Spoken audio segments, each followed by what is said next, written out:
Yo, yo, what's going on, everybody? Happy Monday. It is another beautiful day. Yo, what's up, Memo? How are you doing? Hope everyone had an awesome 4th of July weekend and was safe and had a good time. Man, it was really hot this weekend as well. So hope you all stayed cool. Yeah, what is going on? What is going on? It's been a while since I streamed. I feel like it's been a few days. It's been a minute. Uh, I have added a few more things into the Midnight Sun project, and we'll get into that in just a second, and we'll show that off. And yeah. How was my 4th? It was pretty good. Pretty good. We went to the pool and we barbecued and watched some fireworks and stuff. Uh, yeah. I didn't add to anything too crazy or anything. Just a few simple things. And then today I'm trying to work on the pickups. So we will add the ability to pick up items, and maybe like an inventory or some crap like that. I don't know. We'll see. So yeah, let's jump into it. How was your 4th, Memo? Did you guys do anything cool?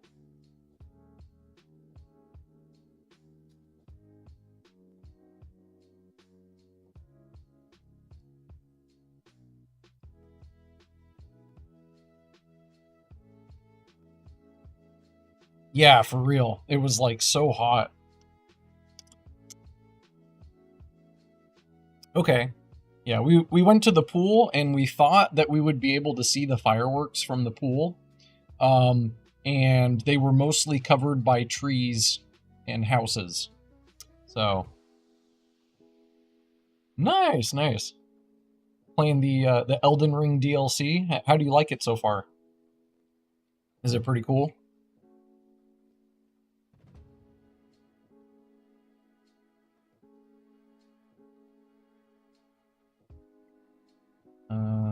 Let's see here. Alright, so already got the project open. I even updated to the latest Unity already. We are ahead of the game. So I guess to show you a few things that I fixed up, we were having some errors when you would play the game and you would pick a file. Well, I guess I'll start here. One of the things I updated is I kind of made all this text a little bit bigger to read, as well as I'm now actually keeping track of your game time. So you can see right here that this profile has been playing for 0 hours and 2 minutes. So that's one of the things I added. And if we go into it, we have like a life bar up at the top that I don't really know how I want that to look yet. And we also have, let me find it here. So we have like that's the player view. And then I also have this boss view that can come in too whenever there's a boss to fight. So it'll have their life bar and their boss name, kind of Dark Souls style, right? So that's a few of the other things I added. Then we can actually turn on the game timer, and you can see it running, and that saves itself to the save file, so that it can continue from wherever it left off. And then this is like, I had originally added this as an idea for people who wanted to speed run the game. They could then turn on the timer and see where they're at. We also got the dialogue working. You can't really see the responses. It's really small, but the text in the response button was not showing before, and also the buttons didn't turn red when you highlighted them, and so I set that up. And then one of the other things I had added is when we quit to the menu, Wait, why does it feel like it got darker? Oh, I actually know why. I think I left something on this game screen. Yeah, I put this image on to see, so I could see what it looks like, but it's not supposed to be there.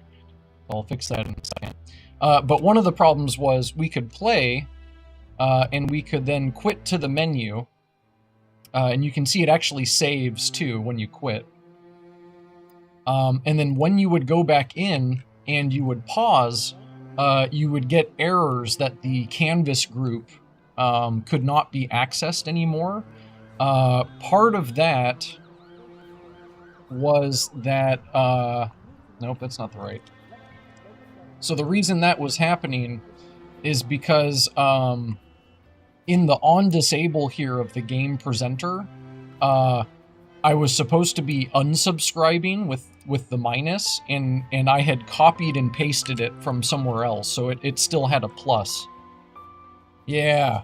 Yeah, so that was just because I wasn't unsubscribing from the events correctly. So on disable, it was resubscribing to the events, and then that was what was causing the issue. So that's all fixed up now. So now you can pause and unpause. You can see the timer continued from where it was. So like we're at 4 minutes and 40 seconds now. And we'll quit to the menu. And then if we go to the file, it says 4 minutes now. And if we click on it, we're right back where we were. It literally starts where it was. So that's all some minor things that I added and fixed up. I also fixed up my scene selector tool. Before, for some reason, it was only working with like the startup scene. And now I can very easily just click on any scene to load into it when I want to work on it. So that's working now too. Let's see, what else did I do? Just lots of minor stuff, I guess. And really quick, before I forget, let me go fix that darkness that's not supposed to be there. Alright, that should be gone. So I had added that image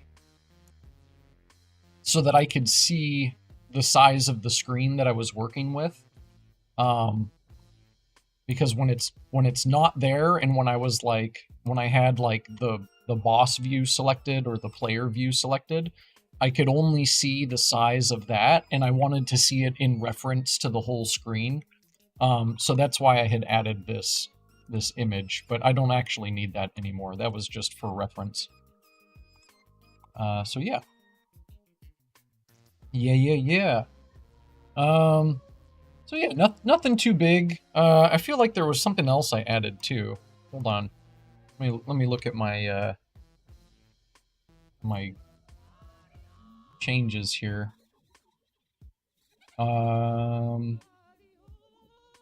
I updated some stuff with the Dark Matter Studios plugins. Nothing too crazy. I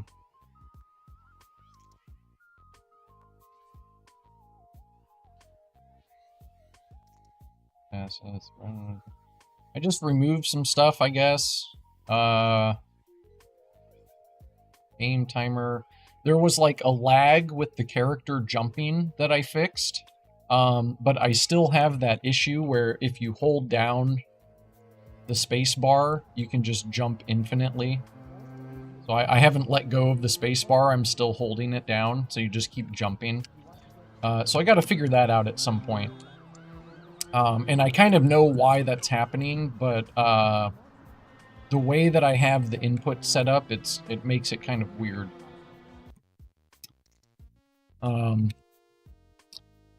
So yeah. Then on the player itself, I do have a health script that I'm probably going to look into today.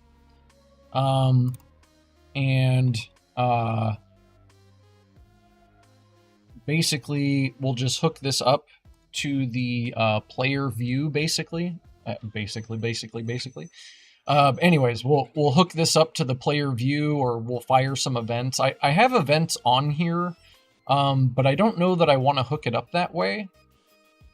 I think instead I might add it to like the player events that I have, that I would add like on health changed here in the player events, and then that player view can just listen to that event.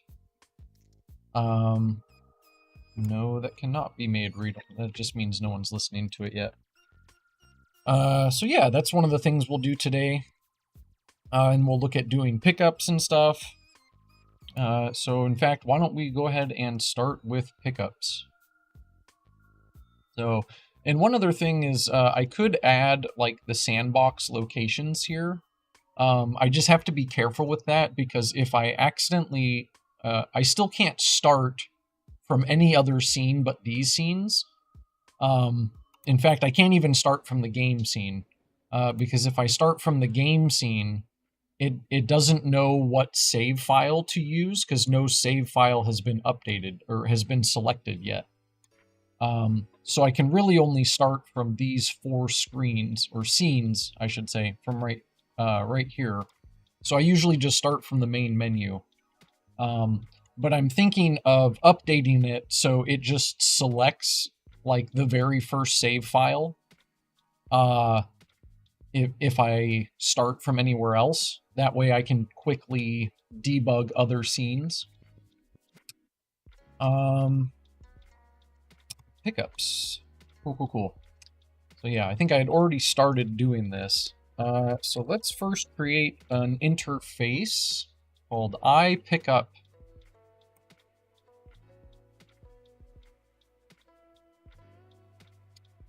In fact, I don't know why I created it as a behavior. I could have created an interface right off the bat. That's okay.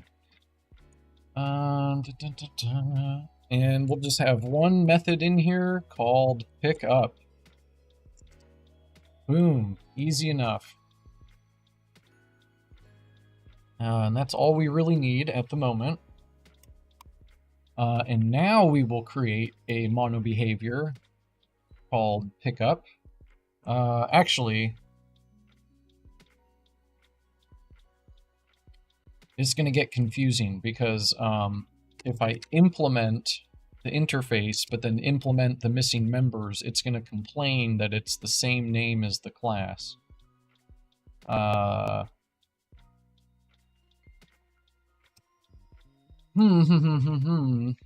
What is a synonym for pick up?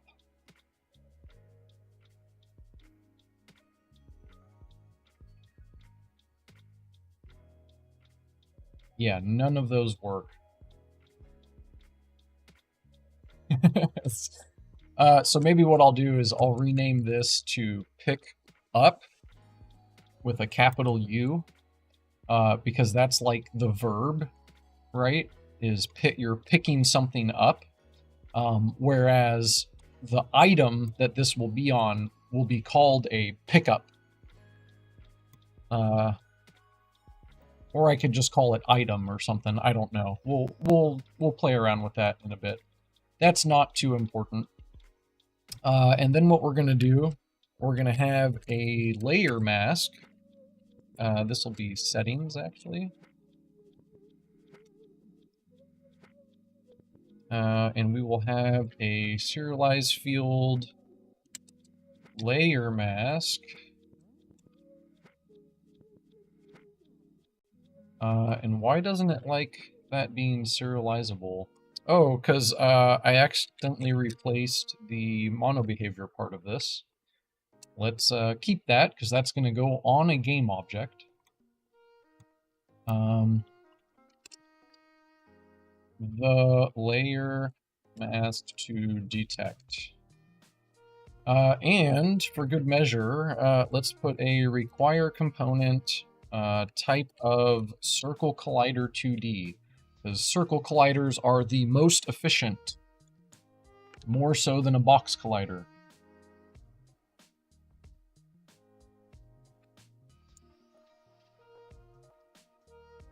All right, so then we're basically just going to do an on trigger enter 2D.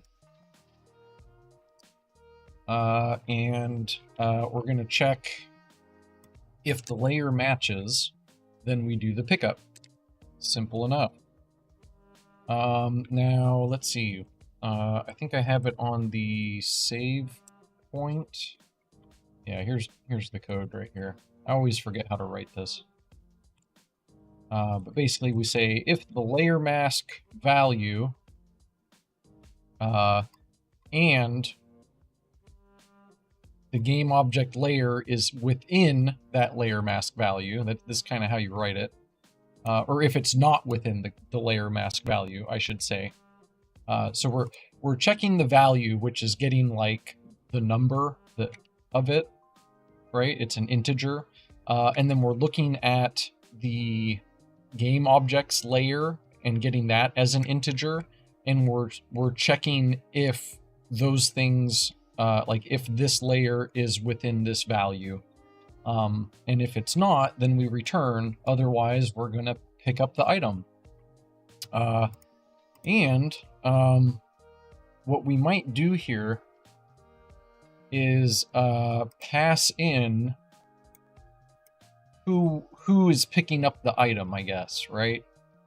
I guess we would have maybe the... So I plan to have a player class at some point, and I don't think I have one yet. But that's technically what would go here, is like an iPlayer.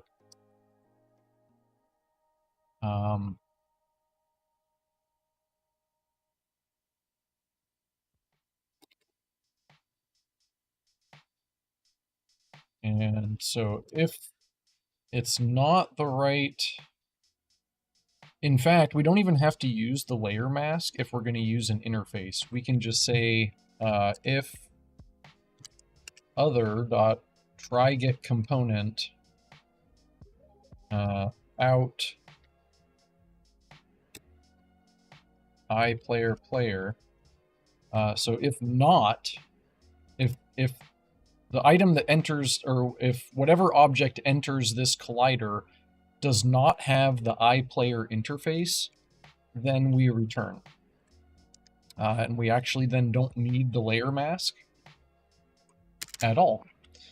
And then if it does, then we pick up the item and pass in the player or the iPlayer component that we just got. That actually works a lot smoother. So we're going to have to create an iPlayer interface. I guess let's just create it right here really quick. And that will be of type iCharacter.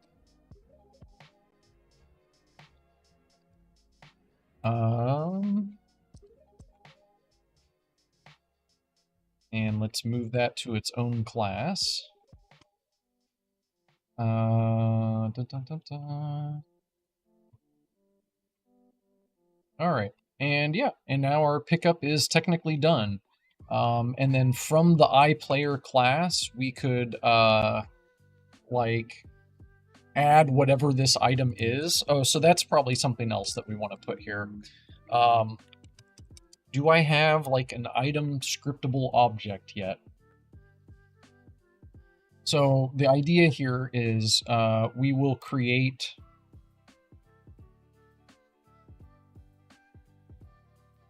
I don't think I do. We will create a scriptable object that represents an item.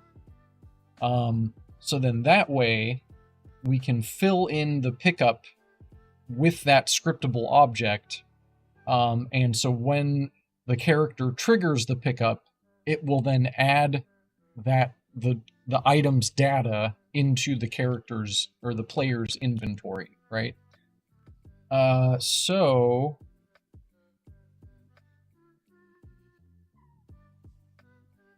I don't know if I want this to be its own thing or not yet, but we'll create a new folder called items.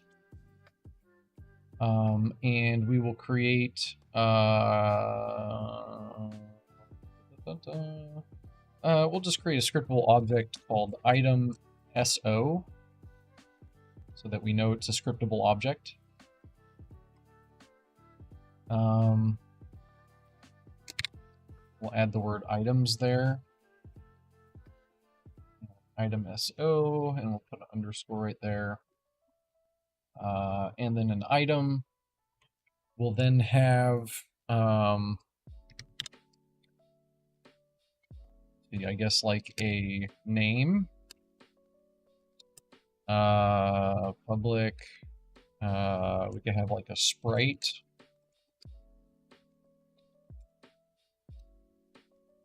that represents the item.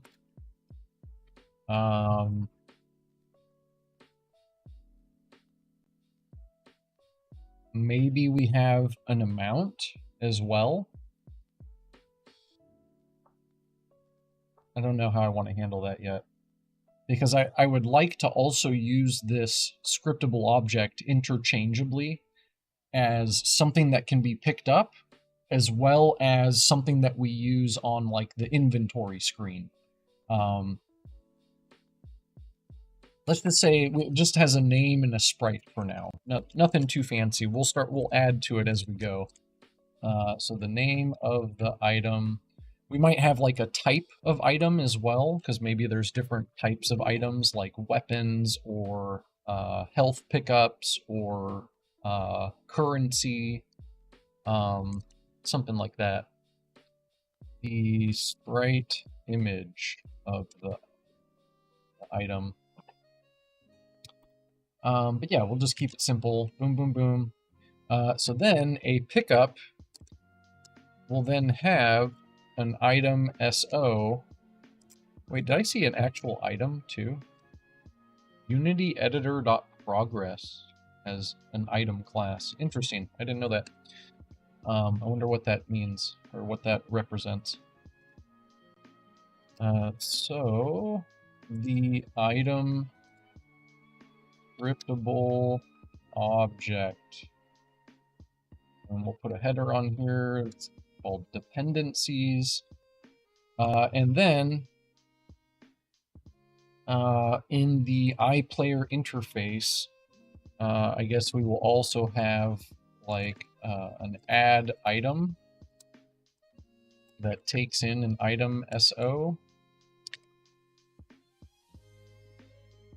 And then in the pickup class, in the pickup method, we'll just say player dot add item, and we'll add the item that we have. And then we'll probably destroy this object or something like that, I guess. We'll probably want to make it recyclable, but we'll do that at a later point. So we'll just say destroy this after adding it. Cool. It's a pretty simple pickup system, nothing too fancy. We now have an item scriptable object that can represent any item. We have a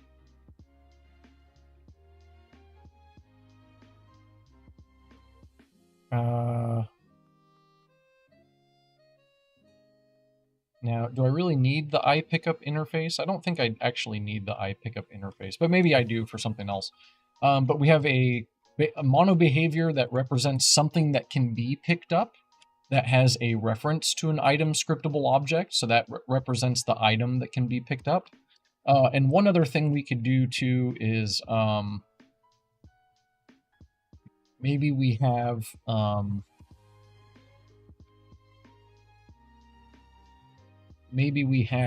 a sprite for this item in the game world.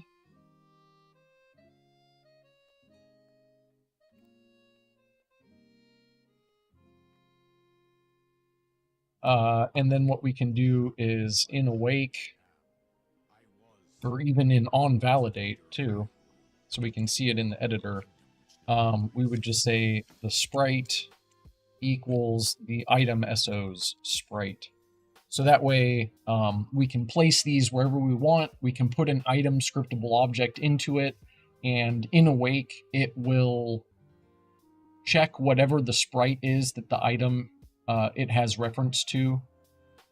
It'll check the item that it has reference to grab its sprite and then fill it in the game world, right? So that way the player can actually see the item. Yeah. And just for fun, we'll also put it in the on validate as well, because then we can actually see it in the editor. It'll just do it automatically. So every time you drag an item scriptable object in, it will just automatically set the sprite. And then when the player enters the trigger, it will have the player pick up the item. In fact, we could just put... No, because I have to use the interface. So maybe I don't need the interface for the pickup. I'm not quite sure what I would use this for yet. I'm thinking I actually get rid of it, and I just move this code to right here. And then we can just get rid of that public method. So then everything's nice and private. It's very simple.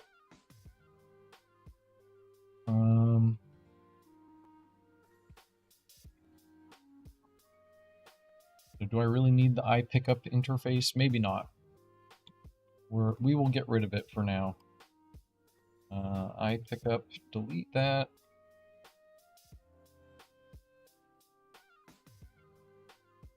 And then the iPlayer. Do we have a player? We do have a players folder.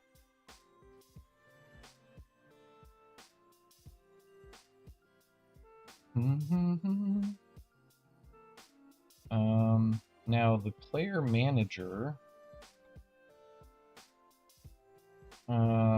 is this using a game object? But we should probably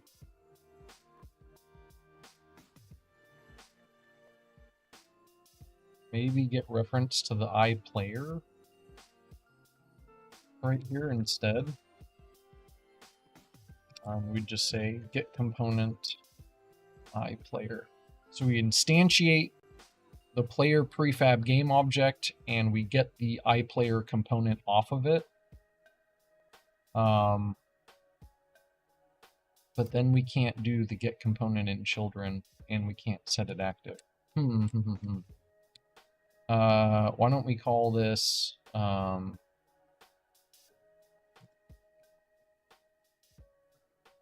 player object or something? Then we can do it like that.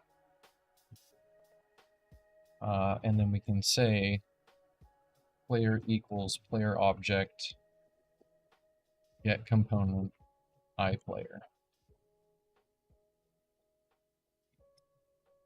We'll just do it like that for now. Okay, and then actually, I guess I need to keep track of the game object as well. I don't need to. I guess I could call player dot. No, I guess I can't because it's an interface. So we'll keep track of the player game object too for now. Player object. And we'll fill that in there, and there, and there, and there, and there, and there. And then this will go there, and that'll go there. Boom. Okay, so then we also have reference to the iPlayer class now in case we need to do things with the player specifically based on like player events, like get its health or something. I don't know. Cool. Then why don't we go ahead and create a scriptable object that represents an item.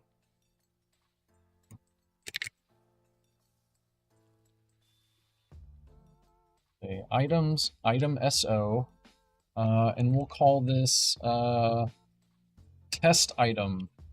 Does that look right? The name looks weird to me. No, I guess that's right.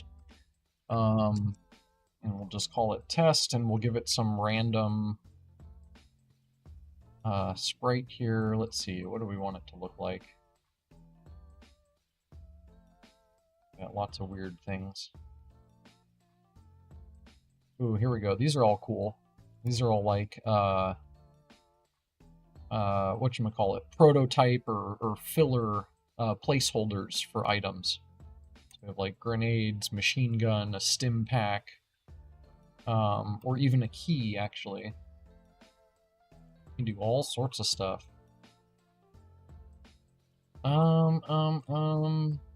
Let's just do, I guess, the stim pack for now, just for fun. Then, let's go into our sandbox a scene.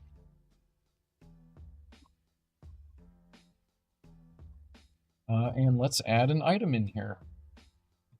We'd go to the default layer. We don't have an items parent yet, so let's go into the prefab. We're going to create a new empty transform called items, and we'll put this like right there, I guess.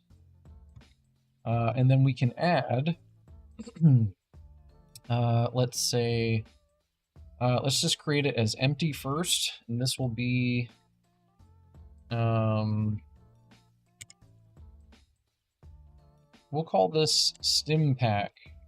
And let's go back to the item SO that we have, and we'll actually call that stim pack as well.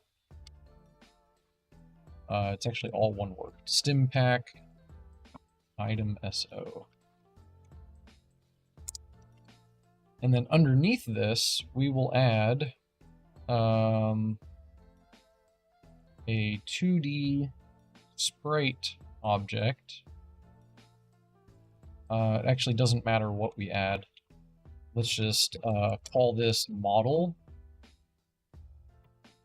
And on here, we will place our pickup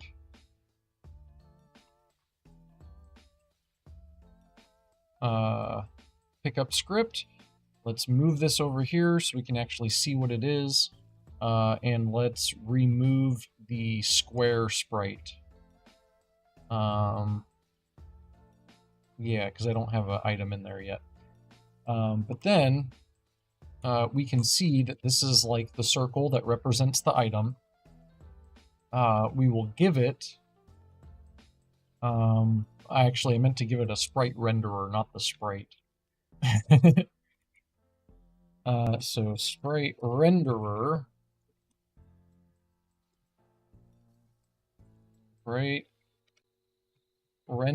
component, and we'll say sprite renderer.sprite equals the item so.sprite.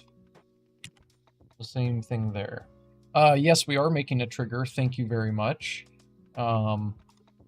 So we will say var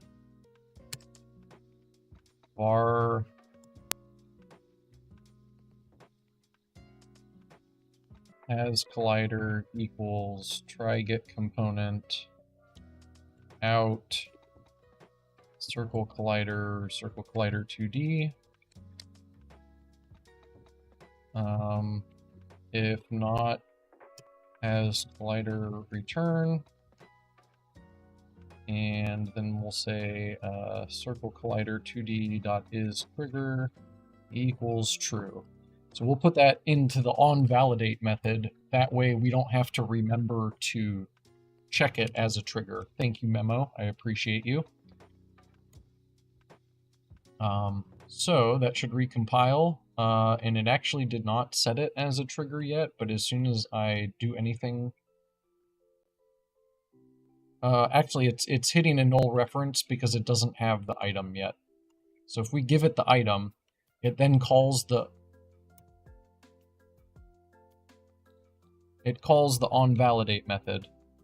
And actually, it doesn't want me to set the sprite in here. That's... I don't really care that it doesn't want me to. It still set it anyway. But then it also set it as a trigger for us. So now we can actually see the item. And the collider fits perfectly. Hey, look at that. And yeah, so now we have an item. And we'll call it stim pack. I forgot to update the name there. And now, technically, this is something that could be picked up by the character.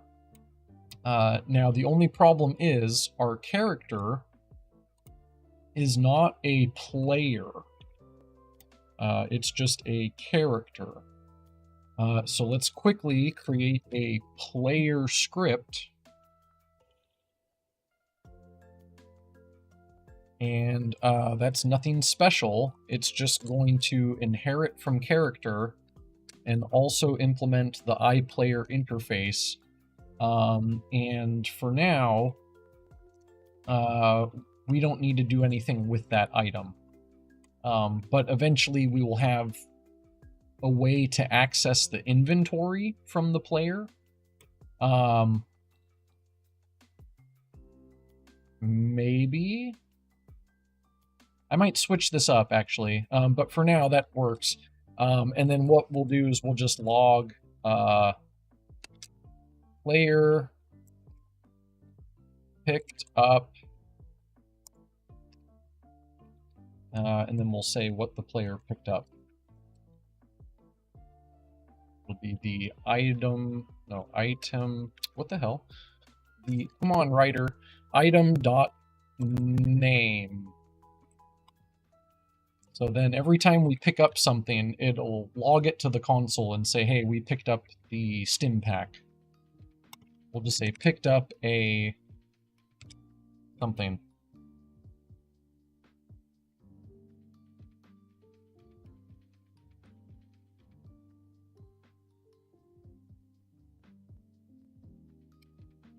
Just love it when people come in here to, like, try to promote their stuff.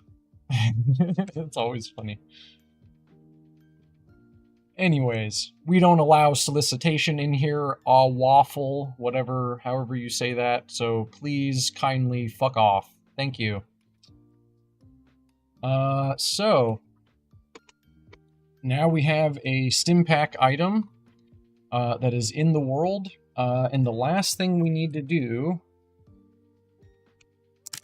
is go into our sandbox player and replace the character script with the player script instead. Because a player is technically a type of character. So now this does represent a player, so it then implements the iPlayer interface, which will work nicely with the pickup items.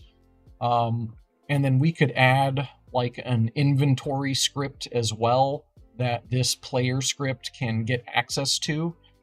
So when it picks up an item, we then add it to that inventory, right? But we'll do that later. But now, technically, we should be able to go back to the main menu and start the game. And we'll make this nice and big. And we'll start a new game here. I've been naming these after my cat, so I have Goobies already, and then now we're starting a new game for Munchies. And if we navigate over here, here's our item, and if we walk into it, player picked up a stim pack. Hey, hey. Now, the item actually did not destroy itself, which is weird. It might have. No, it's still there. Oh, I destroyed the script, not the game object. That whoops. So I said destroy this, which just takes off the player or the pickup script, and instead we want to pass game object into there, so it just destroys the whole game object. And eventually we will update this to then recycle the item instead. So if we start the game and go back to Munchies, there's the pickup, and if we walk into it, player picked up a stim pack, and the item did disappear. So at that point, we could then add it to our inventory somehow. So yeah, all right, we got pickups working pretty quickly actually.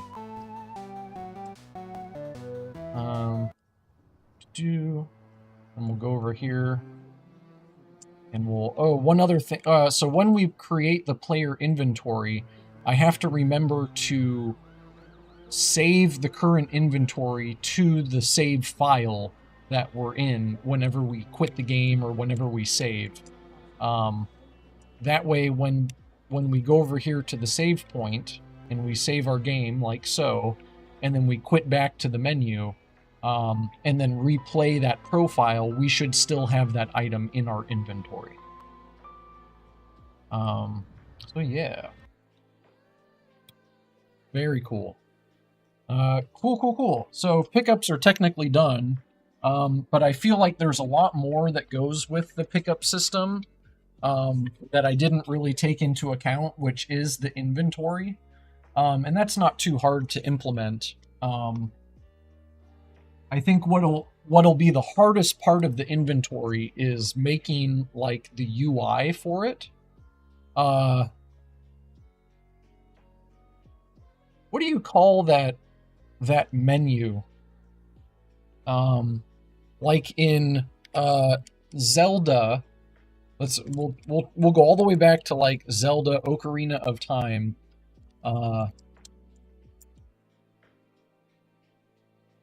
Look up an image here. What do you call this menu here? Because if you press the pause button, it goes into the pause menu. Like the game has been paused and you can change settings and stuff. But then if you press the select button, you should actually be taken to this menu that has like an item screen and a map screen, and maybe like a skills screen, other things like that. What do we call this menu? I'm not exactly sure what to call it.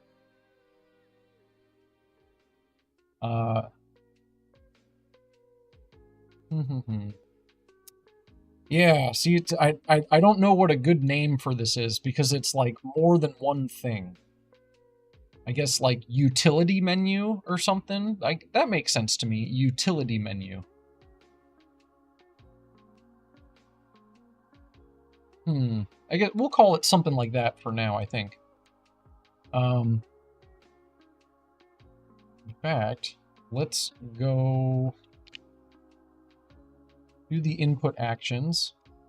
And in the game, so I actually already have an open inventory action.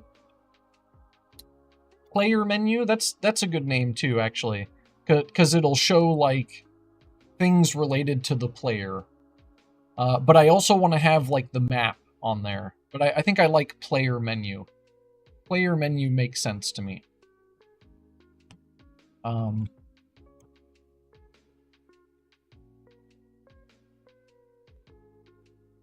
What do I call this action, though? Open player menu?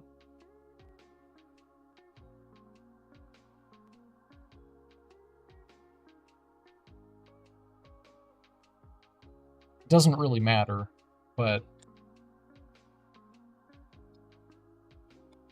I think I like player menu better, actually. I guess utility menu works just as good, though. I guess what I'm wondering now is what do I call the action of actually opening this menu? I had it labeled as open inventory, but that's not exactly accurate to what it's going to be doing. So I want to rename this to like open utilities, I guess, if I call it the utility menu. Open utility. Whatever. That's good enough for now.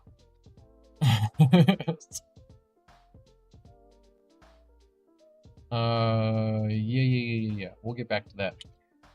So then, I don't think I want it to be the Q key.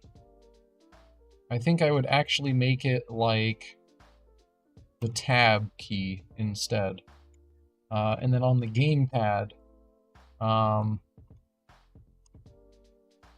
we'd make it the select button. So select. There we go. So cool, that's all good. We then have to update our input SO.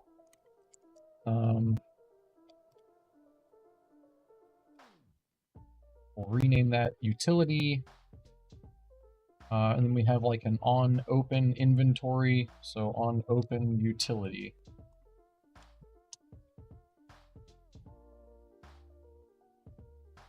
In fact, I don't even want to call it open utility. We'll just call it utility, actually. I think that makes more sense. So this will be the utility button, not the open utility button. And then everything has just one word for its name. And then that it'll match the action. And then we'll just say here, this is called on utility. Cool, cool, cool. Alrighty. Then let's let all that compile for a second. Let's go into the game screen. Yeah, I think that sounds right to me. But we can always change it later. This isn't super important. So if we come up with something better, we can do that. But then we'll have a, we're going to add a new screen here. Let's duplicate the game screen really quick. And we'll call this the utility screen.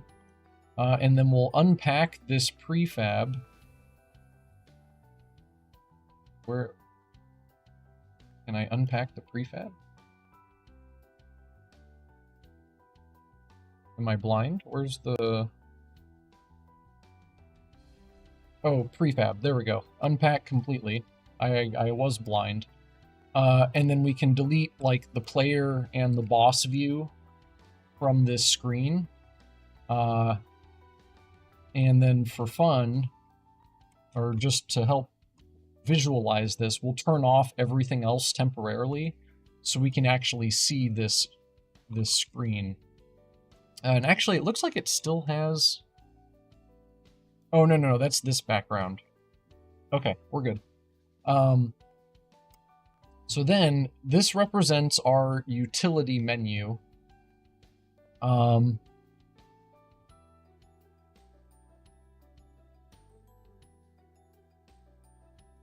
do we want to do that?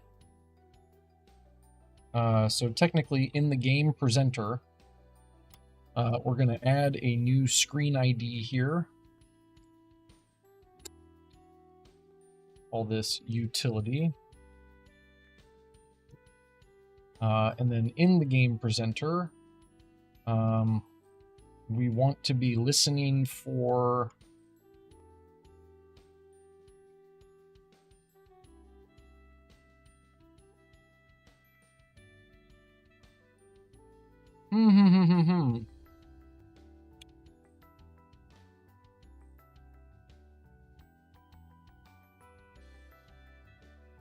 I don't want to add that as an event to the game events. I think instead what I'd rather do is give this game presenter access to the input scriptable object.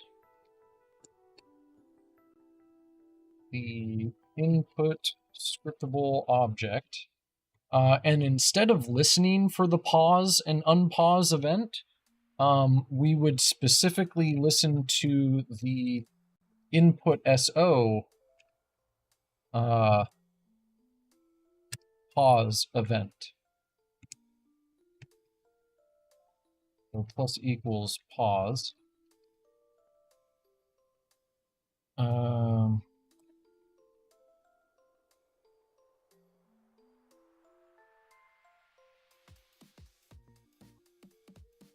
Now, see, I have all these set up to pass a Boolean, and I don't really need that.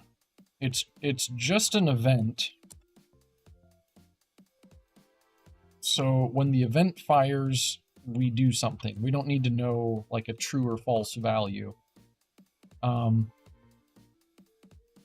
what we need to do then is say, if not context .action .was pressed this frame, then return. Because this event will get called regardless of how the pause button is either pressed, held down, or depressed. So we just want to know the very frame that it was pressed, and then invoke that event if it was pressed that frame.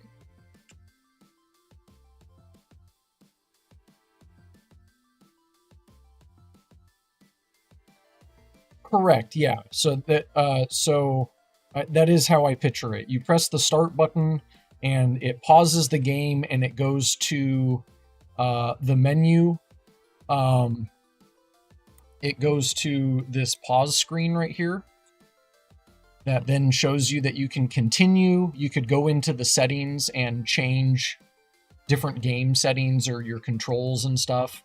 And then you could quit to the menu or the desktop. That would happen with the start button.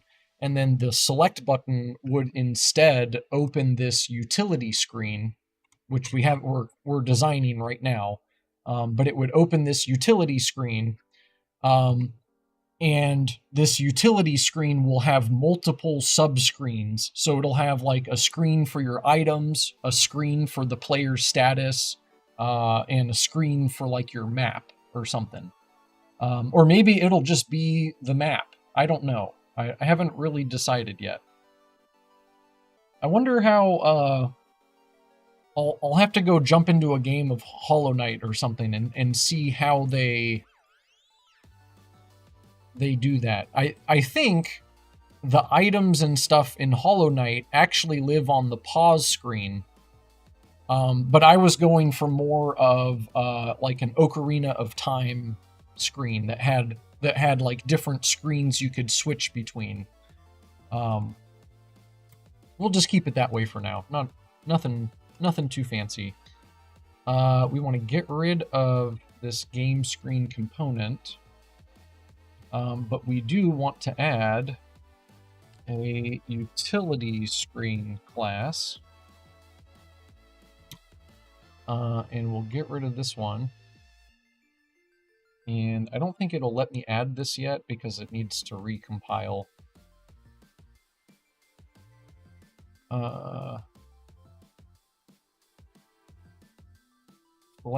Yeah, so some games do select equals map, and then start is the utility that also pauses the game. Yeah, see, I'm not. That's the other way I was thinking of having to or setting it up as well.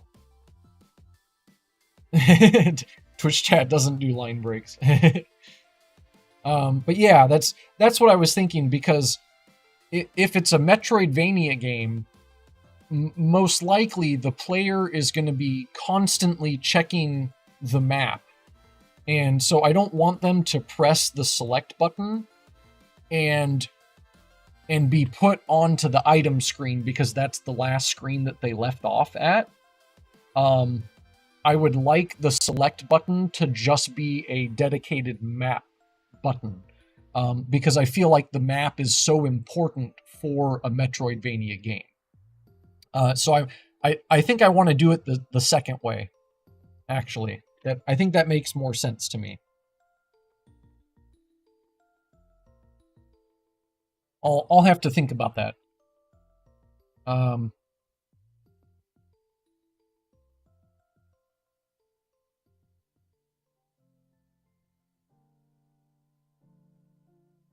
Yeah, see, like, I guess it could go both ways, but I'm thinking I would rather have a dedicated map button. I think that makes the most sense to me, because I have watched people play Metroidvanias, and a lot of the time they are exploring and they're lost, and they're constantly opening up their map to go, okay, there's something up here in this direction. And then they exit the map and they start making more progress, and then they open up the map again and they go, okay, how much closer did I get to that item that I was trying to find? So I think I like the dedicated map button the best. I think that makes the most sense to me. So we'll say, if not,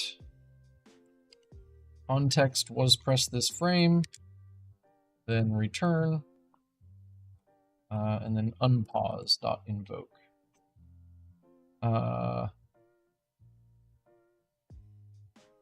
Oh, same down here, I guess.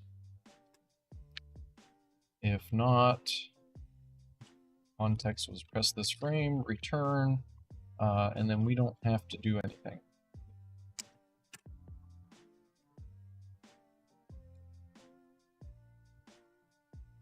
Okay. So then the game presenter, instead of listening for the game events, it'll just listen for the pause button. And we want to make sure we unregister from that and unregister from the unpause. And then when we pause, we unregister from the pause button and we register to the unpause button. Actually, that shouldn't actually matter anymore because these are on different maps or different input mappings, that is. The pause button is on the game input and the unpause button is on the UI input. So if we go to the input actions, we have a UI action map and we have a game action map. So the pause button lives on the game action map and the unpause button lives on the UI action map. So I don't think we actually need to unregister from it here. I was just kind of doing it just in case. But we shouldn't need to because when the pause button is pressed, the input manager should be switching the map for us. I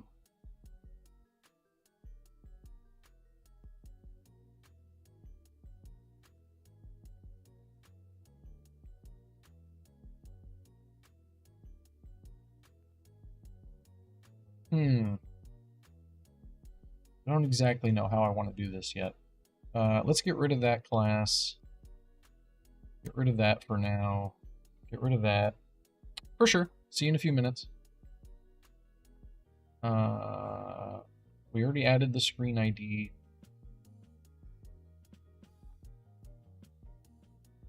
But yeah, so then this way, the game presenter can listen for the pause button. It also listen for the unpause button, because that's not going to be called until that action map.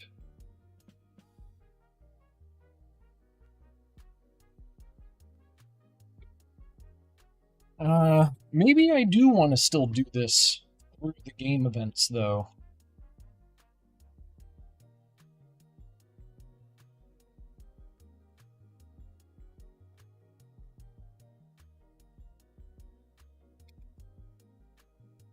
I think I do. Because the input manager, when the pause button is pressed, it'll call the pause game event. But then we can also disable the pause button when it does that. And I think I have that set up. So I think I do want it. In fact, why is this called on pause? Oh no, yeah, that's right. Yeah, that's how I like it.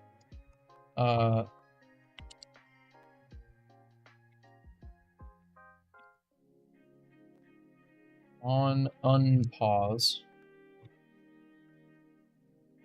And I think we can just listen to both of them here.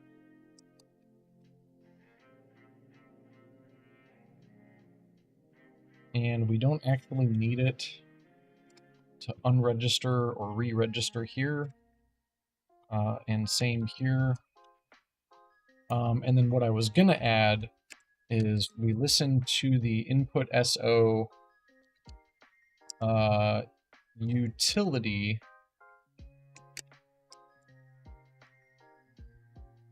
And we create a method for that called utility. And that will just do the same thing. It'll open the utility screen just like these other methods open the pause screen. So we'll say frame dot show not a pop-up but a screen, and then we'll call the utilities screen ID.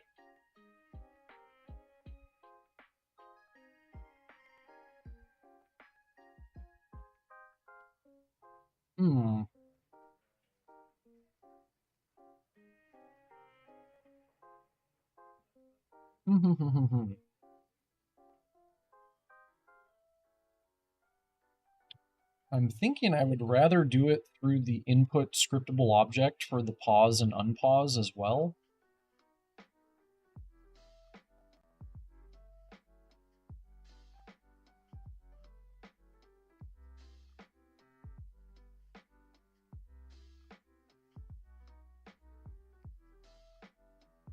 Because I could easily just change that to... Let's see how this works for now. This might cause some unwanted behavior. Because what I'm doing is in the pause screen, only the very first pause screen allows you to press the escape key to then unpause the game. And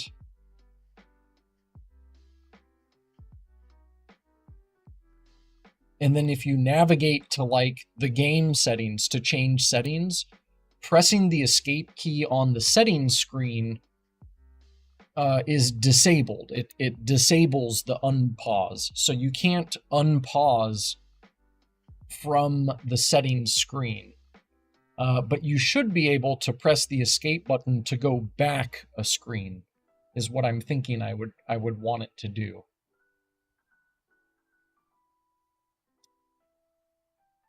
I'm gonna think about this for a second. And let's make sure we add this utility event down here and unregister from it so that we clean up after ourselves.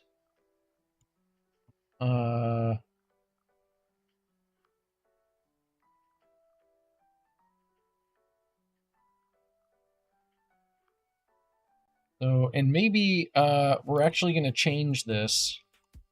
Let's go do that. Into the game. This is no longer the utility screen. It's going to be the map because we want it to be a dedicated map button. So then we'll go back in here. Say this is on map. We'll just call it on map. And this is now called map. Yeah, we'll change it there too. And then if we want to change this to the map. So on the map button, open the map screen.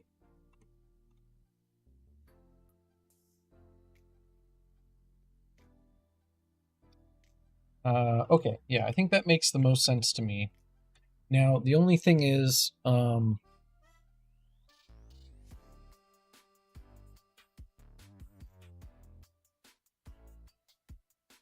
I want to be able to disable this unpause somehow. Because I only want you to unpause the game if you're on the pause screen and not a sub-screen.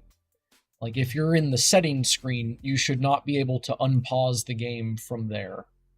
Or maybe you should, I don't know. I don't think I want you to be able to do that, though. Let's go ahead and let all this update really quick. Did we get our utility? This is now called the map screen, actually. And we will add this utility screen class to it, and actually rename that to the map screen.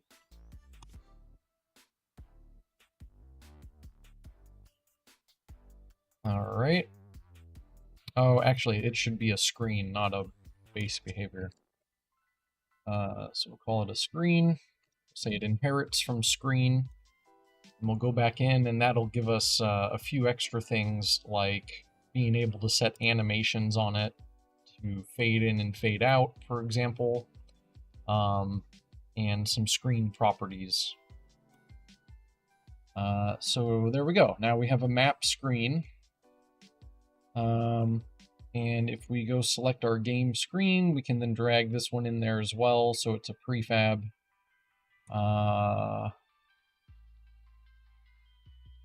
And yeah. Okay. Actually, I'm gonna jump. I'm gonna take a quick break. I gotta go use the restroom. So I will be right back, guys. Give me a few minutes. Now is a great time to take a stretch break. Go get some water, some snacks, anything else you want. I'll be right back in just a few minutes. I'm gonna go take a fat dump. And yeah, see you guys soon.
Alright, guys, I am back. That didn't take me too long. But we did get a visitor that wanted to come say hi.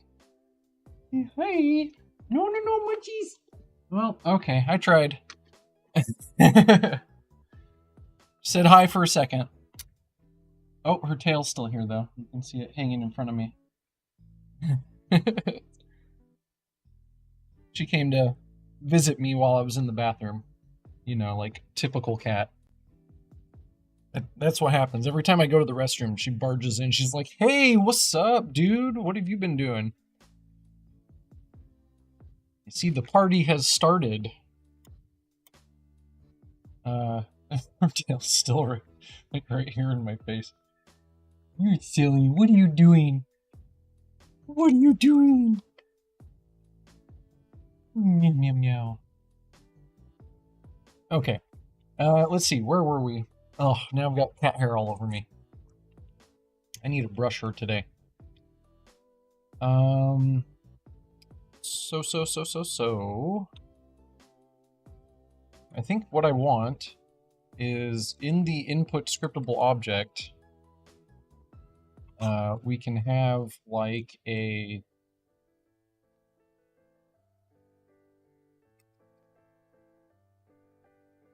what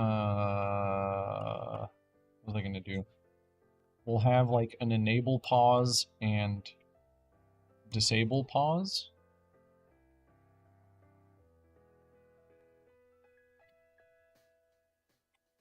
Is what I'm thinking.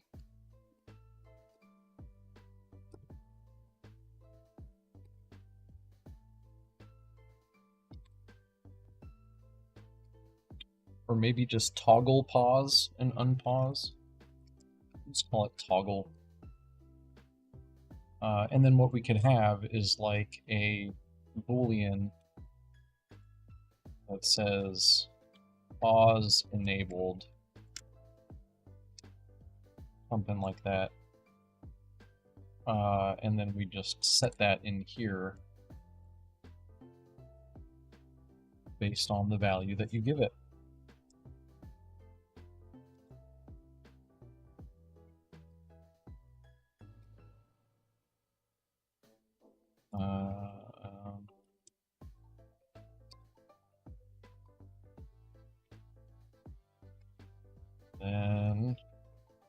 So then the purpose of this is so that you can disable the pause button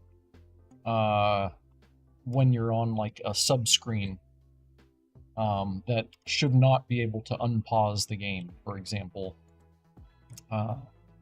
And also we want to disable the pause button like when we're on the main menu. There is no pause button. And then what we can do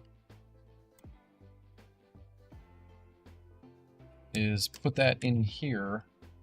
We'll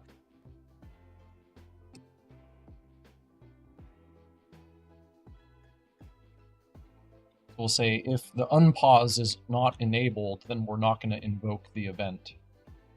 And same with the pause, but we'll just say if not pause enabled. So then we don't fire that event, and then that event doesn't get picked up. And so what we can do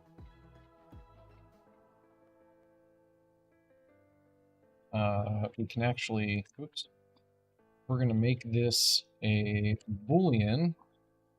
We'll call this on toggle pause.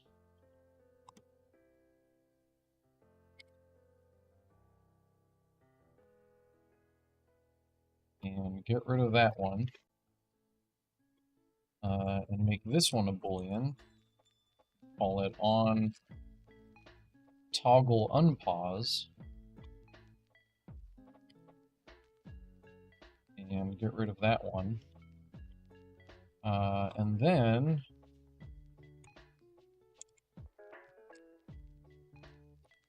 this should be called toggle pause and take in a boolean that we then pass into the event. And then we don't need that one. Make this called toggle and toggle And this will also be called toggle, and take in a bool value that we then pass into the event. And we get rid of this other one. So then we no longer have to listen.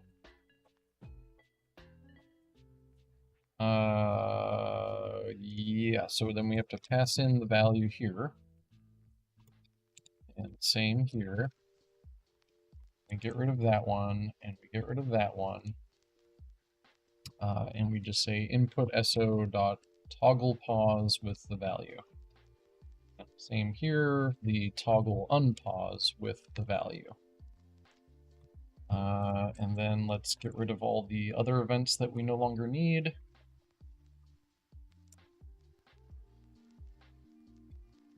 And that kind of simplifies things too. I like that.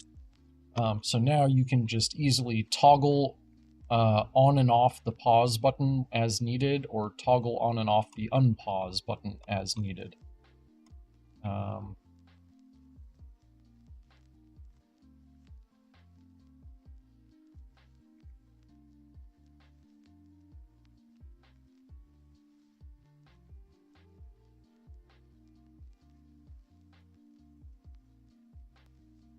But we should still be listening for the pause.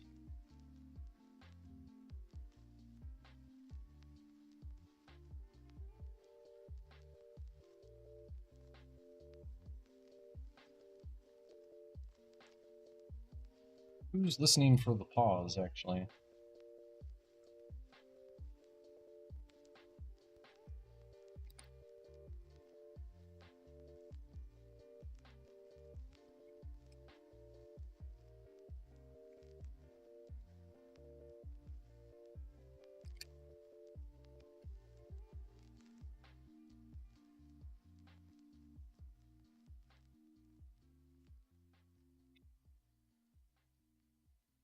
I don't actually think I need to do this. No, I do need to do it. Because these are all the submenus.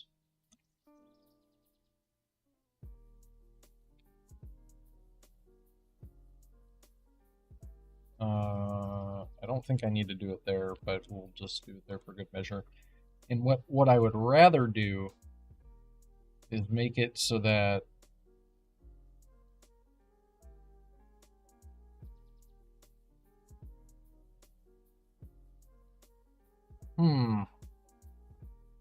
I don't think I need to do this. I think I just need to listen for the pause button. Or for the pause event, I should say.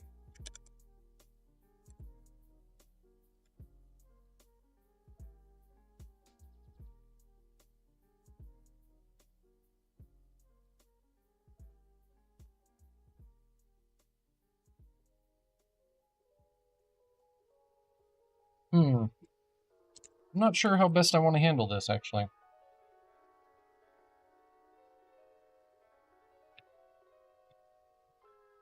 So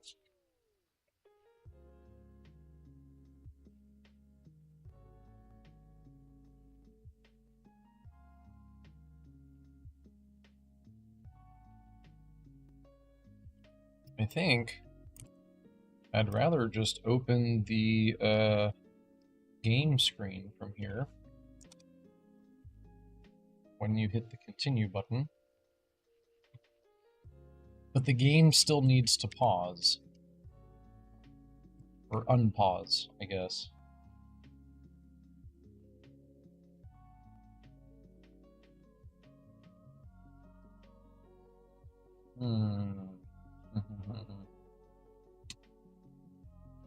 I'm not sure.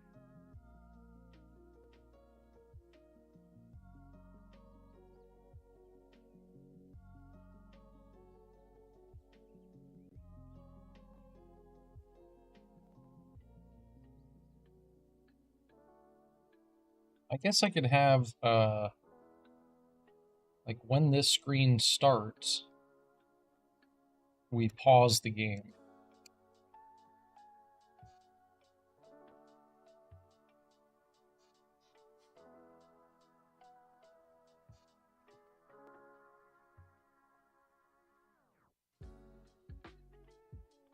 I kind of want to move all of this into the presenter class, actually, but I'm thinking I could just get rid of the presenter class.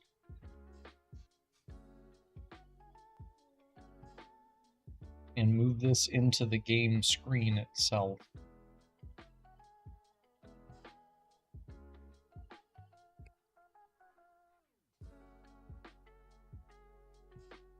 Mm-hmm.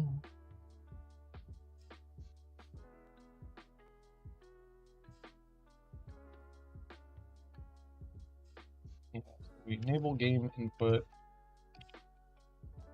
We'd say like game events unpause. So when we show the game screen, we automatically unpause and enable game input because we're now on the game itself, or not like on a pause screen. And then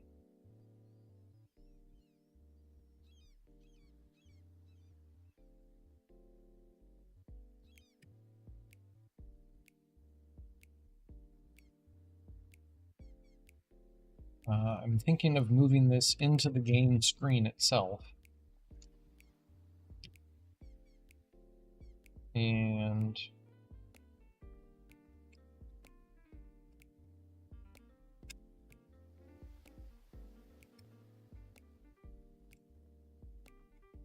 then we're going to register for the pause button.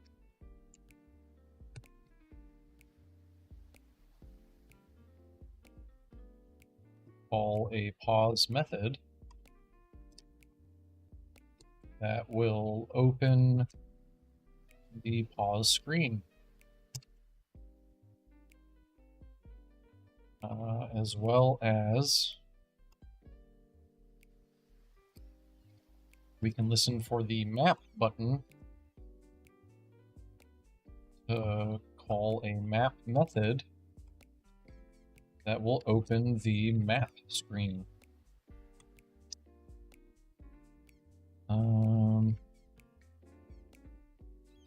Yeah, I think I'd rather do it this way.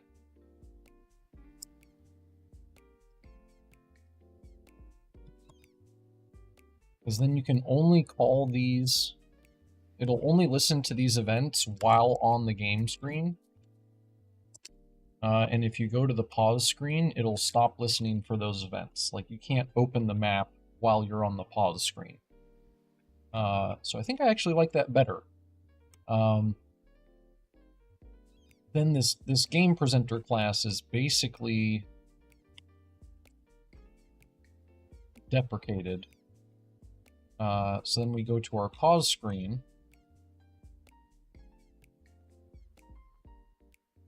And it will also need the input scriptable object.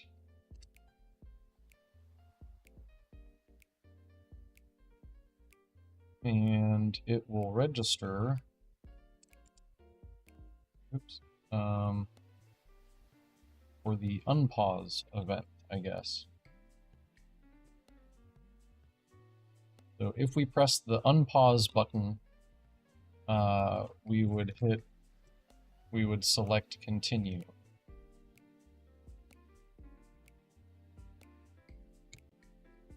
We don't need the word button on all of these. Just call it what it is.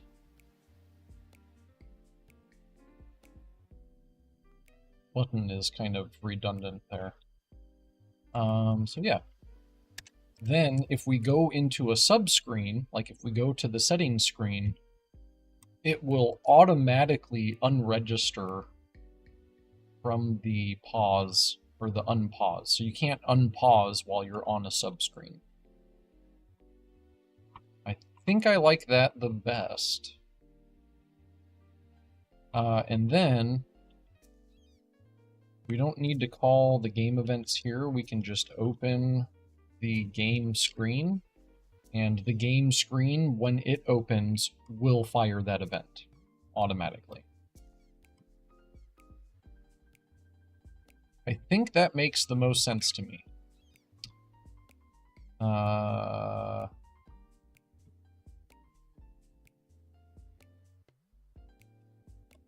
So then on the map screen,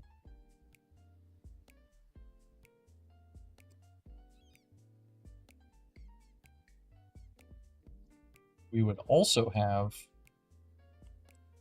input scriptable object. Now, one thing I don't like is that I'm going to have to drag this scriptable object into all of these screens.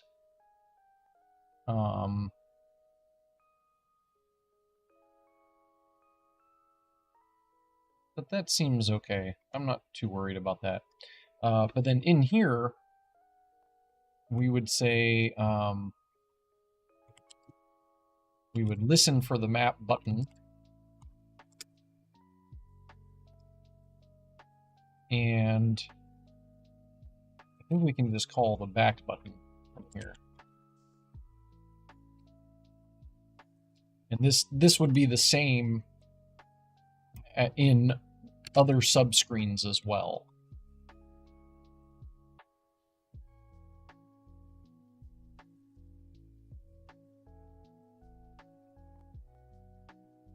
So, yeah, because it should just automatically go back to the game screen, I believe. So, this game presenter is kind of deprecated now. The game screen is responsible for opening the pause screen or the map screen. Those are the two screens that you can get to from the game screen. And then the pause screen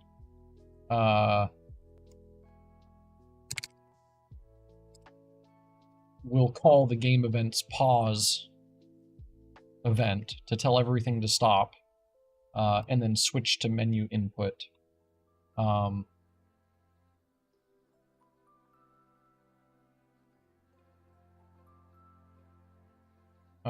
This actually should not be here.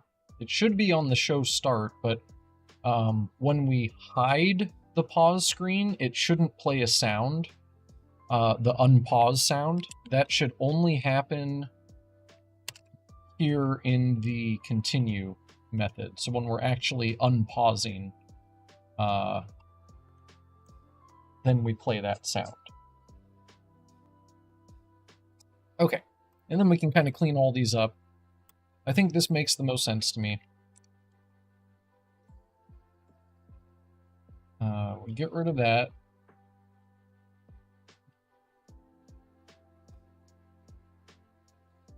And then on the map screen, we just go back to the game screen. And on all the subscreens, we can then add the ability to press the escape button to go back a screen as well. So we no longer need this game presenter class. That's living here. We don't need that. Well, let's navigate to it, remove it, and then let's delete that game presenter class.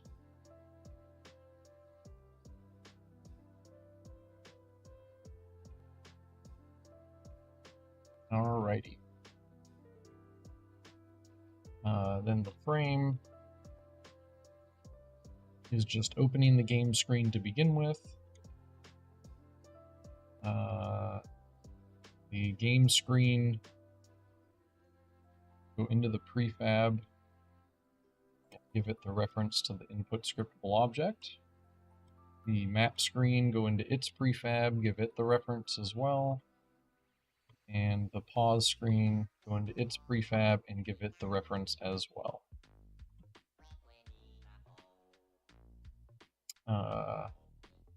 Then we might want to give it to all these other screens as all the other subscreens too. But we will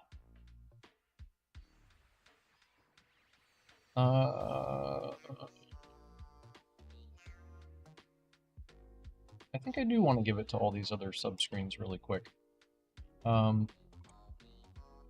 So we're basically just copying this, putting it here, and then we're adding these events into... Oh, this actually isn't set up right anyways.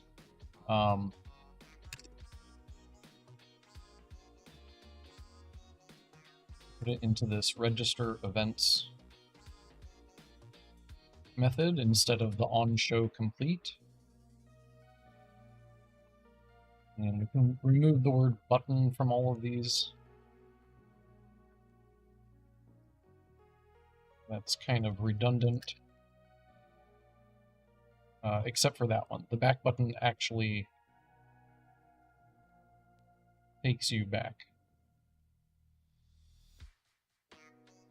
And this should be registering for the event. And then we'll override the unregister events method. And that's where everything else goes. That all goes there, and that goes there. We get rid of all of that. Perfect. Okie dokie. Oops, accidentally switched the font size. Alright, and then same for basically all the other screens. Let's just close all those.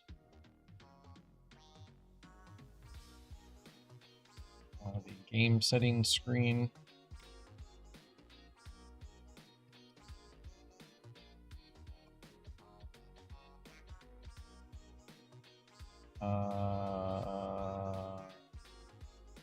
These are all...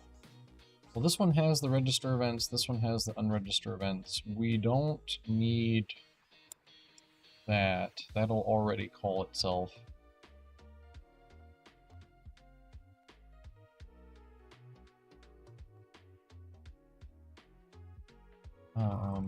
Cool.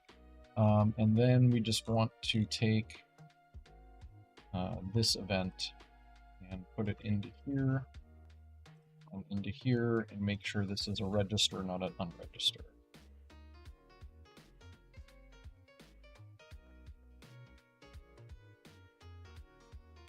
We'll just leave the rest how it is for now.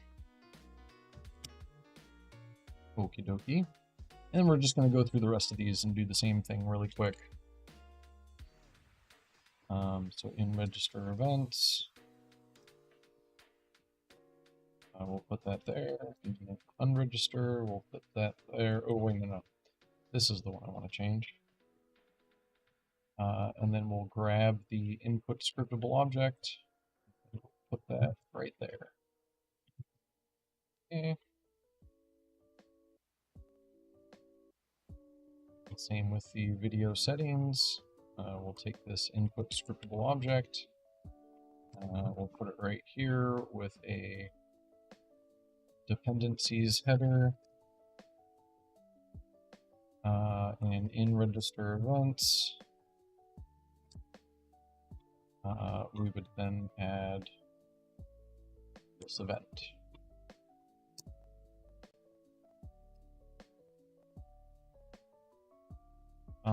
And holy crap, this actually should not be the map button. This should be the unpause method that we're listening to in all of these. I just realized.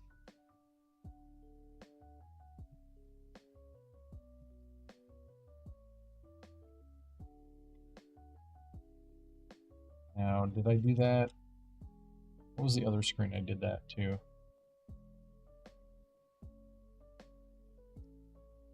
The pause screen? No, see, I was listening to the unpause method in the pause screen. Okay, I think I got everything else.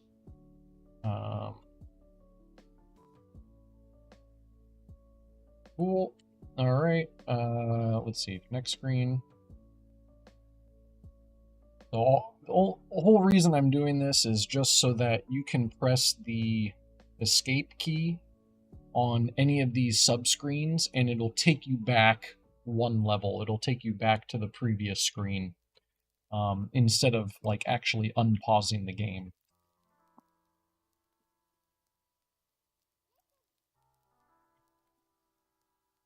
So this one is also not set up correctly.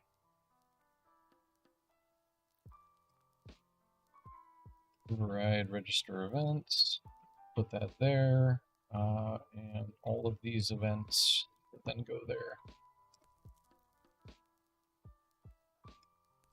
And then same with unregister events. We put that guy there, unsubscribe from it, and take all these events and move them into there.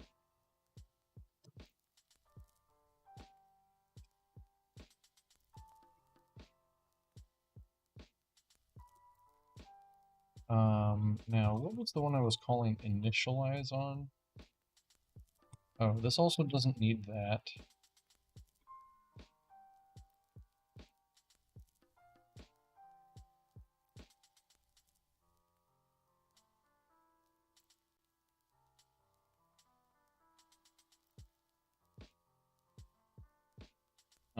So maybe we do want an initialize method.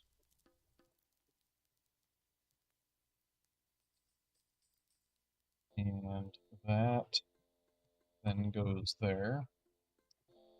That then gets called there. And then the reason we have the initialize method is because we're also going to have a reset button. And if you press the reset button,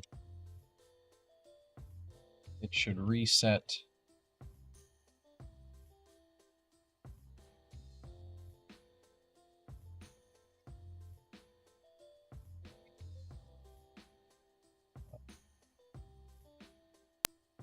weird how I have this set up. I'm gonna have to go back through this and clean this up later. But basically the reset button will then reset the settings.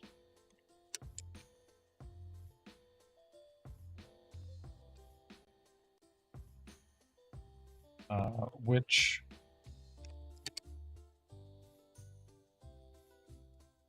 we'll set up later, reset brightness settings, and then we recall the initialize from there.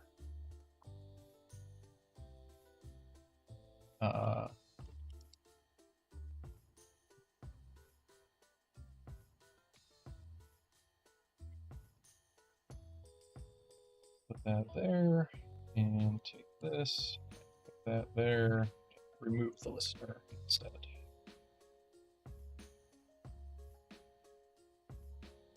Okay.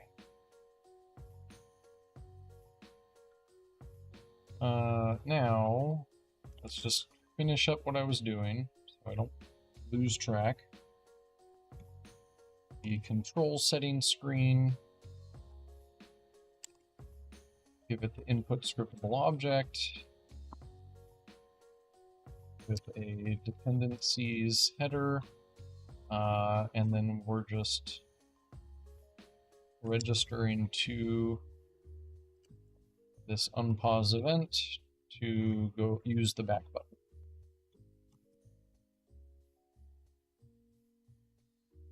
Okay.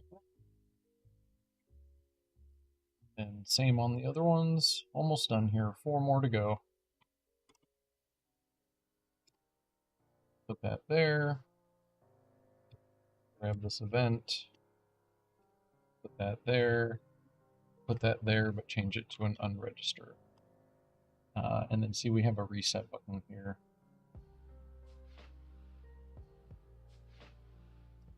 Override on show start. Make an initialize method. It doesn't really do anything yet, but we're going to call it in here after resetting.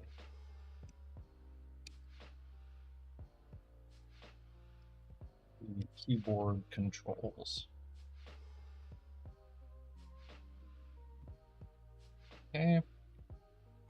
Almost done, almost done. And I gotta go fill in the reference for all of these too. Put that there. Grab the event and register for it there, and unregister for it there. And then same here, we're gonna override the onShow start. We'll call an initialize method, and we'll make an initialize method. And reset controller settings, and then call initialize again. Okay. Almost done, 2 more to go. The quit to menu screen,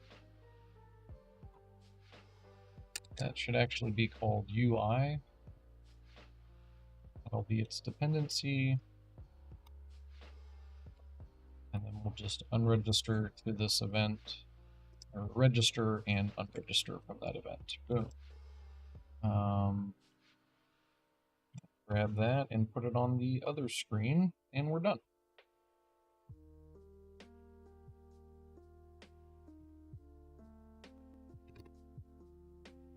That to UI.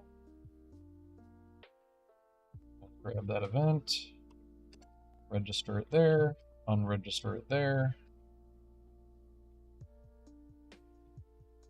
and voila.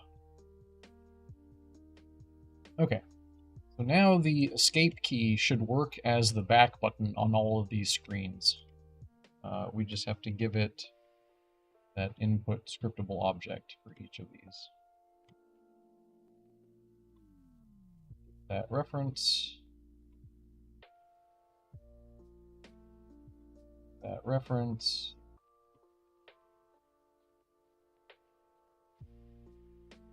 I don't like that I have to give all of these a reference to the input scriptable object. That makes me feel uneasy. But for now, I know that it will work. And it's not like a huge performance hit or anything, so if it works, it works. We can make it pretty later. Maybe instead I put it on the frame, and the frame listens for that input to call the back button. But no, I guess it's very specific here too, as to what I want to use it for. Alright, now let me just go through all of these, make sure that I do have all of the references set up. I do not on the settings screen.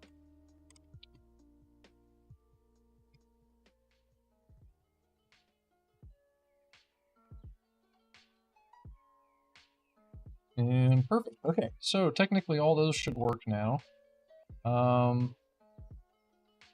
And they should work on the main menu as well. If we go into the main menu,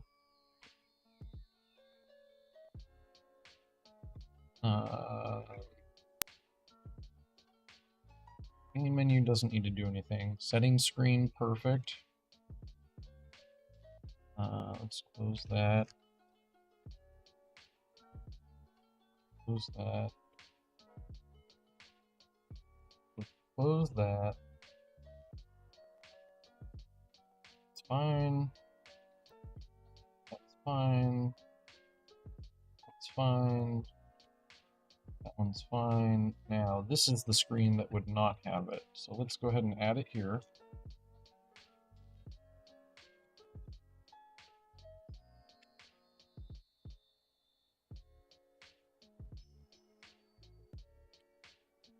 And add the event.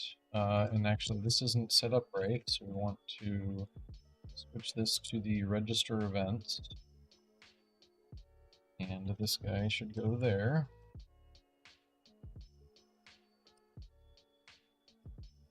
Same with the unregister events.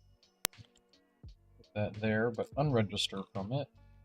This go there. Get rid of these.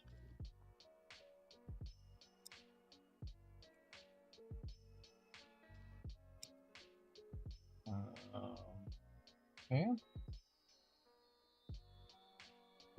Now go into the prefab, give it its dependency. That one's now good. The quit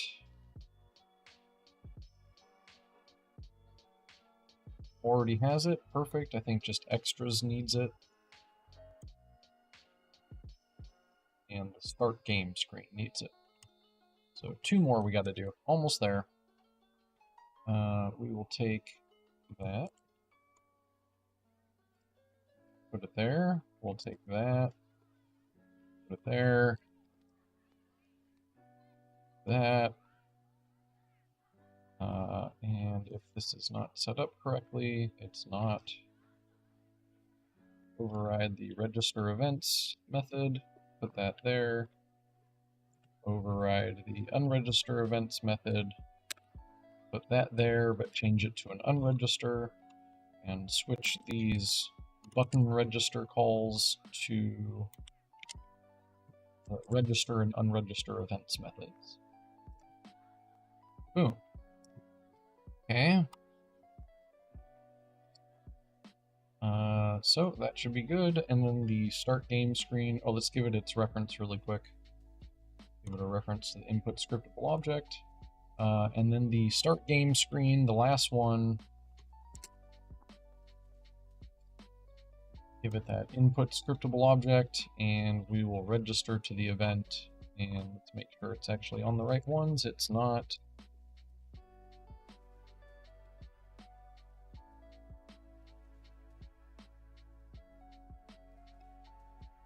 Okay.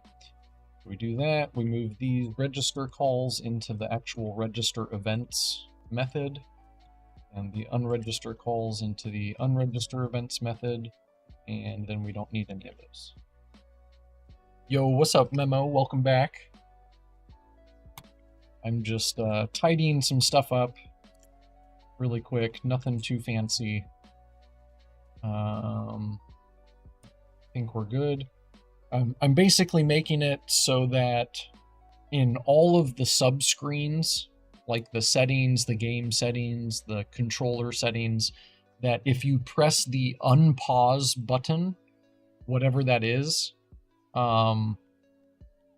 it will... Actually, maybe I don't want it to do that. Shit. I gotta rethink this through. But when you press the unpause button, it should go back a screen. I don't even know if I'm explaining that right, but so I'll show you what I mean.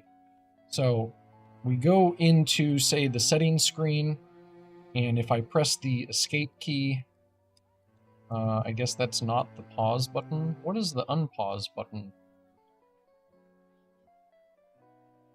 I might have to go switch all of those now, because I have them listening for the unpause event, and I think I actually want them to listen for the cancel event.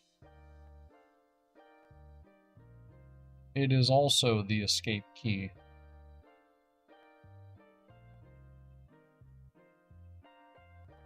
That's interesting. So do I actually need this?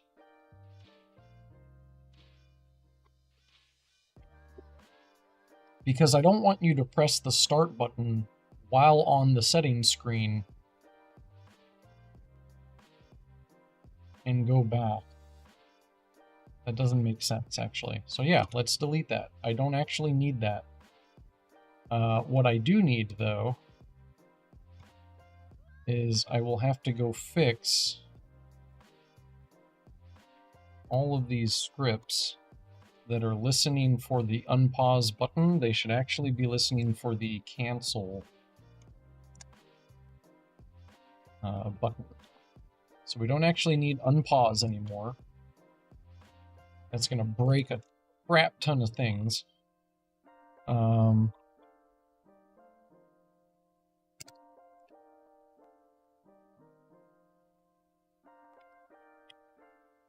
We don't need this unpause enabled. And we just cancel that, and we get rid of unpause.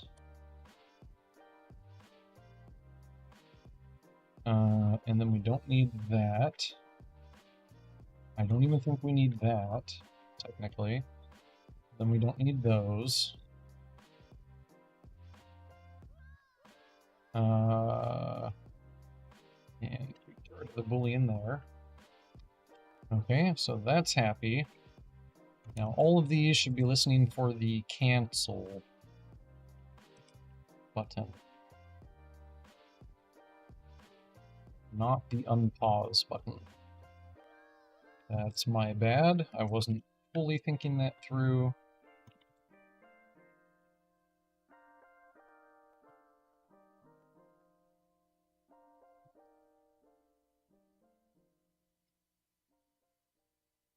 Just go one by one and fix those really quick.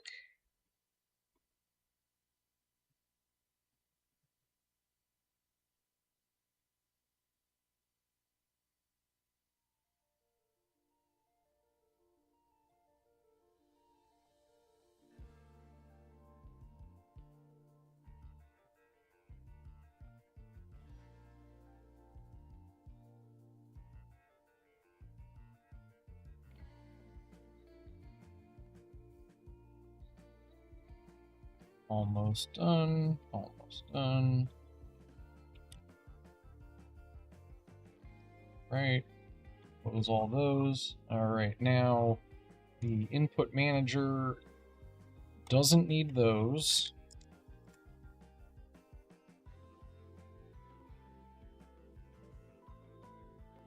Doesn't need that. Doesn't need that. And it's actually not even calling those anymore. Those are being called elsewhere. It just needs to know to switch the different inputs. That's all. That's its only job. And I think that fixes everything, actually.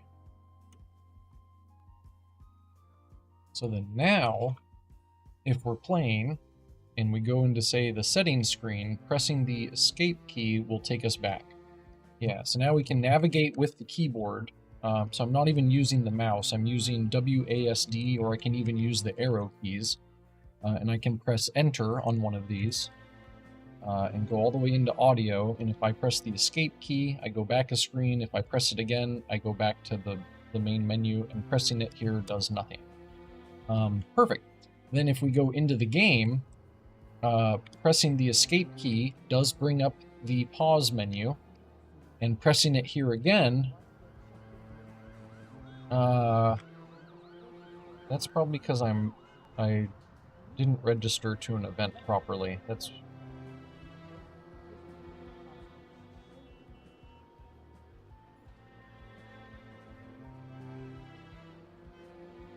no. That's where the event was fired. Who's listening to that?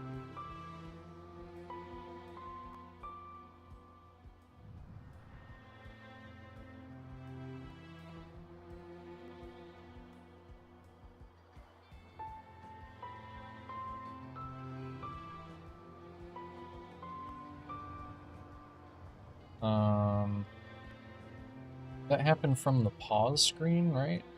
Okay, so when I was on the pause screen, I pressed the escape button, and what screen is this? Is it the pause screen?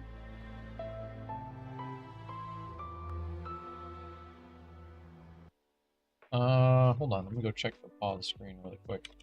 That's gotta be where it is.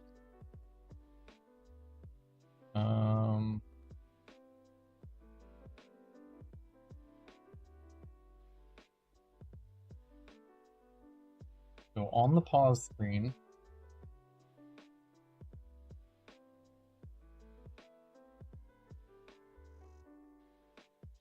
we're pausing the game, we're enabling menu input, and if you press the cancel button, it then calls continue. Oh, wait, no. Maybe the game screen then is the issue?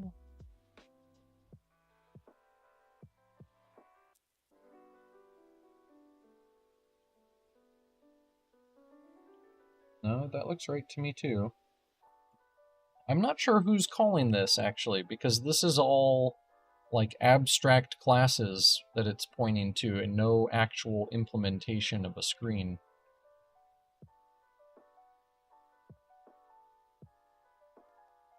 I'm not like listening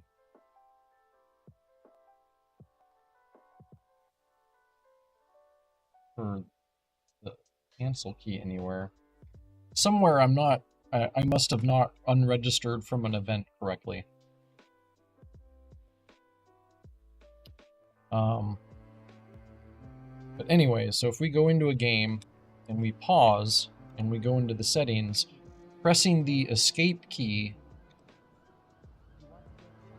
should not unpause. It goes back to the settings or the pause screen like it should, but we're still getting this error.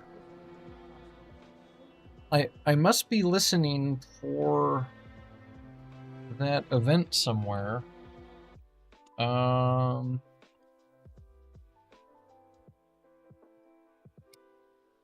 me go check my view class really quick. So on show start,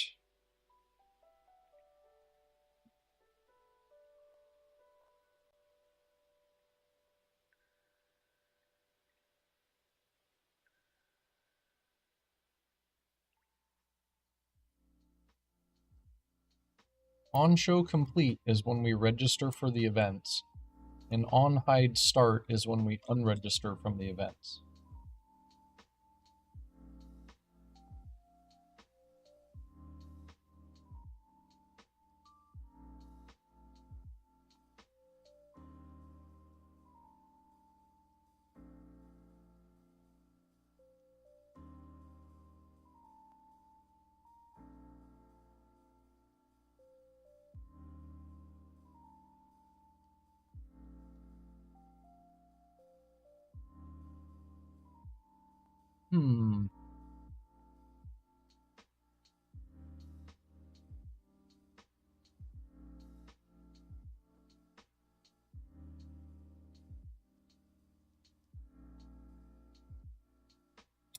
Well, I'm hitting that error again, and I'm not quite sure why. It's not a big deal. It doesn't break anything. But it does mean that somewhere I did not register or unregister from an event properly. And that worries me because I have no idea where that is. Well, we'll find it someday.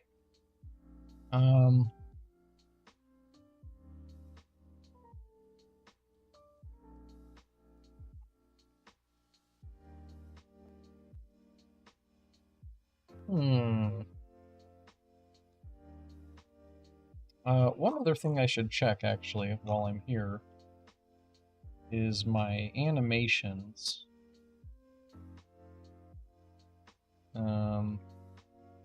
Are these set up? Yeah, so they will still run regardless of if the game is paused or not.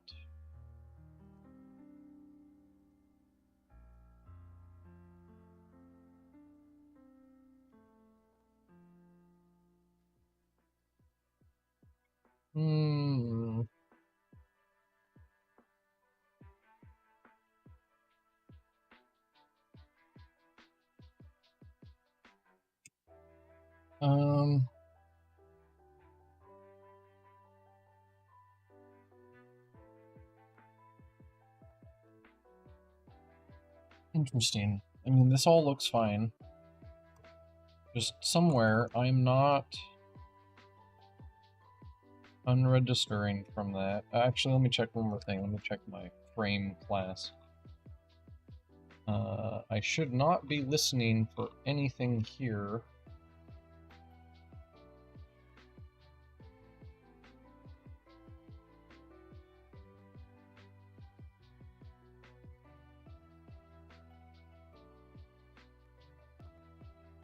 It's being used by the screen's back button. Okay, so who's using this? Back button on click. Am I even using this component? I don't think I am, nor do I think I want it.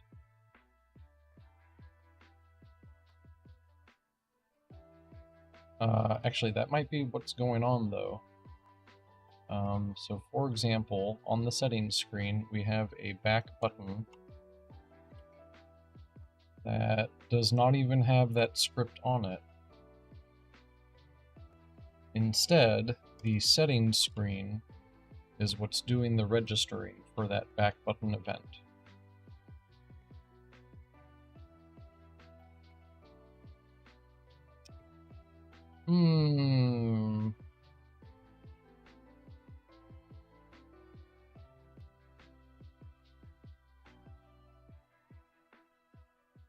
Interesting.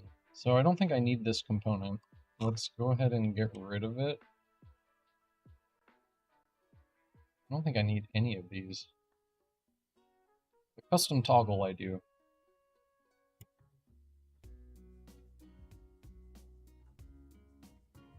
I feel like it shouldn't need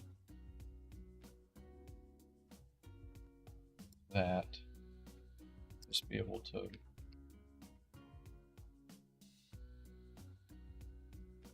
Why does it need to have the full namespace for that? I guess because this is also a UI namespace. Weird. Okay, anyways, we can get rid of the back button, we don't need that. We can get rid of the custom button, we don't need that. But we do want to keep the scroll view because we have like a recycle scroll view system. So that's useful. And then the custom toggle is it's just a toggle class that allows you to turn on and off a game object.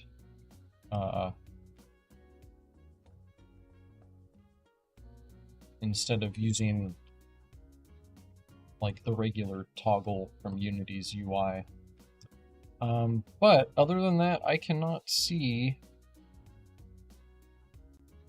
anyone that's actually using this.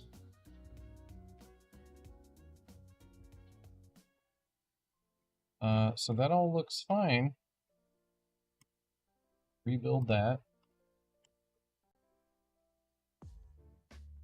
I'm confused why it's doing that. I must have just not registered for something, or unregistered for something somewhere properly. But the screens that it would be doing that on all look fine to me.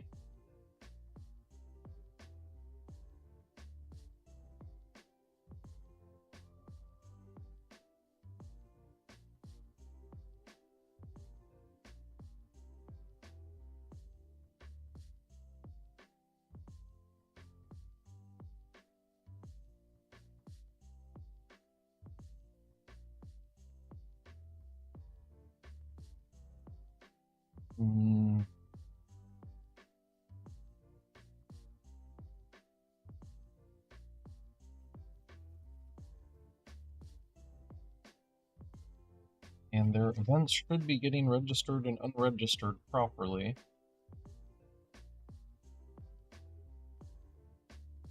Let's go ahead and re-export those Unity packages.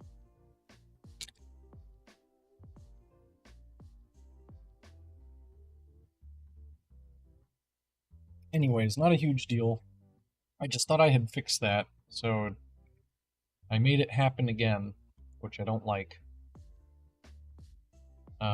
But it's not a huge deal. Let's, I guess we can go check all of these really quick. That looks right.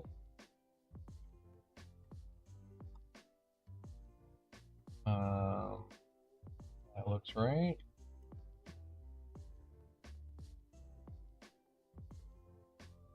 That looks right.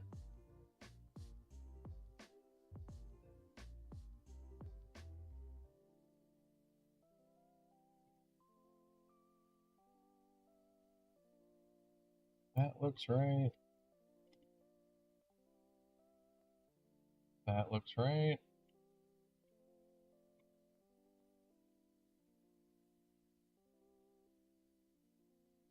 Right. Well, this one we should be registering here and then unregistering there, so now that looks right. But that shouldn't have caused the issue either, actually. So, but maybe we did miss something somewhere. That looks right. That looks right. That all looks right.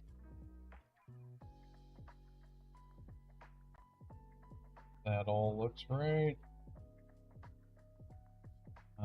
So save that, and if we go back to the game screen, we checked most of these. This is wrong. Let's update that to a register. Now that looks right.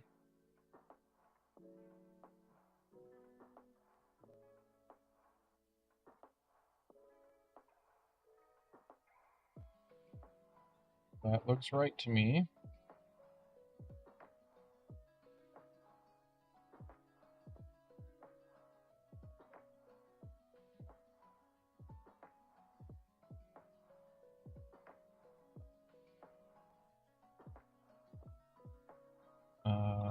That looks right to me.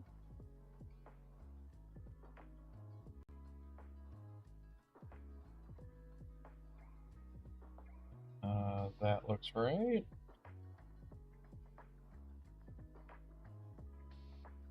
That all looks good. Good, okay.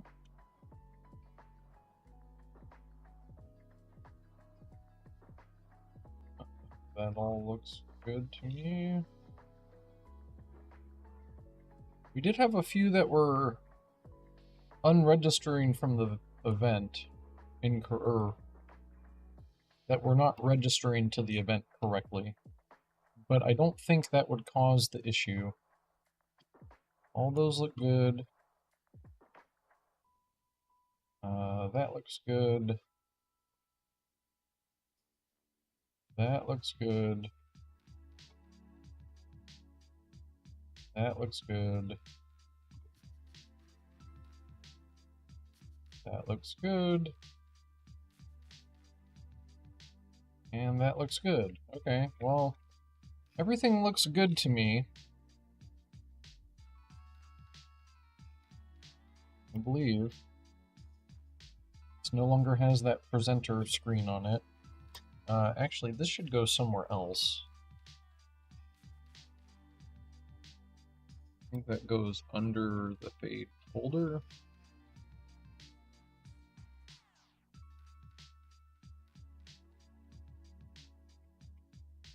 Let me close everything back there. Collapse everything. Alright, technically, everything looks good to me now. I think the problem's still going to be there, though. I gotta figure out what I did. If I navigate to, like, the start screen, press the escape... Oh, I guess that it worked now? Maybe it was those... the screens that were not registering correctly. Okay, let's go here, and we pause, and we unpause. No, see, we're still getting that issue. And it's not fucking telling us where it's coming from. It just says that this method is being invoked. Who is listening to this method? Go look for references. And it should only be all those screens that we were just looking at, and it is.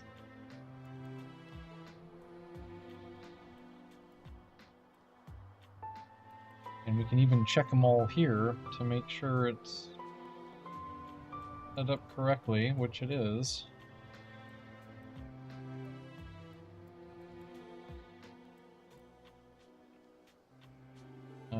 Yep, that looks good, that looks good, that looks good, that looks good. That looks good. That looks good. I mean, it all looks correct to me, but we're still getting that issue. We did fix it on the main menu, I guess. But something's still going wrong here, and I must have just not seen where that's happening. Let us...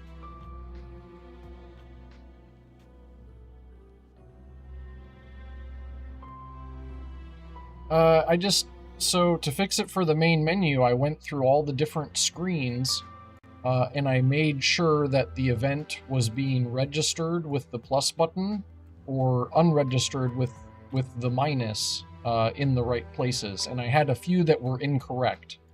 And I fixed all of them, including all of these screens. I have now gone through twice and double checked. So I actually have a feeling it's something with this.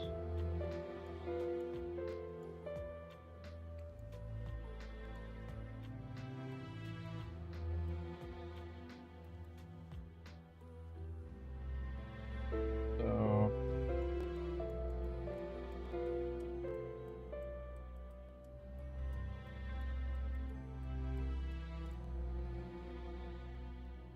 no, I guess I'm not calling previous from here.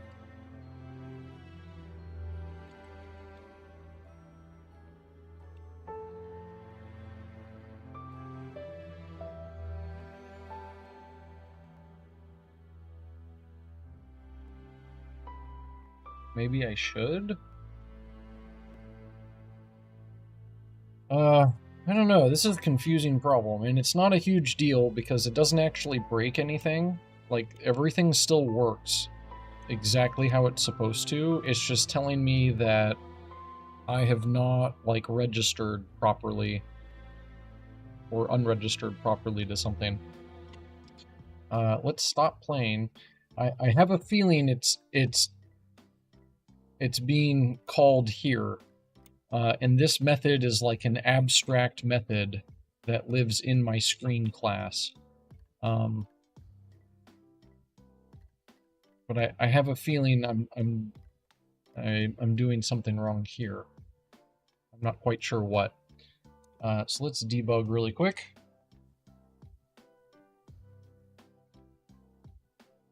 Enable debugging.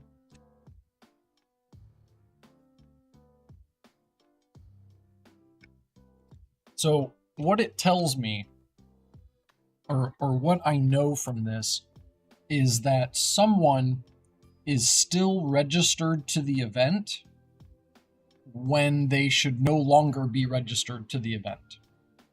So when I press the escape key, it invokes the event, and some screen that should no longer be registered to the event is still registered to it, and then trying to access its canvas group to show or hide the screen. Most likely to hide the screen, even though it's already hidden. So that's what I'm getting from this, I think. Let's see. What if I go like a few?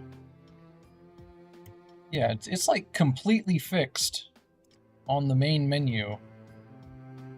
So it has to be like one of the screens that exists here on the game screen. And all of these right here are also on the main menu. So it cannot be any of those. It has to be either the map screen, the pause screen, which is missing a shit ton of references, and the game screen. It has to be one of those three screens that's causing the issue. And I don't think it's the game screen, because we are on the game screen right now. That's what shows the player's health. And if we press the escape key... Oh, hold on, I wasn't clicked into the game. If we press the escape key, it does in fact bring up the pause screen. And when we press the escape key on the pause screen... Oh, I do know what the issue is. It is the game screen. Because the game screen... Shit, no, it's not. It's not even listening for that event. Well, there goes my theory. Let me run it again.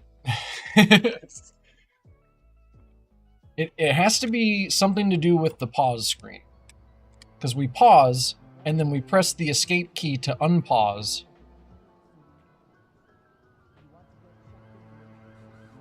And that's when we get the issue. Actually, I think I know why. Because the escape key is still acting as the pause button as well. Even though it should technically, the pause should be disabled.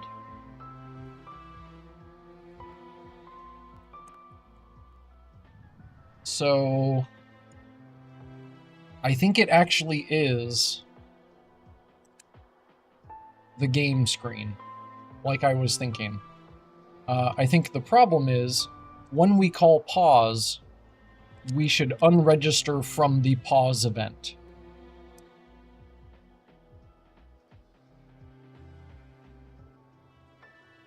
Even though it should be unregistering those events immediately. I think we'd also do that here.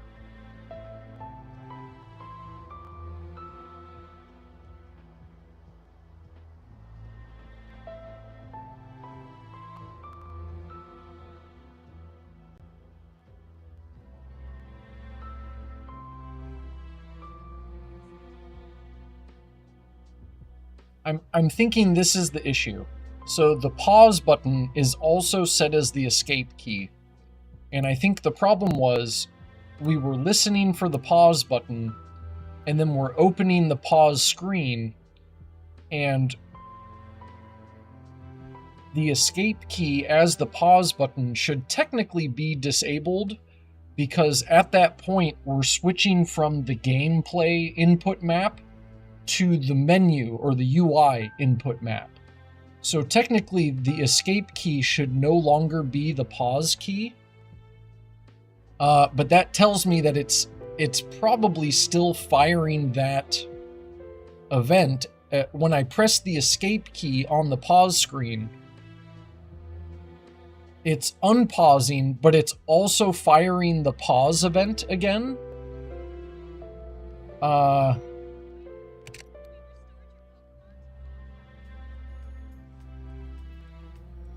So in onEnable, we enable the UI input.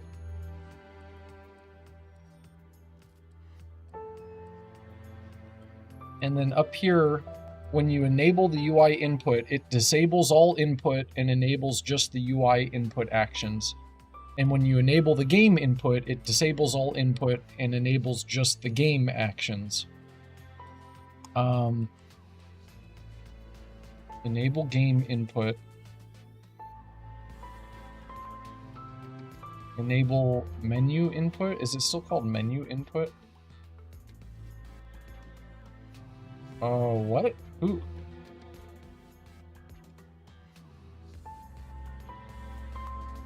Oh, well, we need to fix this too. We don't have that anymore.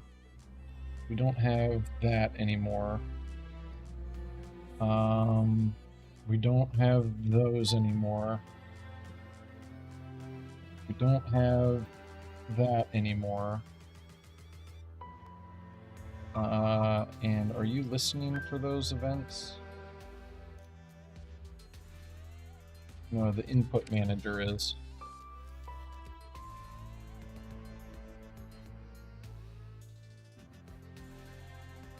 Nope, wrong one. Enable UI input, enable UI input. Wait, what? I thought in here it was called... Oh, okay, so just here it's called that. Enable UI input. UI input, game input, disable all. Alright, and then the pause screen is calling enable the UI input. And the game screen is calling enable game input.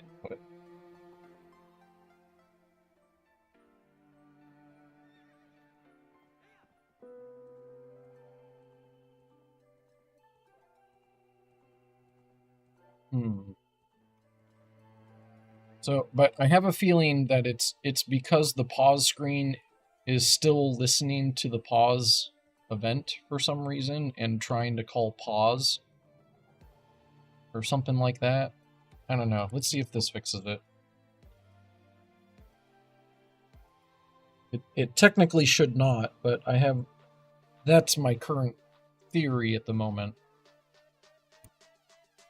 Now, should I really waste all this time fixing it? I don't know. Probably not.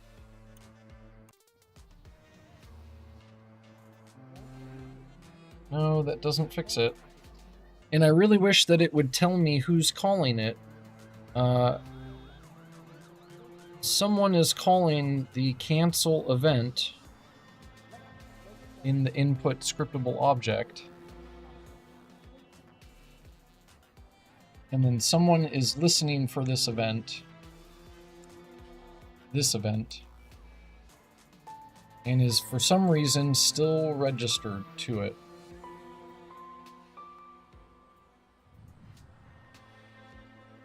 And the only things that are listening to that event are all of these UI screens. And we've already like triple checked that they are all set up correctly. But it has to do something with the pause screen, I think.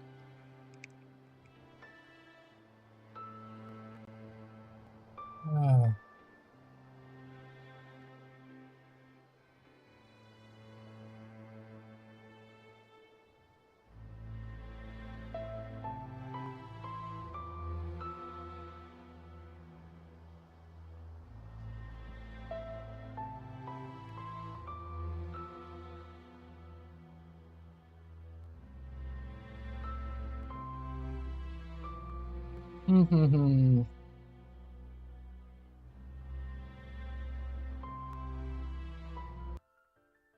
don't know. This is not a huge deal. Everything still works as expected, but it just annoys me.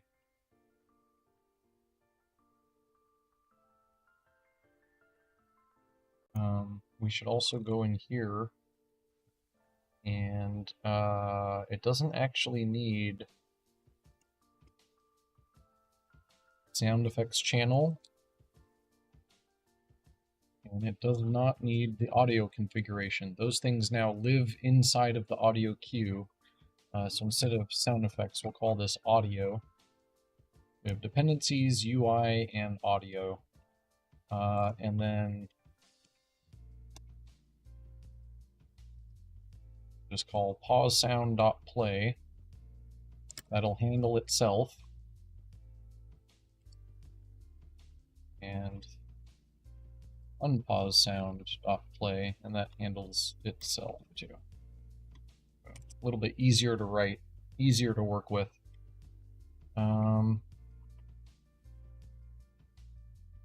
But we don't have a pause and unpause sound, I don't think. We can go make one really quick.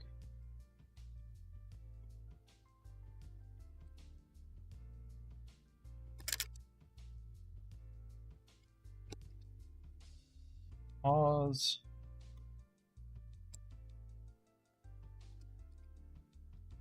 Unpause. And pause. We will select a pause sound. Sound like.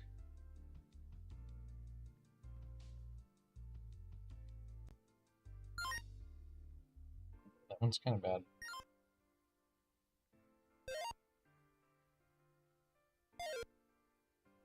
I like 2.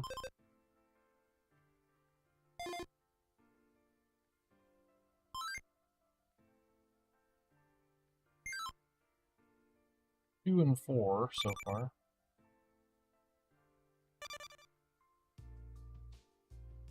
5 is okay. 6 is kind of weird.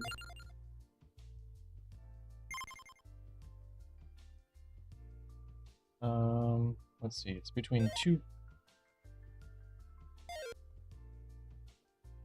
Let's do, let's just put it at 2 for now. Audio, queue, scriptable objects, that one. We want here, type in pause. We want pause to in. And unpause, we want pause to out. And then this the pause and the unpause sound effects. Perfect.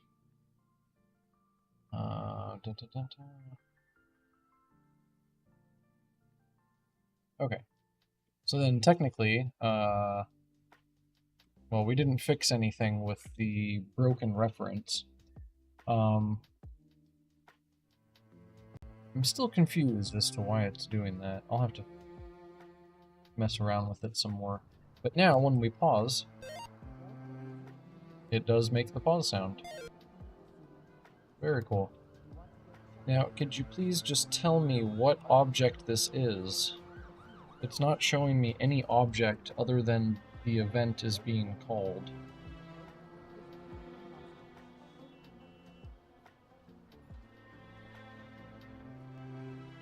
Ugh.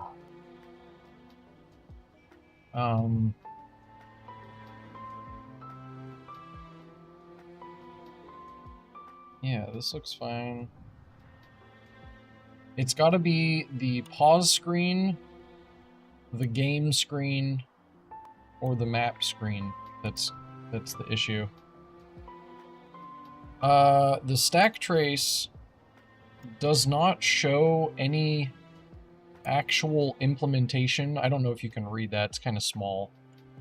The only place in the code in this project that it's actually showing in the stack trace is that input scriptable object, and it's just saying that it is firing the cancel event. And then from there, that cancel event is being picked up by some screen. So it's I can see that it's in my screen class, but it's not. There should be like another line in the stack trace in between these that tells me which implementation of the screen is actually calling that back button. And it's not there. It's saying that's directly from the cancel event. It's then calling this method. But you can see that one, the input scriptable object does not have any reference to a screen, so it could not be calling this back button event. It has to be some screen that is calling the back button event. And in the stack trace, it doesn't say which screen that is. But based on my deductions here, if we look at all the screens that live on this scene specifically, all of these that I have highlighted are also on the main menu. They're prefabs, so they work exactly the same here as they do on the main menu. So that tells me it's none of those screens.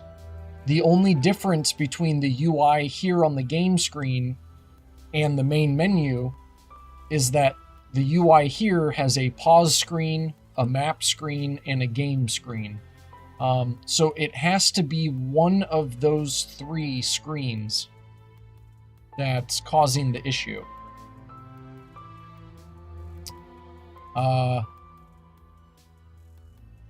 And you know what it might be too, actually?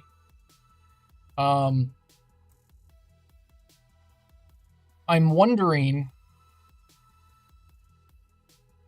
if this is showing up as true for more than one frame.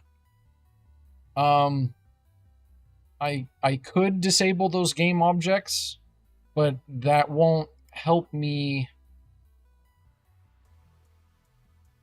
to figure out how to fix it, I guess, is my problem.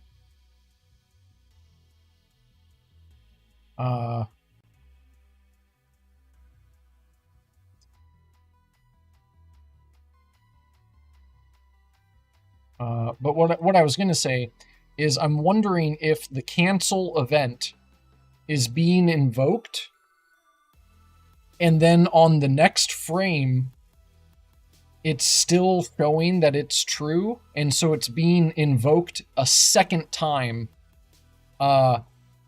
which would cause the issue. So I think maybe what I want here is if context dot phase equals performed. Is it started or performed? I think it's performed. So if not equal to performed, then return. I think by checking the phase instead of using the was pressed this frame method, that this is more accurate to like to the frame's current input. Yeah, that's a good point. I should add a log.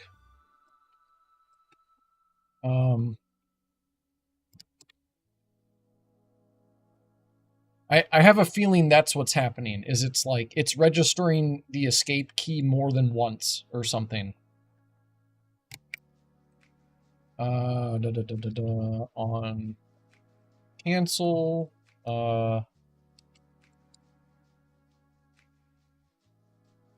was pressed this frame. Let me put the $, and then say context.action.was press this frame. So then when I press the escape key, yeah, so it's like, I think if you check by the phase instead of using like this was pressed this frame method, that this is supposed to be more accurate per the frame's input. Yeah, I remember there being something weird about the context. But so then we'll see it here.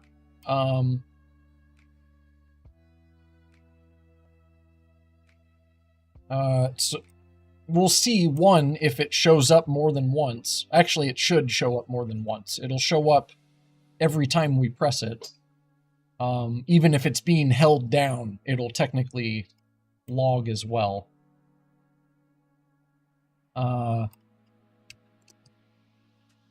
Let's go back to how we had it actually,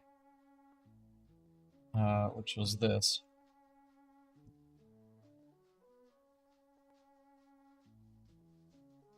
So then we can see, is it being pressed for more than one frame? I think this is the issue. I think this is not as accurate as we want it to be, and we have to check the phase instead. Let's try that. Let's see what happens.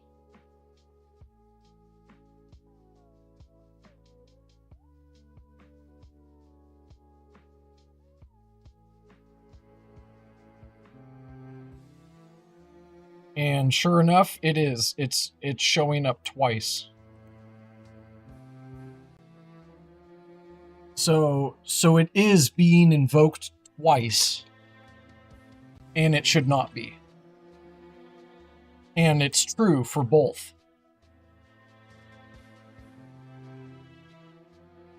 So that would be the same in here in the game too. Oh, you know what it is? No, because that's something else. But yeah, sure enough, it's being sent twice. That's weird. So I think we want context.phase equals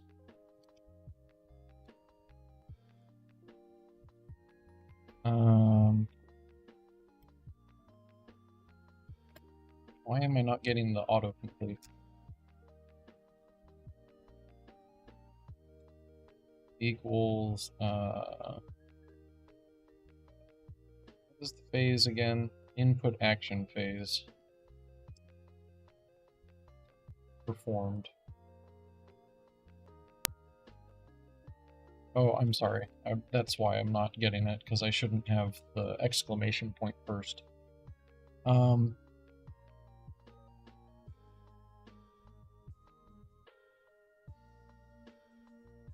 let's just do it like this.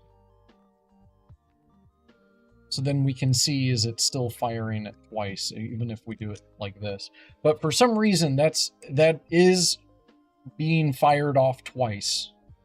And that would cause the issue, because the first time it's going to work, and then the second time someone is still listening for that event, but they have lost their reference to the Canvas group. I think. I still don't know that makes sense to me either. But I think it has something to do with the context. Yeah, so now we can see it was only pressed one time when I pressed the escape key. So I guess let's see if that works. We pause, and we unpause. No, we still get the issue, actually.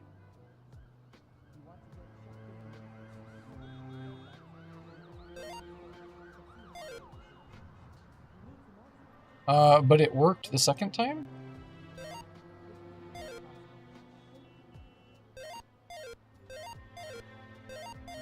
Now it's working just fine. You know what then? I wonder if there's some screen on the main menu that's actually still listening for it. Might be the issue.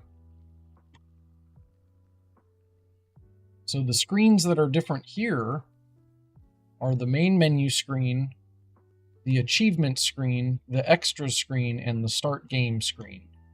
Now, the main menu screen does not listen for that event whatsoever. So it has to be achievements, extras, or start game. So let's go into achievements.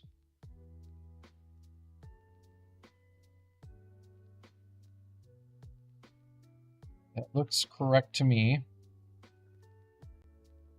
And I don't understand how it would still be registered for the event either, because these objects are being destroyed when we move to the game scene. That looks fine to me. So maybe the start game screen. You know, I wonder if it's the start game screen is never unregistering from its events.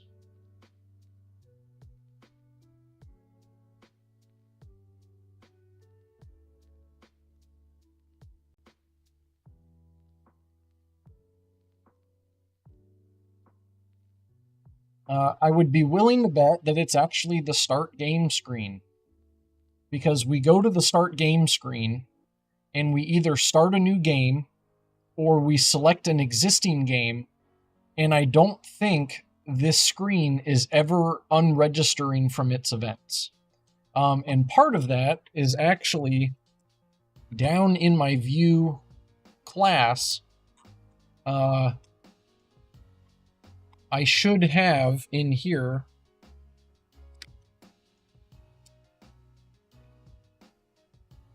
an on-disable method that should be virtual, so it can be overridden. We don't need the comment there. And in here, I should be calling unregister events.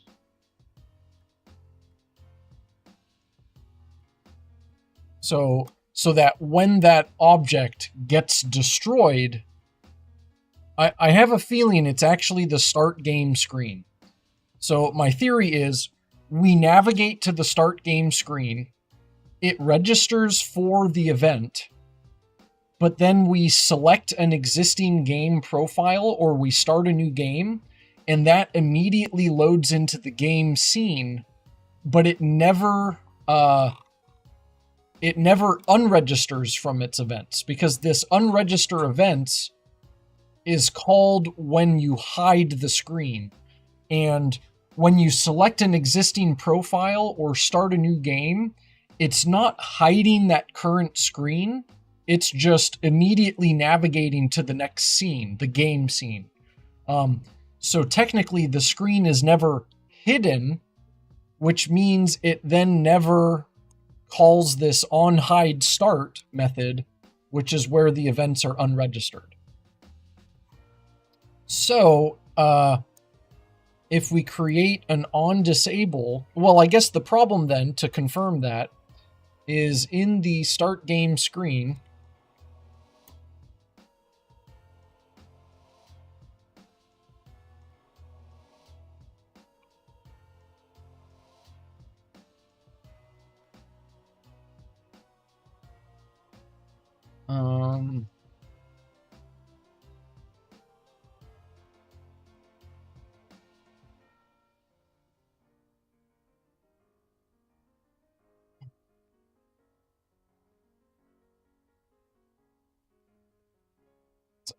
I would be willing to put down money that it is this screen, because it has a save file recycle view,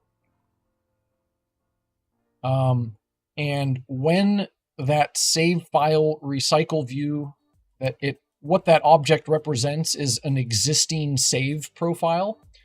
When you press that save profile, it immediately loads the game.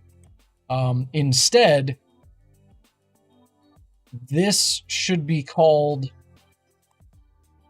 in the start game screen.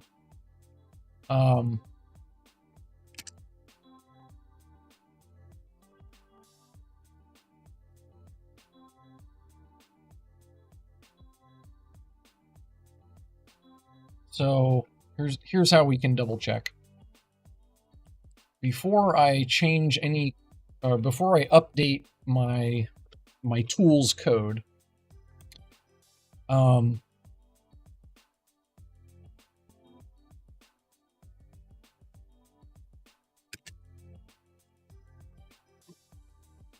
so it should just be calling load game,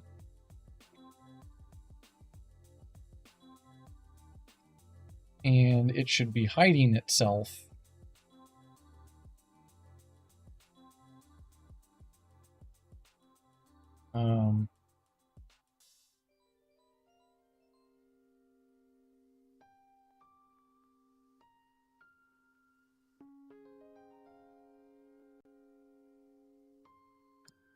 So, okay, so here's what we're going to do. So the save file recycle view should have an event called onSelected. And that'll just be an empty delegate. And it will then pass the save file that it has reference to through that event. And then on the game button, we're going to call that onSelected event. We're going to invoke it with the save file that we have reference to. Then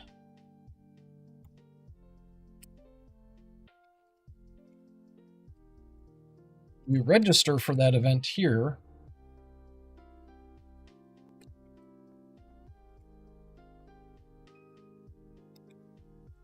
We'll call this like save file selected. Okay. And what that will do is it will hide the screen.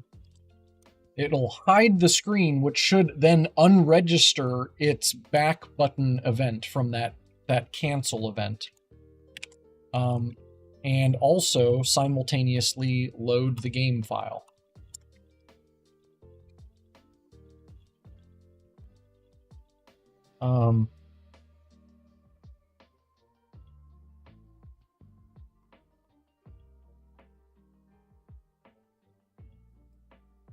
I guess one other thing it should do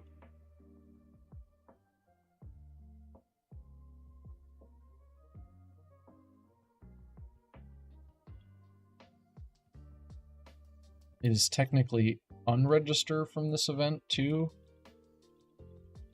I don't know how I want to handle that yet, but that's not a big deal.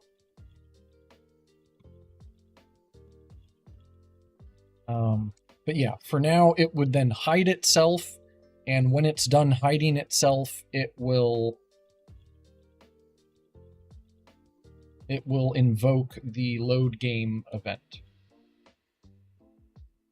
Now, this will also be fixed because I'm adding the onDisable method down in the view class, so that when a view is disabled or destroyed, maybe I should make this onDestroy actually, so that when a screen gets destroyed, it will automatically unregister all its events as well.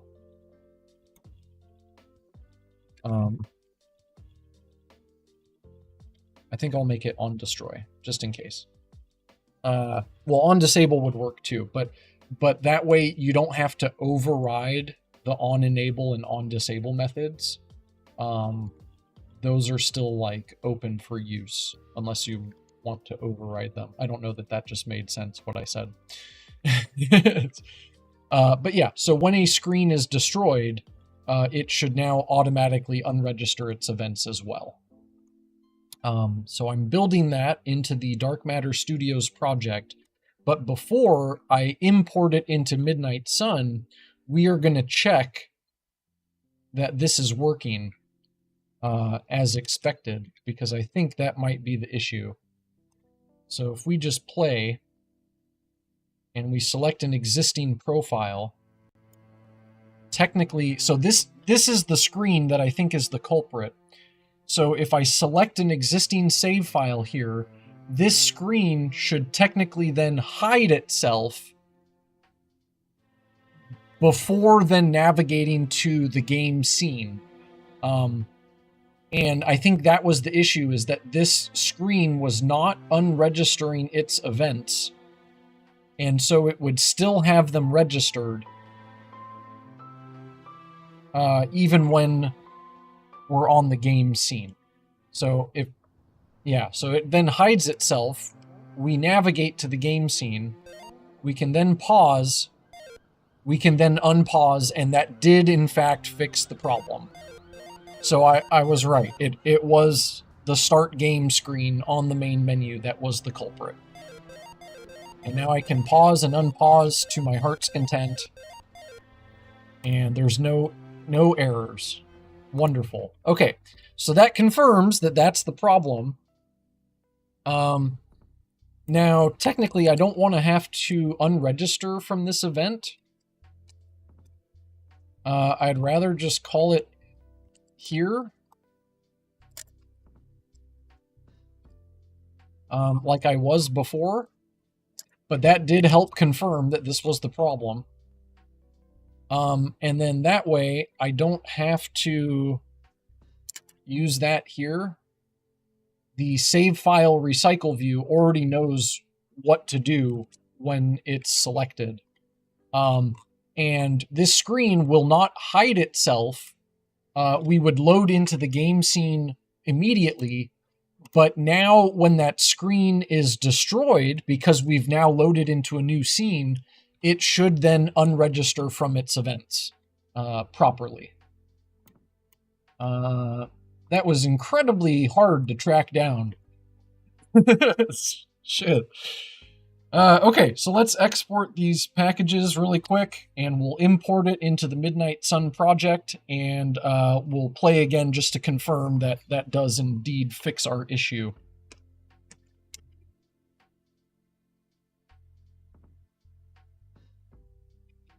Man. Also, it did seem to be... There did seem to be something wrong with the input, that it was being called twice. I don't actually think that would matter anymore. I think we can go back to how it was. But that does tell me that maybe I should update all of these to not use this method, because it does indeed invoke it more than once. And we might want to check the phase instead, so that we can be as accurate as possible That seems to be a bug with the input system, though. That's nothing I have control over. So, okay, our packages are done. Let's go into Midnight Sun. This is Midnight Sun, correct? Yep. We will import. It did not export the package the right way for some reason. So let's re-export the packages. I've been running into this weird issue lately where when I export my Unity packages, I was able to speed it up a lot, so it exports them in like half the time now. Sorry, hold on, I gotta drink something. My throat is feeling really dry today because it's so hot.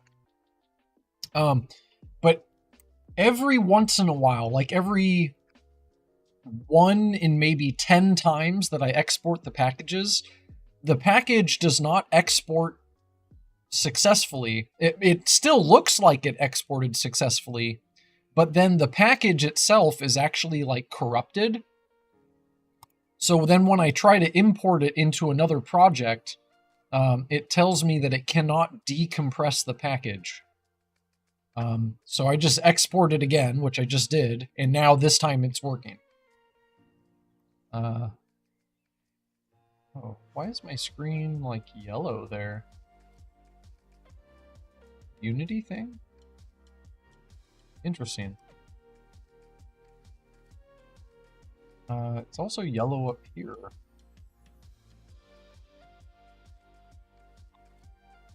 Anyways.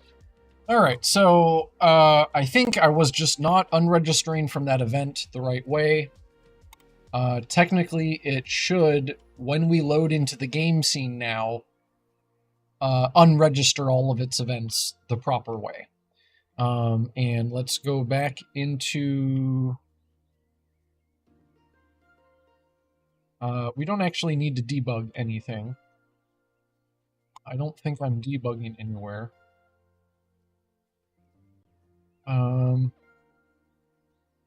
And we can just play and make sure that that does indeed work.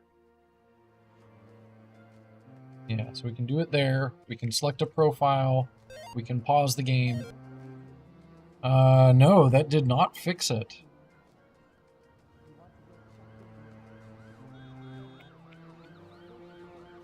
That is quite interesting.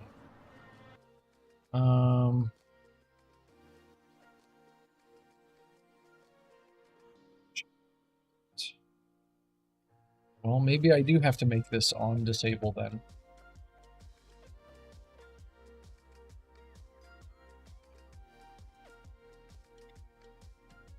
Maybe on destroy is too late to unregister from the events because it's then been destroyed. But that doesn't make sense to me. That should still work. Let's try on disable really quick just to see if that works. And if not, then we'll go back to what I do know works, is actually hiding the screen before we load into the game.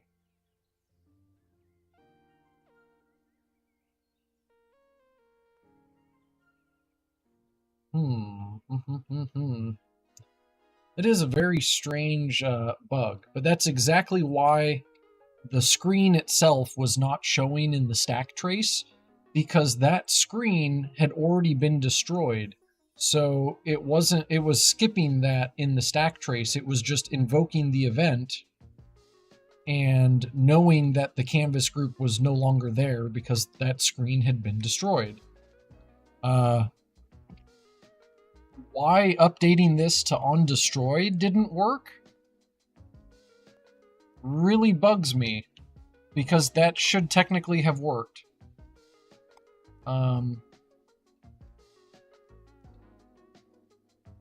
But let's just try it in on disable and see if that makes a difference. And if it does, then cool.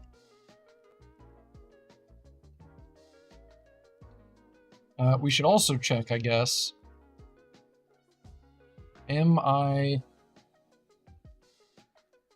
actually re-importing the library? No, I'm not importing anything from runtime.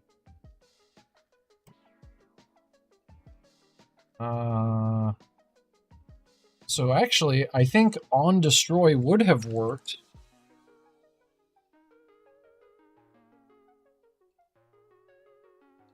Because this library is not even being updated when I import the package. The reason is because I probably have to delete the existing assembly first before I import the new one. Because Unity thinks that there are no changes. So I think on destroy actually would have worked, but Unity did not import the updated code like it should have, which is very frustrating. This all seems like Unity issues to me that I just happen to be able to understand because I've been working in Unity for so long. So, the caveats of Unity. Man, I'm like sitting hunched today. I gotta work on my posture.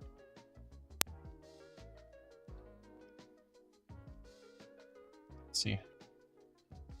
Adjust my chair here.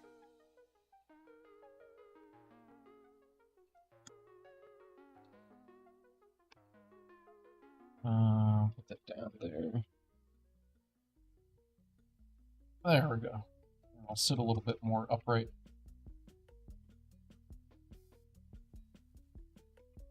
All right.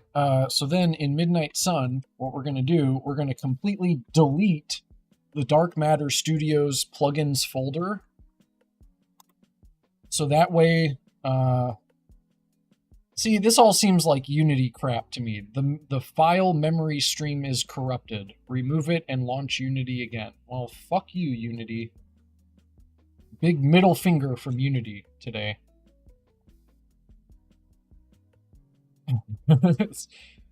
All right, well, but I'm deleting that Dark Matter Studios folder and then re-importing all the tools. That should technically fix the issue, in my opinion. In my expert knowledge of Unity and the many fiery hoops that I have to jump through to get it to work.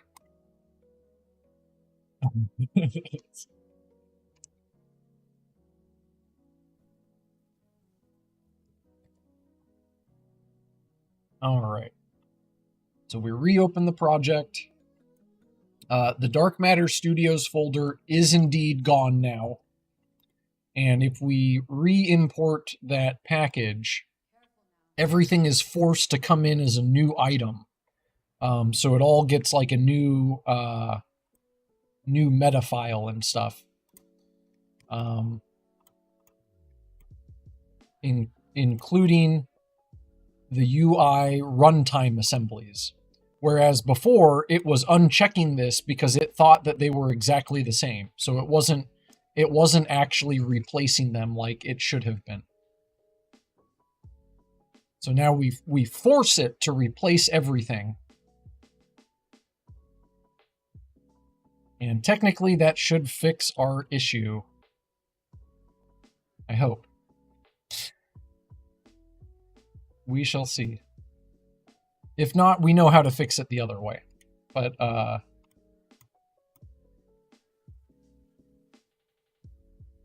would be willing to bet that this fixes it now. Or maybe I'm not willing to bet. I'm hoping that it does. Alright, so it works here. It does not fix it. Ah, that's so annoying. Okay, well,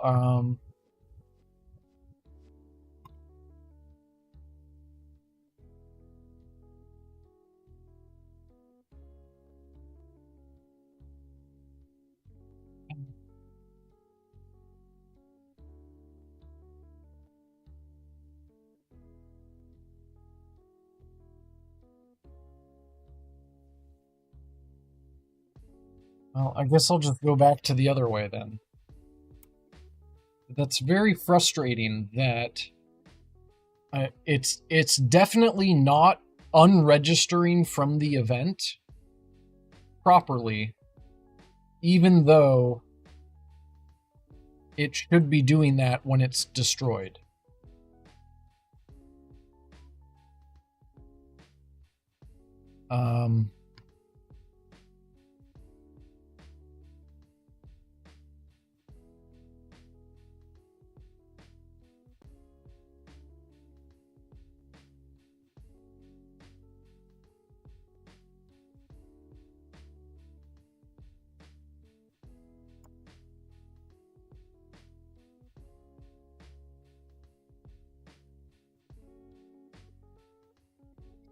All right. Well, we'll just go back to how we were doing it.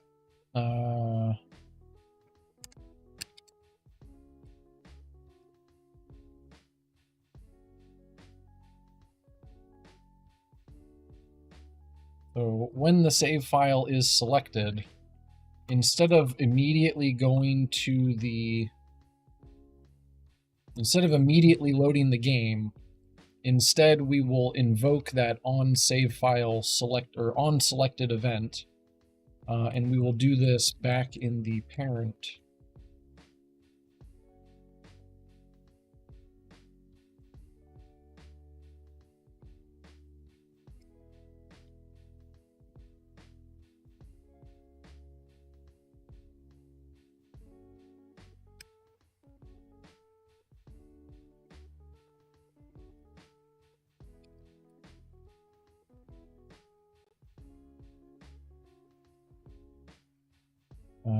And that takes in a save file, which gets called there. And then we actually want to hide this screen. We can even pass in false.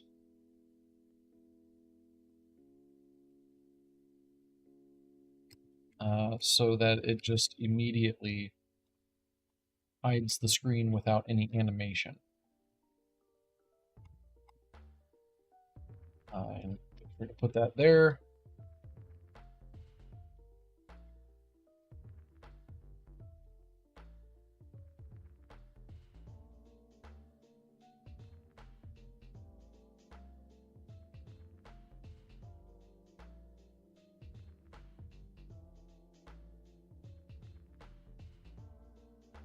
No, that doesn't matter.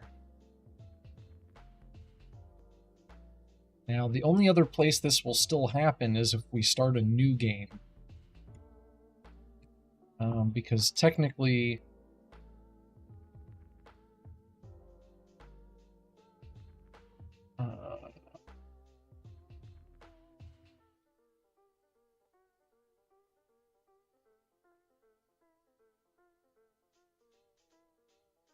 Oh, I've already got an on-selected event? Hey, that's pretty cool, actually. Now,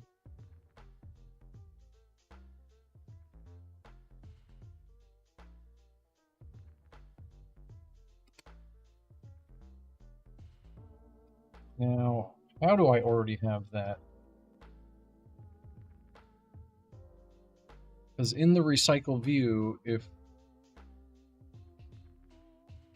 I actually don't know why I would have these here.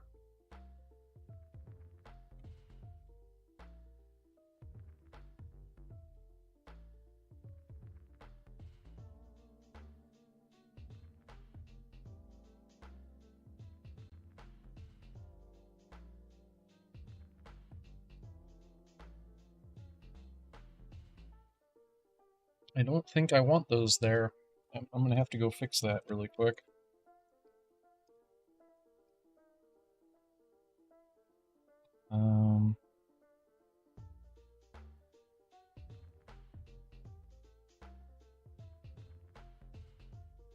Or I guess what I could do is I could leave those. No, I don't want that, because that might cause issues. So we'll just get rid of all of that.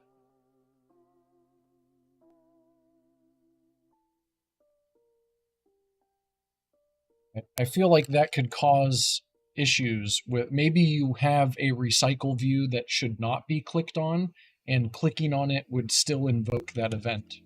And that's not how I would want it to go. So we'll just do it like that. Rebuild that code. Back to the Dark Matter Studios project, that it can recompile.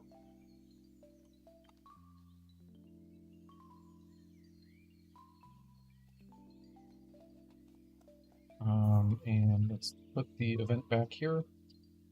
Back to the Dark Matter Studios project, and then we'll re-export those packages. And while it's re-exporting, I'm going to take another quick stretch break here.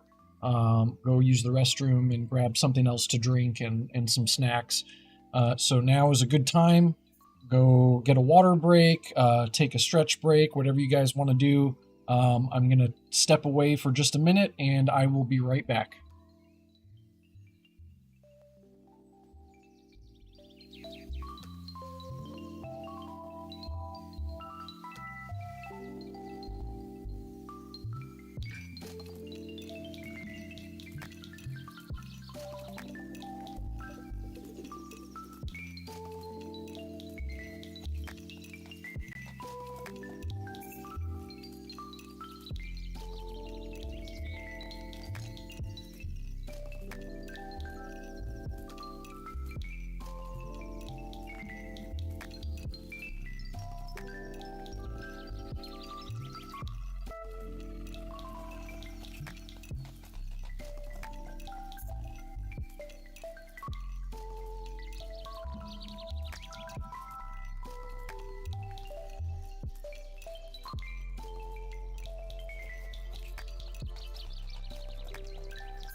Alrighty, I am back already, guys.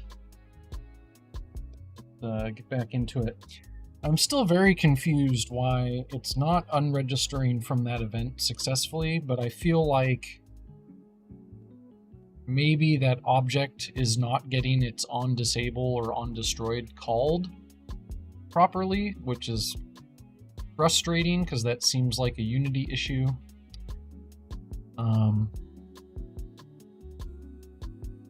Let's go ahead and import the updated package.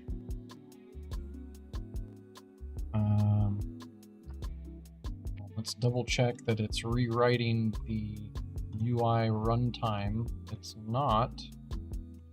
So let's delete the Dark Matter Studios folder. And we're going to get that memory stream corrupted again because Unity is garbage today.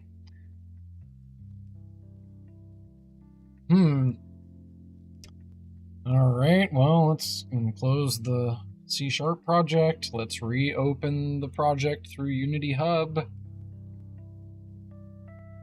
Man, the hoops that I'm having to jump through today.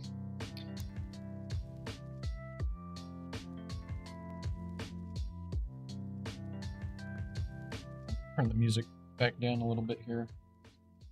Not over my voice. Alright. Then let's re-import the package. Everything will come in as new.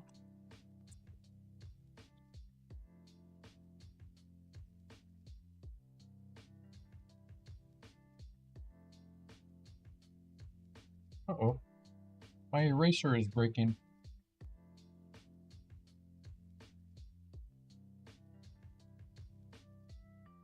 Maybe just re-glue it.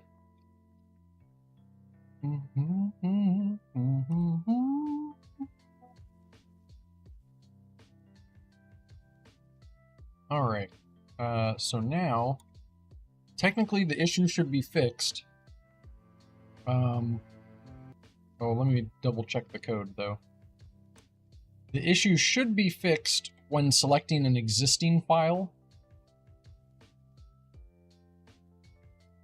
Yeah, so it's just invoking that event, and the start game screen is then listening for that event and hiding itself properly. Now the only other thing we need to do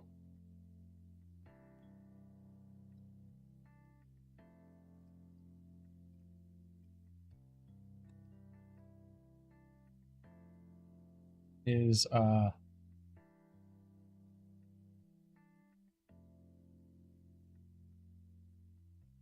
we need to call this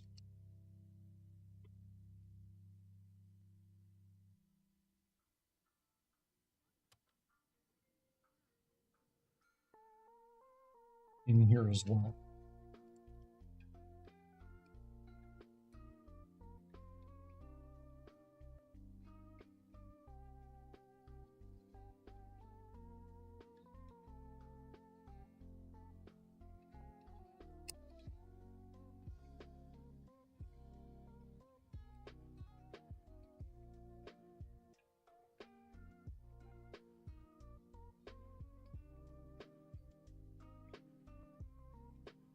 Put that there.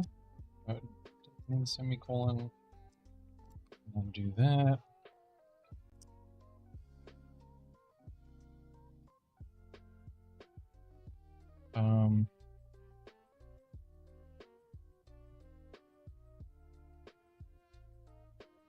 That's right.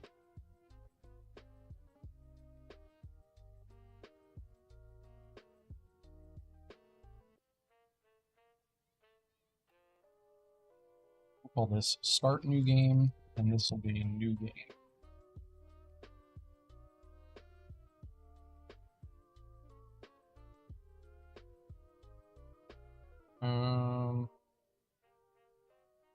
Oh wait, can I just call that without the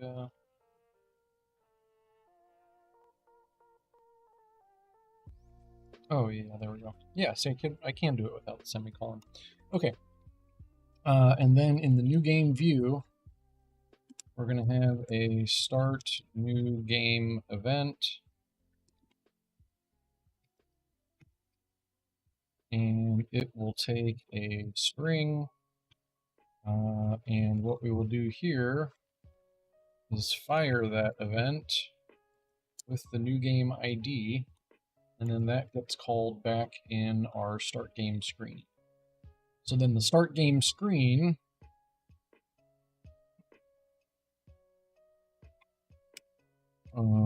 new game view dot start new game plus equals start new game. The new game screen will listen for that event,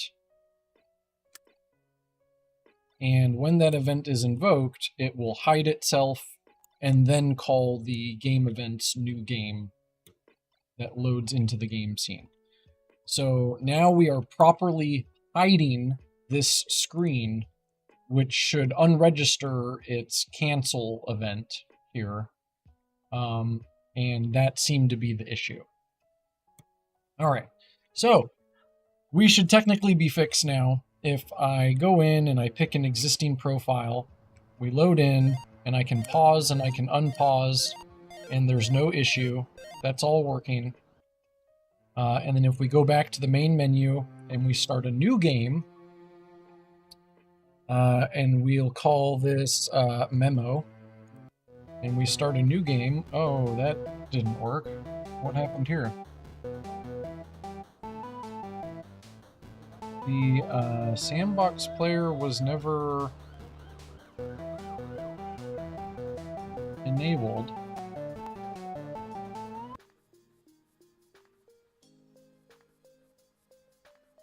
That was odd. Let's look at your save file really quick. We do have a current location.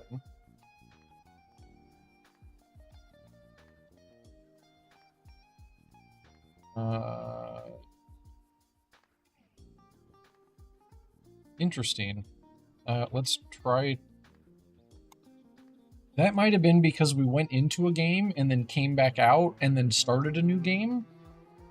So let's try to just start a new game from without doing that. And that did work. Okay, so something's wrong in that loop there. I got to figure out. But then from here, I can pause and unpause to my heart's content, and I don't get that error. So we did fix the error. And we can still pick stuff up. That's working. That's another thing we accomplished today.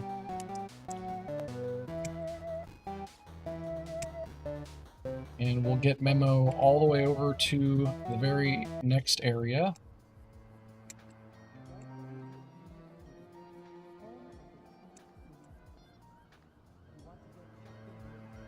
And we'll talk to this random NPC really quick, just to make sure that's still working, which it is.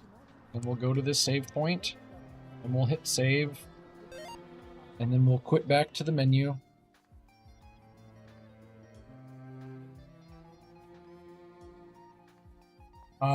I think I know what's going on.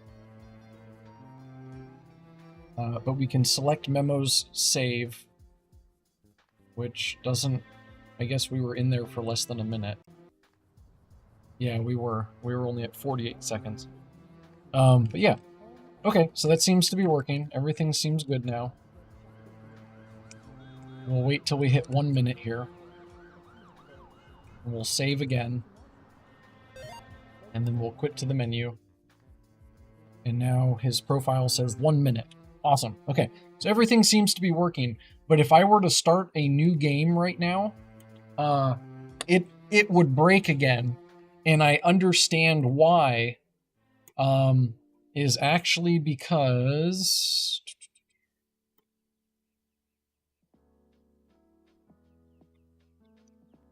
the current path is never getting reset.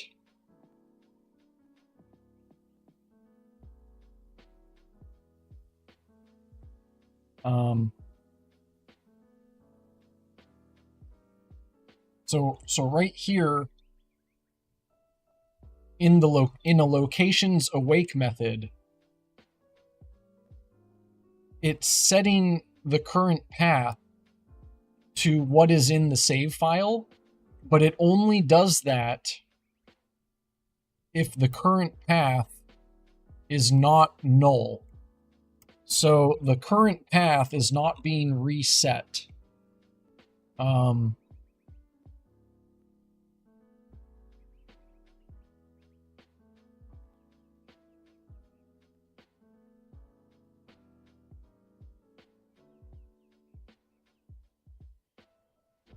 Let me think about that.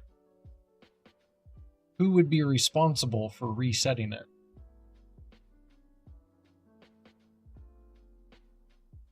And do I want the current path to be set? Or would I rather it be like the current save point?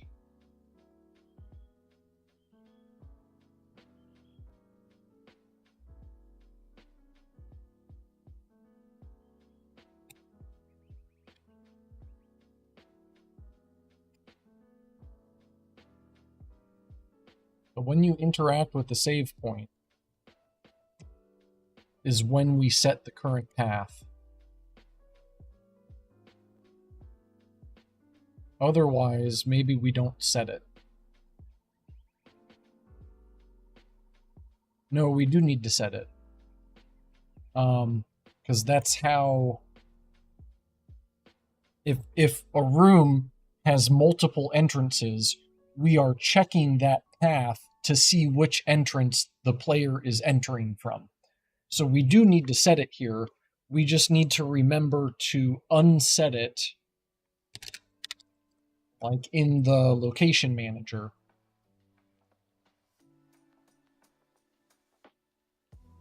Perfect, yeah. So in the location manager, when the location manager is destroyed, we unload the current location from memory. We set the current location to null. We would also set the current path to null as well. And then that should fix the issue. So now we should be able to go in, select an existing profile. We'll select Memo's profile. We load into an existing game. We quit back to the menu. And then we start a new game. We'll call this Little Timmy 69. And we start a new game, and it should work like a new game. The player should be spawned in correctly. And it is. Perfect. Okay, that fixed our issue. And I can get rid of this debug statement here too, that we don't actually need that.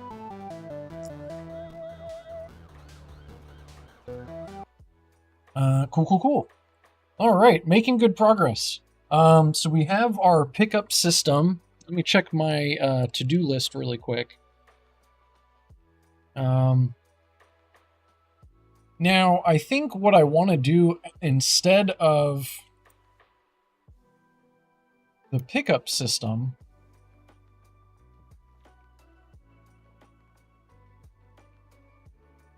I think I kind of made the pickup system a little backwards because it's checking for the iPlayer object. Instead, what I think I want to do is make a character ability called Character Inventory. Hi, DM Gamer. Thank you for your message, but we do not allow solicitation here, so I'm going to delete that and ban you. Please kindly fuck off. Thank you. So we'll come back here. We will make a Character Inventory ability.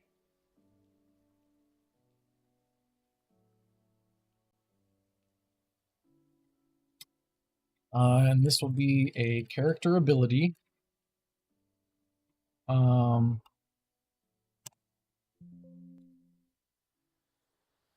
rid of that. Now, I think I want this to be the trigger and to have reference to an inventory. Is more what I'm thinking.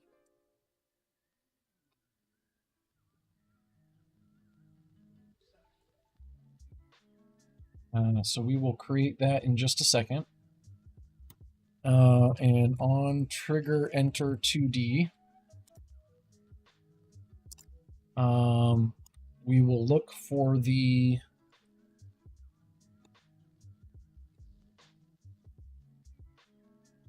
we don't even need to do that. We'll just say if not other dot try get component out I pick up.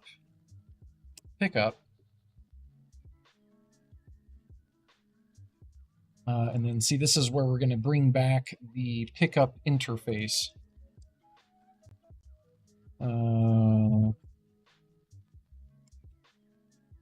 CKUP, thank you. Public interface, I pick up.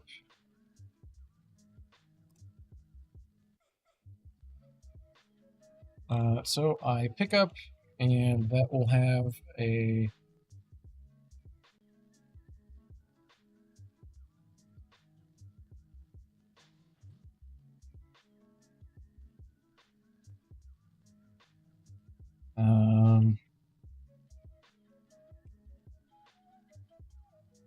we'll just call it pickup again.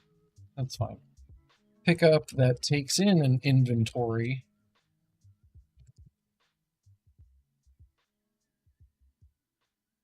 I think that's how I want to do it instead.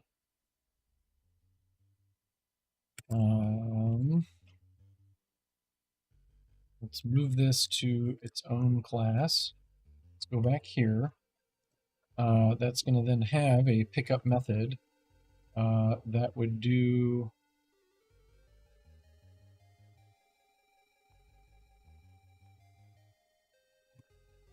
something like inventory add item,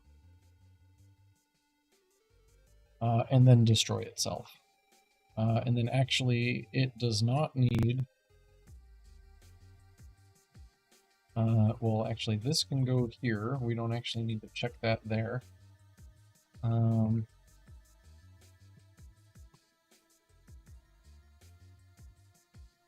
it no longer needs the on-trigger enter.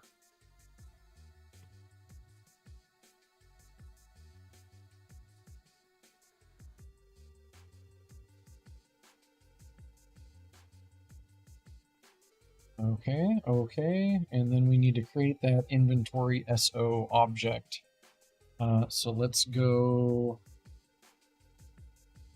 create a new folder. We'll call it inventory.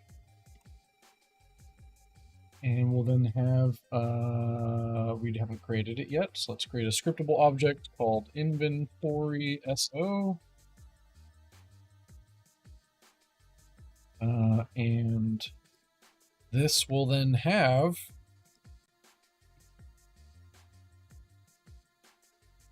a list of item SO items. So I could actually start your inventory with some items if I wanted to. Call that items. Make sure we new up that list so it's not null when we try to access it. The list of items in the inventory. And then we'll give it a nice public method called add that'll take in an item SO, and it will add it to the items list. And then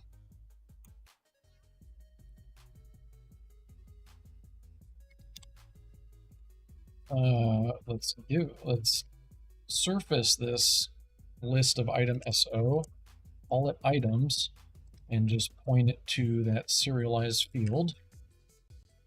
And last but not least, let's add a remove button as well, or a remove method. So that way you can remove an item.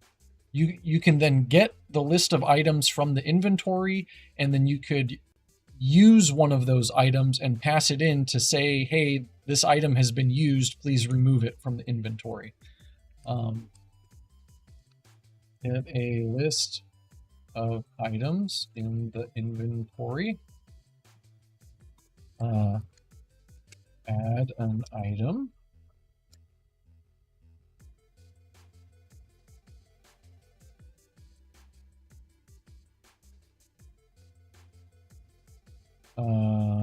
Let's just call this list of all items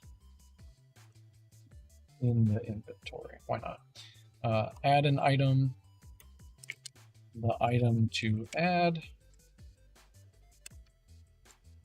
remove an item, the item to remove. So very, very easy here.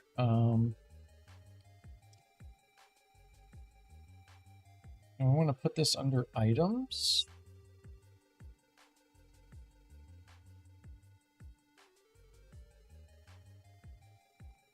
Maybe we have different types of inventories, like a weapon inventory and a consumable item inventory, and other things like that. I might want to think this through. I guess let's put it under items for now. So inventory, and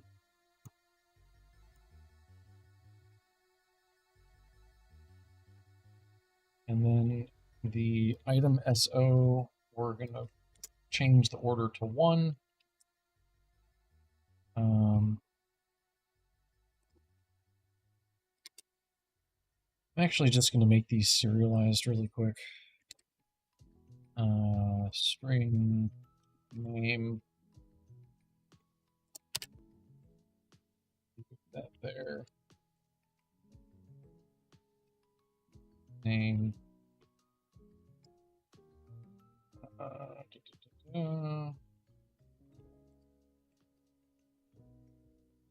So sprite, right. That will go there.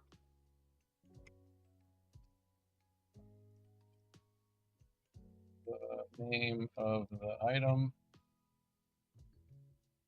Let's just say the item's name. It's a bit shorter. The item's sprite.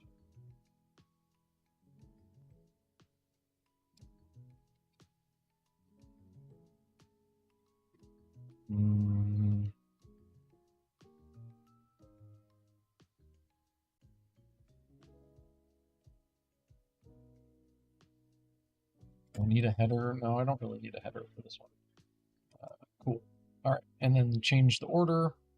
And then the inventory has a list of those items it can be added to or removed from.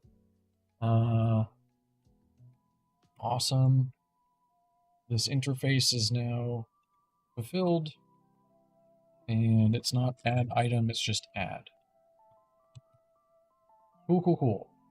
All right, and then we have a character inventory ability. The inventory scriptable object. And then here we'd call pickup, and pass in the inventory.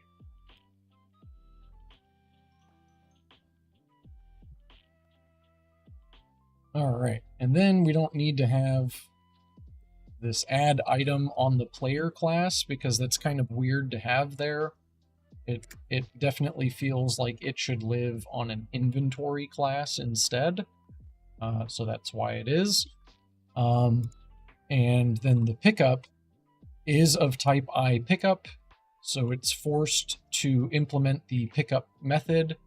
And the character inventory ability is then what looks for the trigger and says, is the thing we just ran into a pickup object? If so, pass it the inventory that we have reference to so that it can be picked up or added to that inventory, basically. That makes a little more sense to me in a cleaner context. So then we'll go back here, items, and we will create an inventory. We'll just call this items inventory SO, I guess. Then we'll go to our sandbox player. And we will give it the character inventory ability. And we will give it that items inventory. Put that there.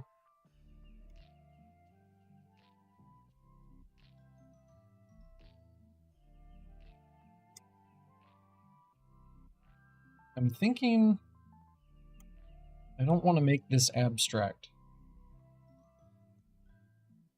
I'm thinking I make this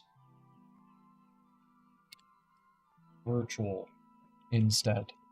And then the character inventory is not something that would be active, so it then doesn't need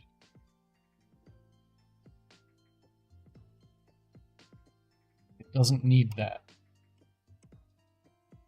But it'll still have it on the base class if someone tries to reference it. So then in like the character interact, we're also not using it. So we can delete it from there too.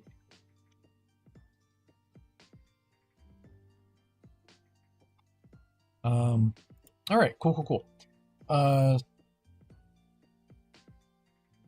So our character inventory ability has been added to our player. It has a reference to an inventory that's just a list of scriptable objects, basically. And nothing else should change. The code's already been updated. So now if we go in, and we'll start with Little Timmy 69's profile, we can still pick up the item just as we did. And even further, if we go onto the sandbox player and we look inside of the inventory, we do indeed have one item added in the inventory. It's the stim pack. So there we go. We now have the concept of an inventory as well. Amazing. Now, what we'd probably want to do is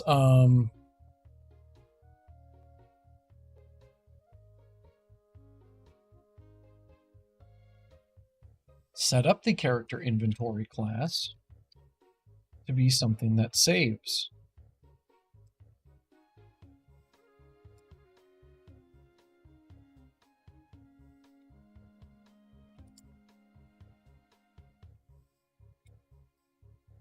Yeah, nice. So we'll set up the character inventory to be something that saves.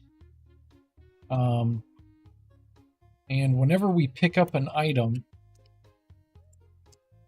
we would then set the save value to dirty so that the save system knows this object needs to be saved.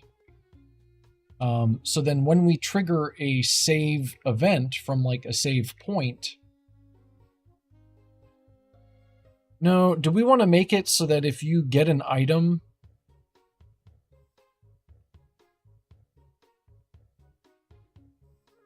I guess it depends on the importance of the item. If you're picking up currency, it just gets added to your wallet. But then let's say you die before you save. Should you remain at the same amount of currency? Or should you be loaded back in at your last save point with the currency that you currently had at that time?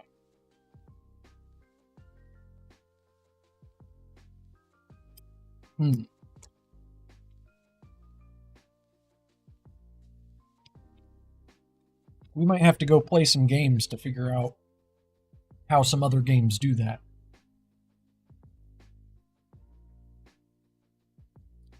Because I don't think I want to make this an object that saves itself.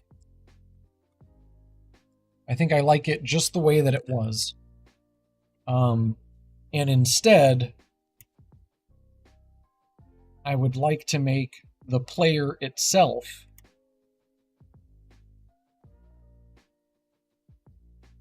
when the game saves, it then adds its current health and other stats to the save file. It adds its current inventory to the save file.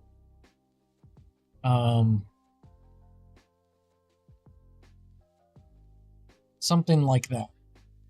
And the reason I made this a character inventory is because maybe you have an NPC that is also a type of character. So I think in Metroid, it's up to the player to save. Anything that happens from the time you last saved gets lost if you die. Yeah, see, I think I agree with that. But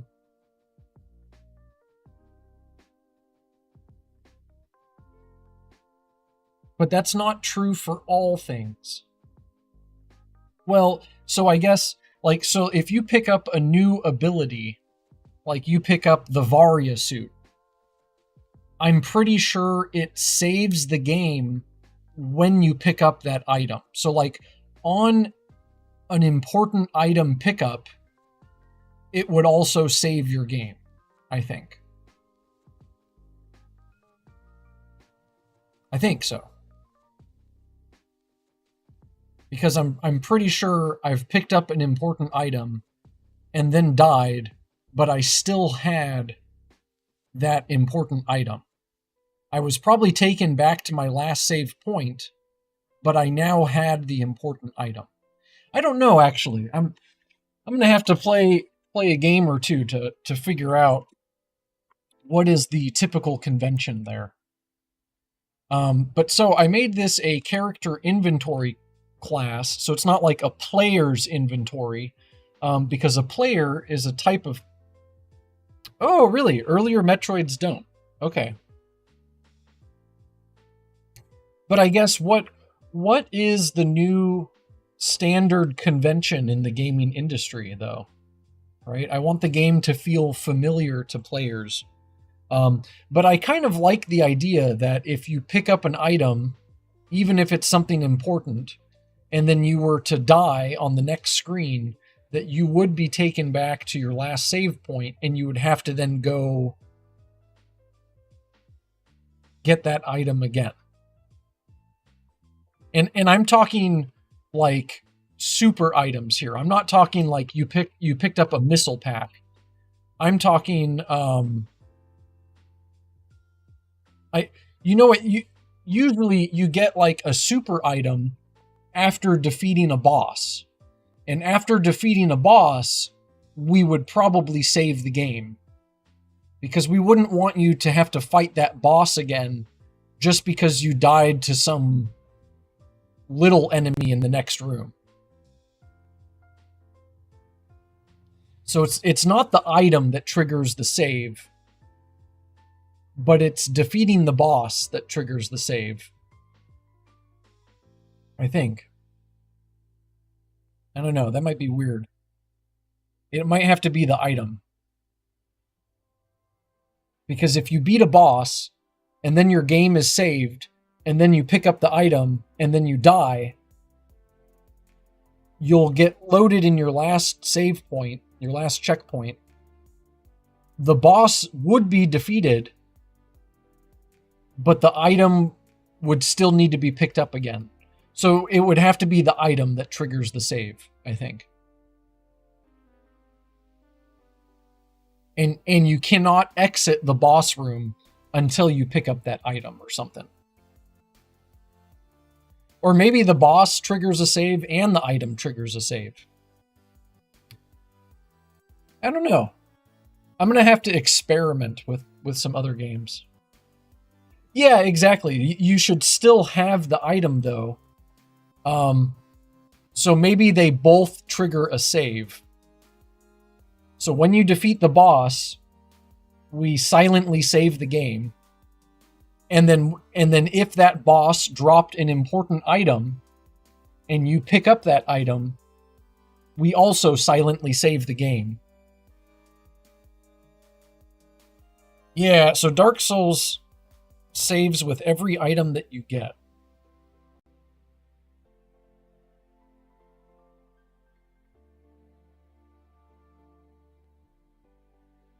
I think that's how I want to do it. Is you would pick up an item, it would be added to your inventory, but that doesn't count as a save point. Your last saved position is still written in the save file. So you pick up the item, it's added to your inventory, and we save the game. But your last saved position does not get overwritten. So then if you die, you get loaded back at your last saved position, but you still have that item in your inventory. And the boss would still be considered dead, right? Okay. So I think that's how we want to do it. So if that's the case,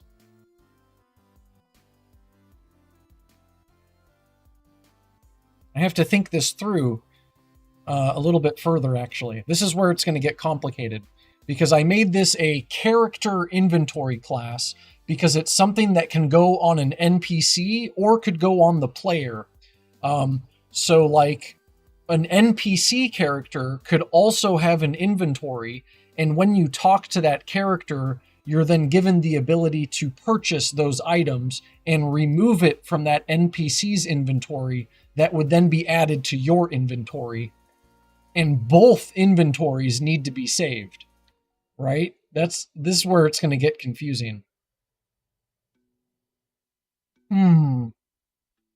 So, like, you could do a suicide run to get a good item in a hard area, and if you die, it doesn't matter because you picked it up. Yeah, exactly.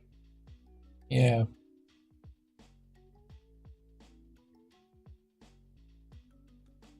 So I think I have that part figured out now. I think what I need to figure out next is when and where do I save this inventory?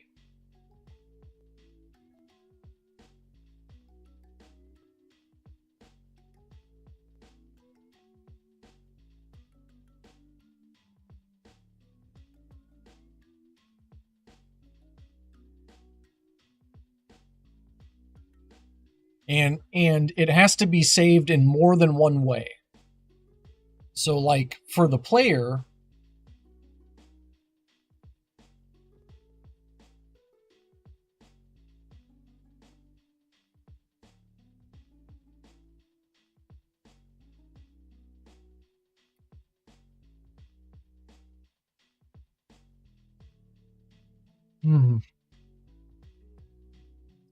I don't quite know what items will be in the inventory yet.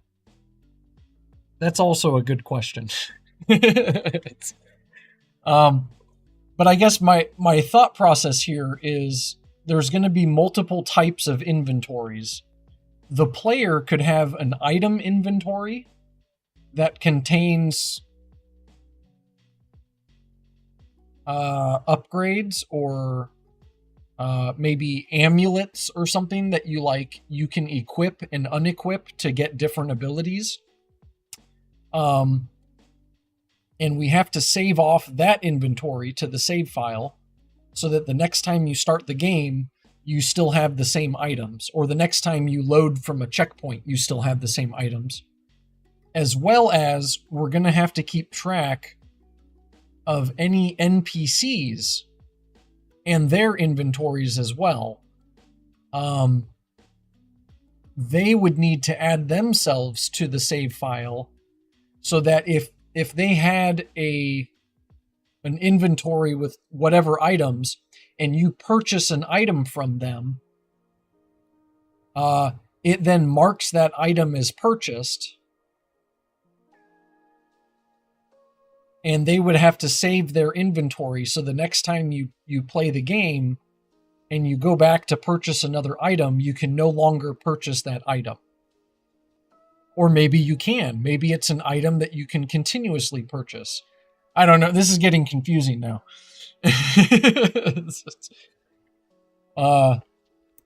We'll have to think about that. I'm not exactly sure when I want to do that.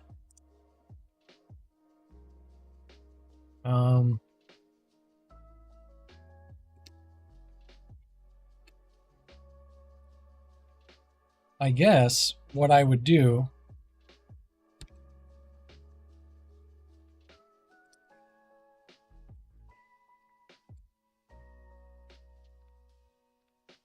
is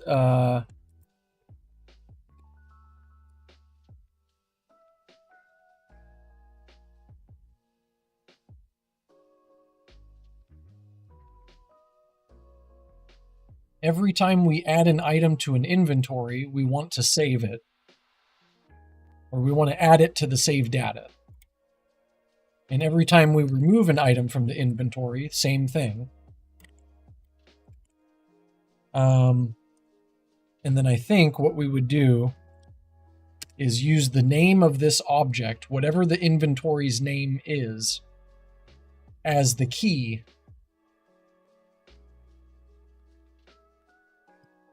Agreed. Yeah, I need to really do a deep dive into the game's mechanics and flesh it out so that I know exactly how to implement this. But I guess my idea is every time we add an item to any inventory, it adds itself by its name of the scriptable object and gives its list of items as the save data. And same when we remove, we the key in the save data dictionary is the name of this scriptable object. Learned this from working with Tony. Yeah. So that way, if this scriptable object, it's one thing to have an idea, it's another to have an actually fleshed out idea. Agreed. Yeah. Yeah, you're right. That's an important lesson that I also learned from working with Tony.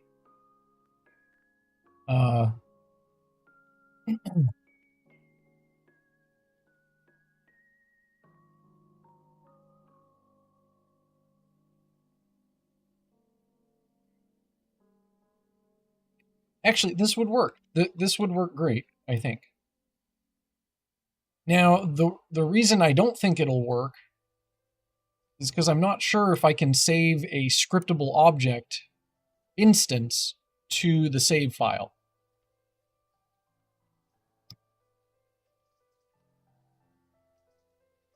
Yeah, exactly. Yeah, he'd only have big picture ideas, and when you actually tried to implement it or like use it in a real context, it wouldn't work as expected or as he had thought it would. And then you had to try to explain to him, well, that's not valid. You have to think about this in X, Y, and Z. And yeah, I remember that. So I think what I need to do actually is I have to create a serializable class called item.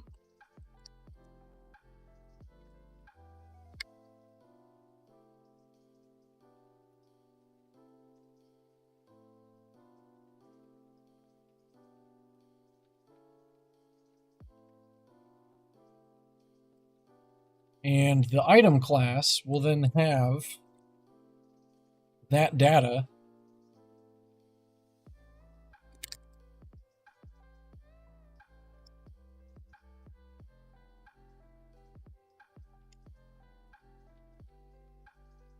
and it would then have the item.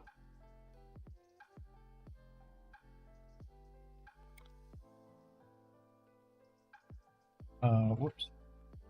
That should be an item.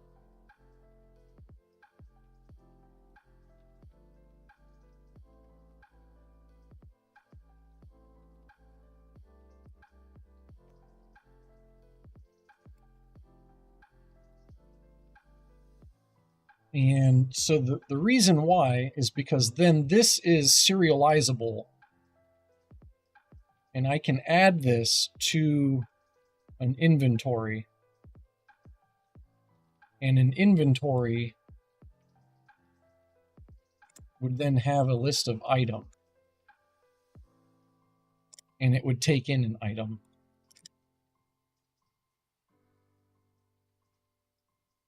And then this would pass in the item.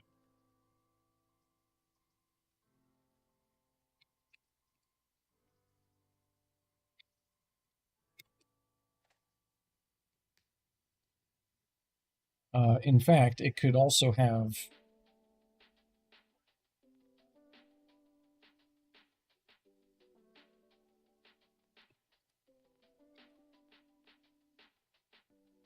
the name as well, just be the item name.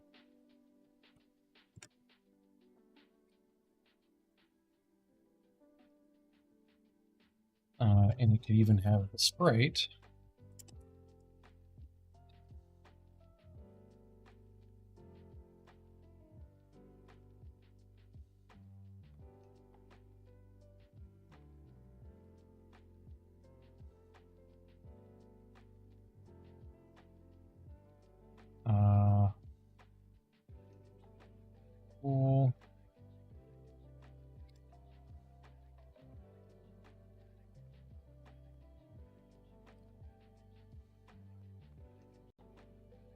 Awesome. And then we don't actually have to pass the item there, but we do pass it to the inventory. So then an inventory just has a list of serializable items and not scriptable objects, because when we load this, so what we would do is, like in onEnable, when this scriptable object becomes active again, we would say items equals save file.current save data get. We'd pass in the name of this object, and we would give it a default value of the items list that we already have. So on enable of this scriptable object, we check the save file, and if it does have a list of items, serializable items for this inventory, it will then be set here. And if not, we are passing it the empty list, so that'll be added to the save file, or whatever items are already in here. Because like maybe this inventory represents a store's inventory and it already has some items to begin with. But I don't like, I would rather this be a list of item SO. Ah, man, I really need to like take some time to think this through, because this isn't like, this isn't something I can just think through on the fly here.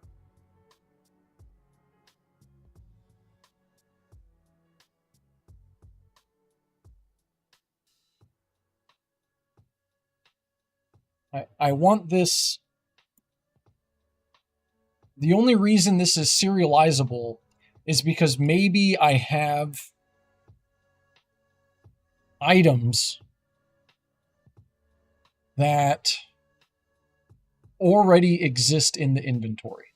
So if this inventory were to represent a store's inventory, I don't want to have to fill out each and every item in the list when I'm going to have scriptable objects that already represent those items. So,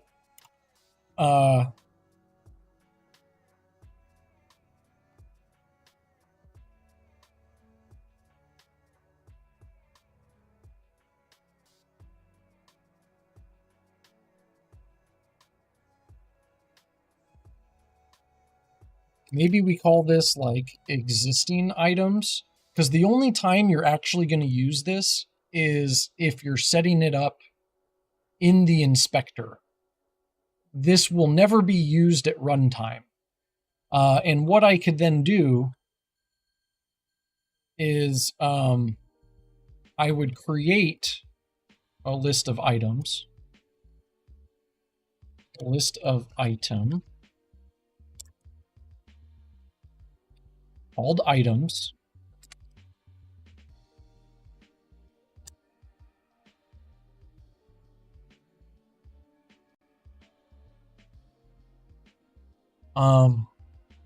And items equals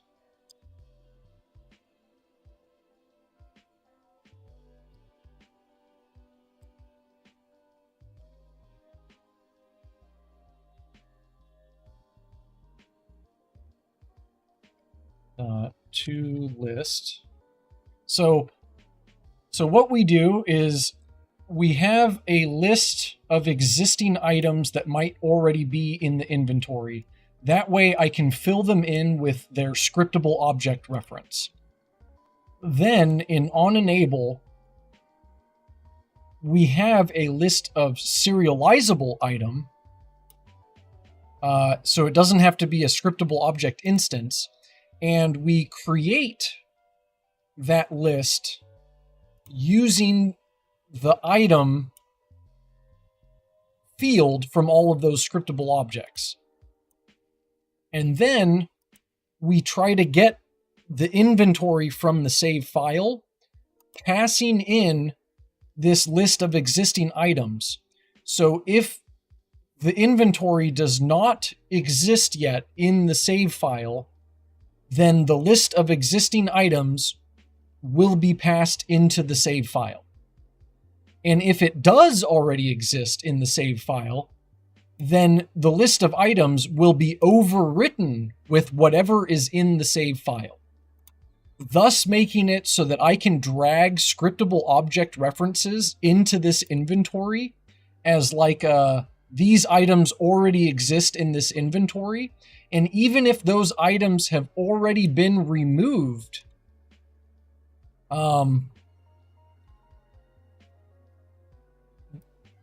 it will know that because its under the hood list of items will be overwritten by whatever's in the save file. So this will only ever be used at editor time. Okay, I think that makes sense to me.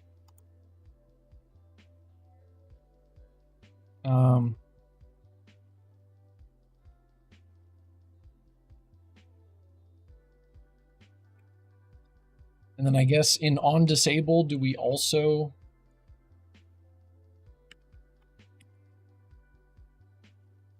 update the save file with whatever we have? I think that makes sense. And then technically we don't have to do it here. No, we do still need to do it here.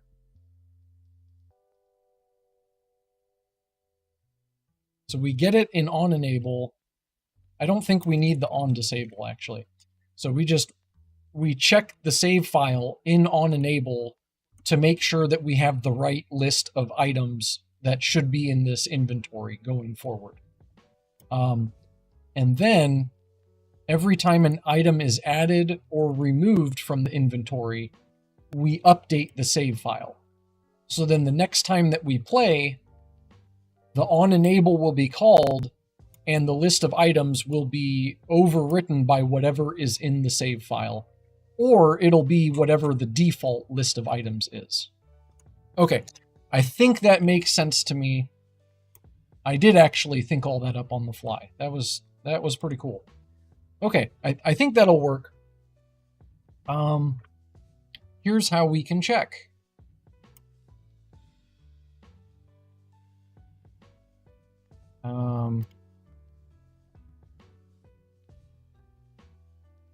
So I might have to go.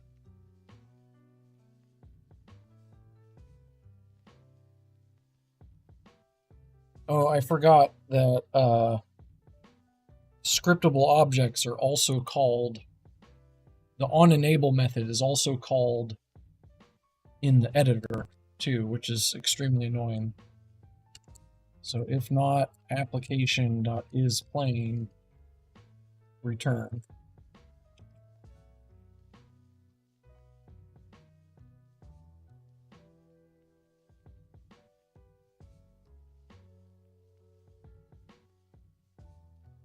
Okay, I think that makes sense.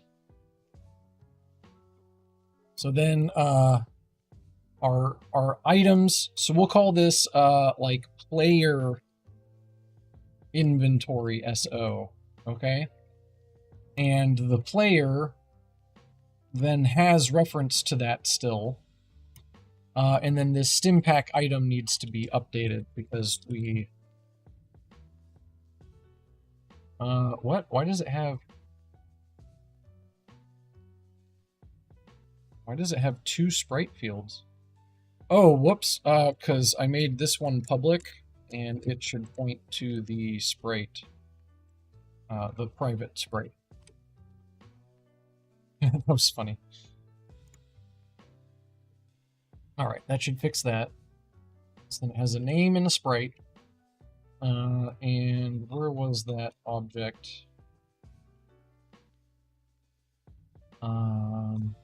What is this one? The Stimpack. Cool. All right, so if we go to the sandbox player, the sandbox player has a character inventory with reference to the player's inventory. So the player inventory has 0 existing items, right?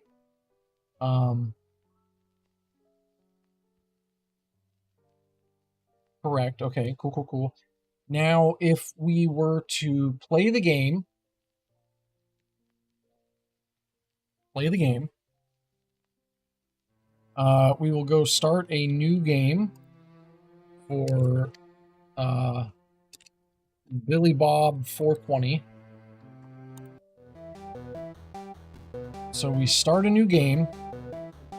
The inventory still has 0 items, but it should have been written to the save data. I guess it was not written to the save data. But I feel like it should have been. Well, I guess what's important is when we pick up the item,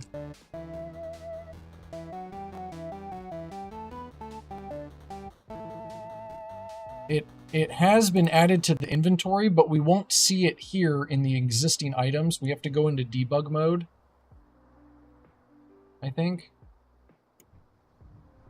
Yeah, so in the inventory, we can now see that the stim pack is in there.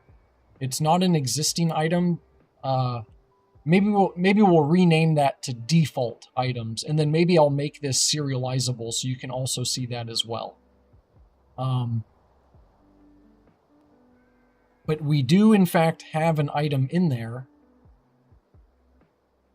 And that should now have been written to the save file. And it was not.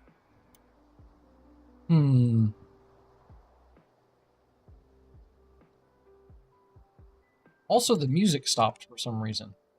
I'm not sure what I did to make that happen.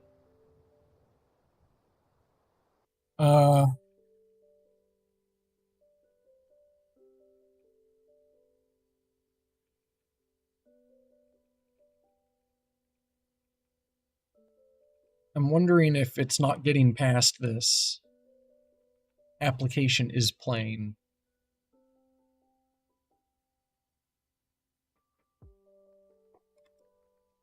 Maybe we say if save file.current equals null, then return. So if there is no currently selected save file, then don't do anything. And then maybe we take this list of items, we'll put it up here, and we'll make it serializable so we can see it. The list of items in the inventory, and we'll say this is the default items in the inventory.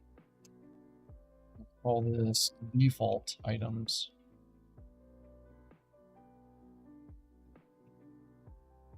That way we can see this list.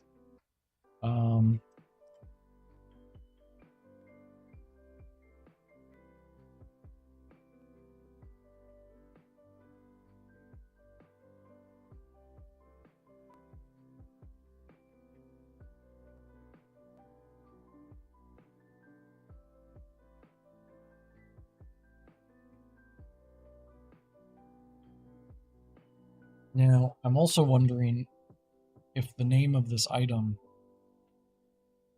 what is the name of a scriptable object? It should be whatever it's named, I think. Name is named. And just so we know who's saying this, inventory SO.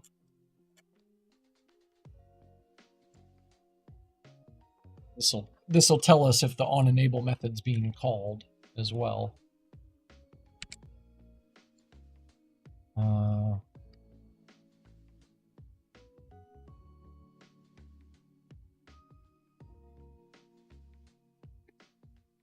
Items in inventory And we'll give it the list of items. Why not?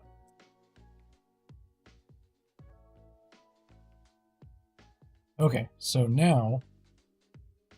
Oh, it was being called. I saw it in the editor. So now, if we play...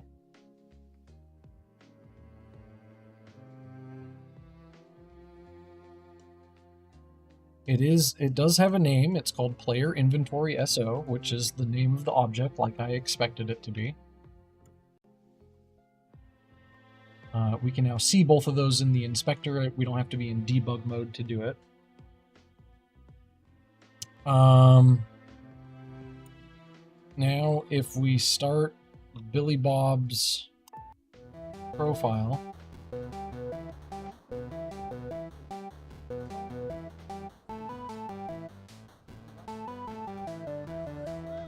Now, wait a minute. Why was this called at the main menu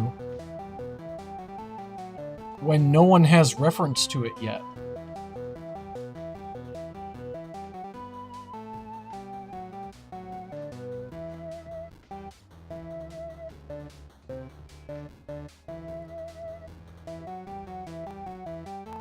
So we pick up an item. We now have a stim pack in our list of items.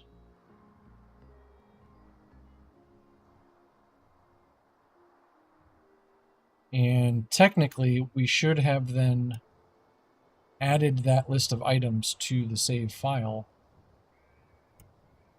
But that doesn't seem to be happening. Oh, yeah, no, it added it that time for sure. Holy shit. That's a lot of data for one item in an inventory.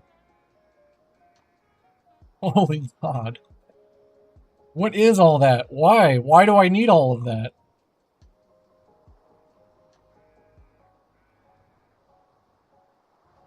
Oh my. Okay, well. Okay, well it worked. It worked. It added it to the save file. We can worry about the size of the data later. And now if we quit and go back to Billy Bob 420's profile, we do still have the stim pack. Well, it technically never cleared itself out either, I don't think. If we quit, the stim pack's still there. So let's quit the game completely. And it still has it, actually.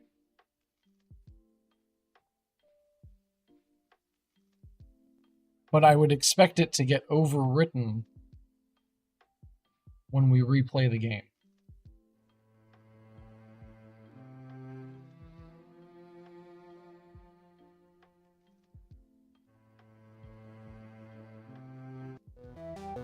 No, it's not.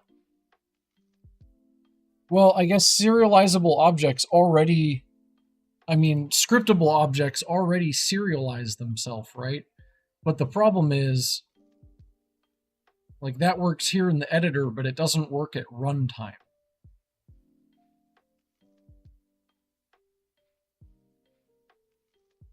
We did get it to add to the save file this time. But,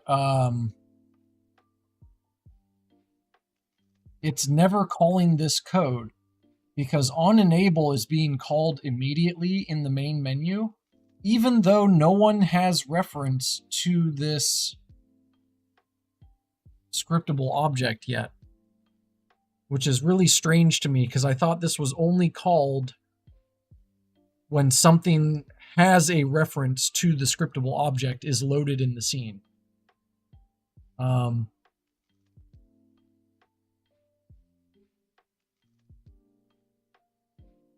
Maybe we make this something that saves.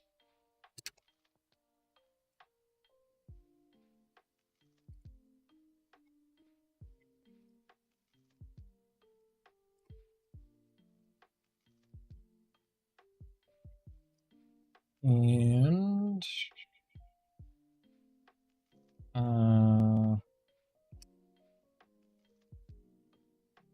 then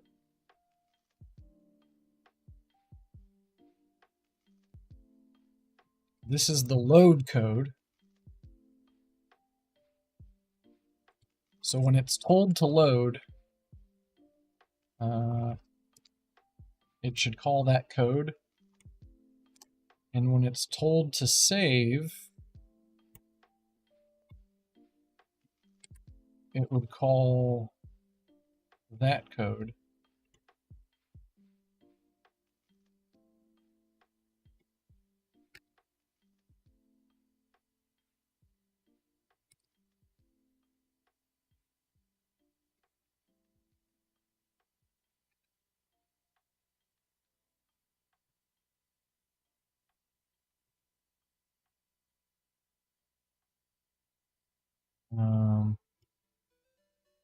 Then we don't need the on enable anymore. And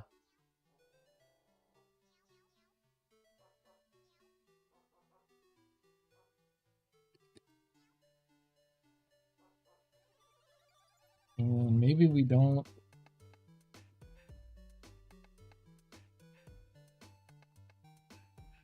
Maybe we don't update it here. We just set is dirty to true.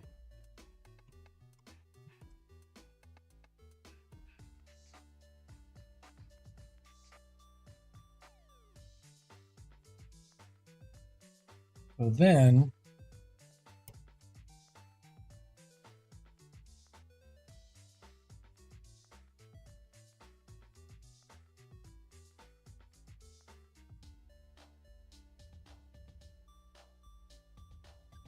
I'm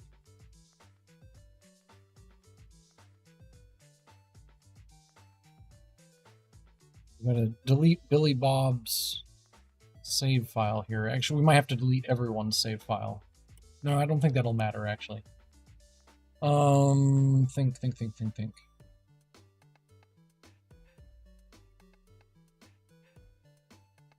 When do we load? When do we call load?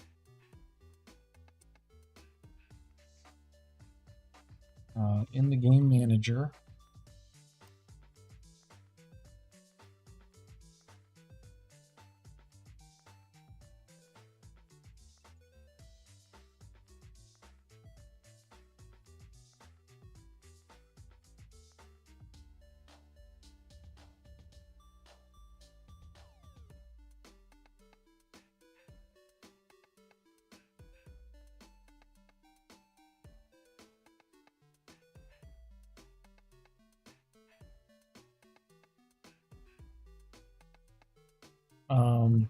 Are we already calling it?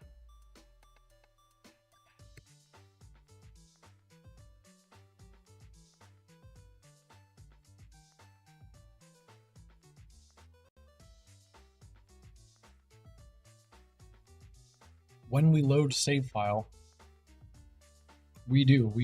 We set the current save file and then we're calling load.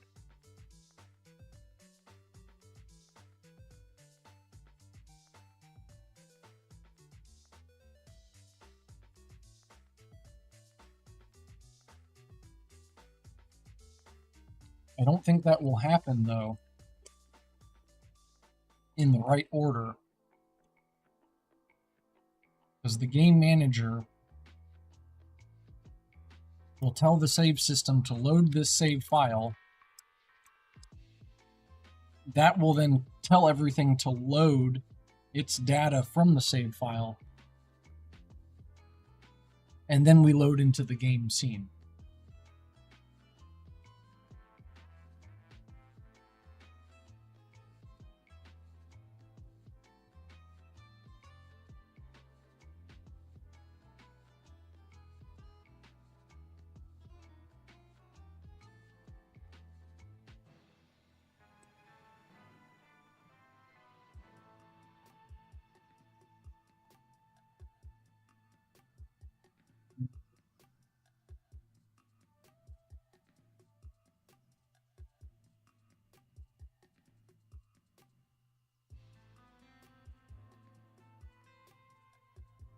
I thought I had like a dynamic manager's utility on the game scene. I do. Dynamic Manager's loader. Oh. But that's like in my library.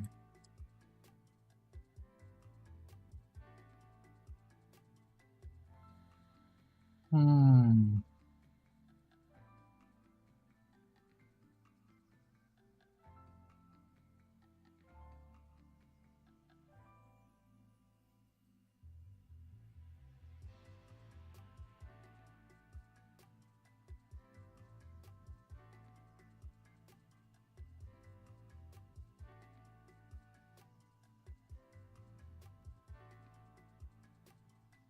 Hmm.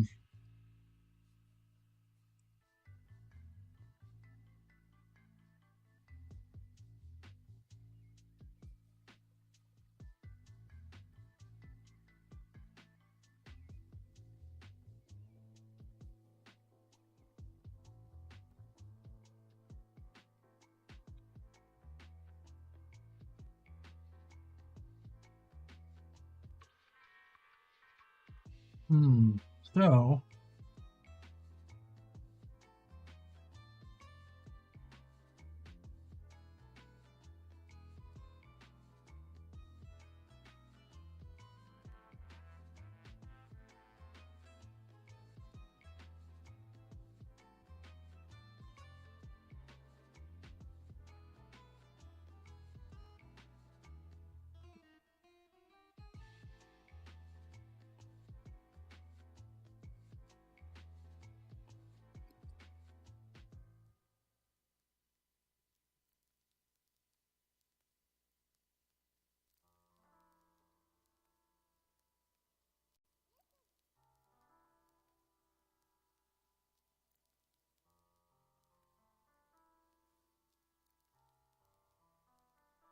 actually, I want to rename that load quality.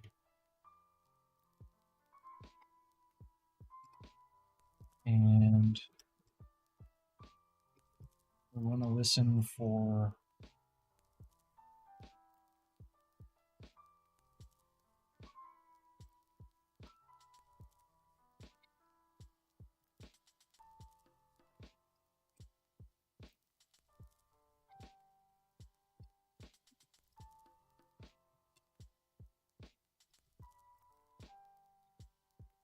that event, I think.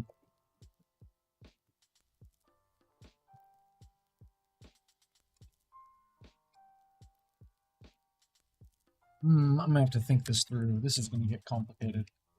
Save systems are always such a pain.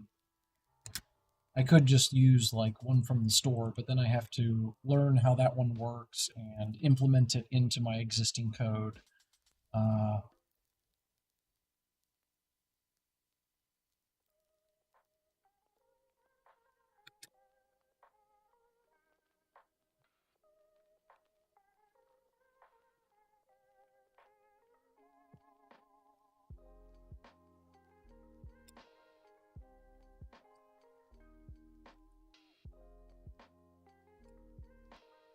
I think this might work.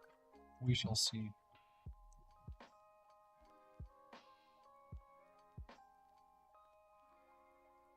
Wrong project.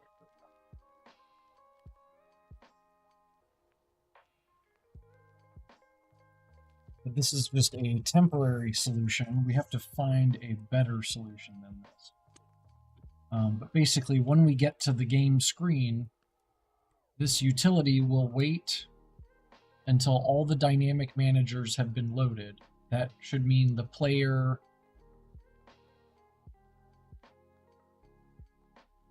we're going to have to call load at different times. I'm going to have to redo my save system. Well, I don't have to redo the whole thing, but there's a few caveats that for actual runtime usage are not accounted for.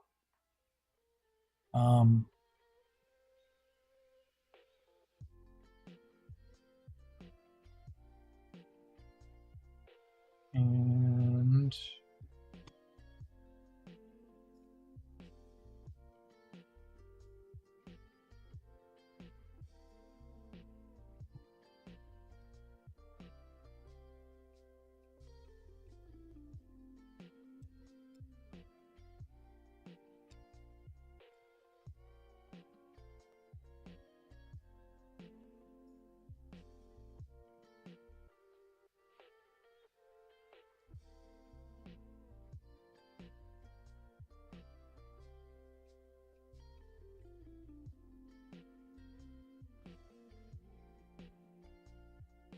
Hmm. Yeah, I'm gonna have to fix. There's some things in my save system that I know that are not going to be correct. But this might solve the problem temporarily. If we pick an existing file, the inventory does get loaded at that time. It actually happened twice.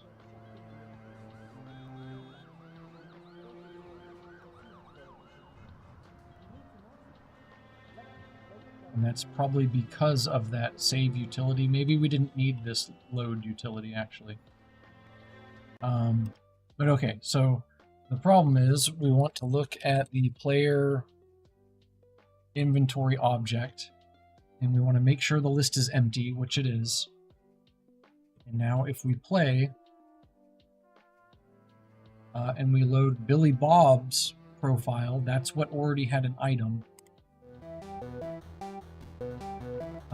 And the inventory was never told to load anything. Yeah, I'm gonna have to think this through in a different way. This has to do with my save system.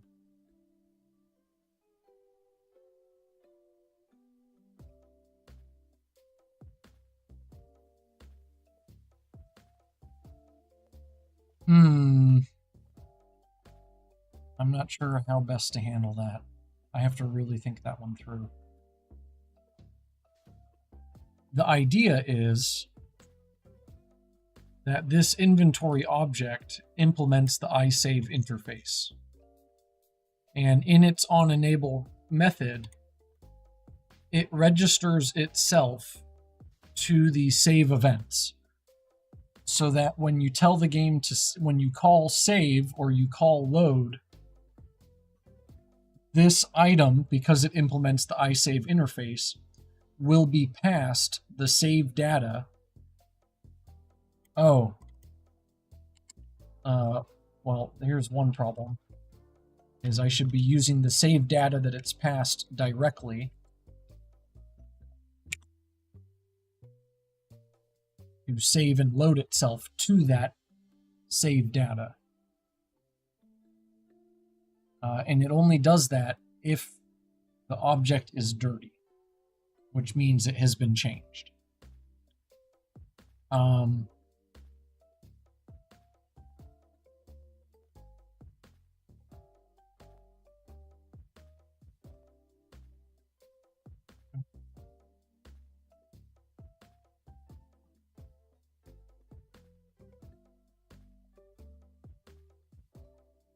Well, let's see if maybe that fixed it. Let's start there. That shouldn't have changed anything, actually. So we have 0 items in this player inventory. We start the game. We select Billy Bob's profile. And the load method is never being called. Now, why would it not be called?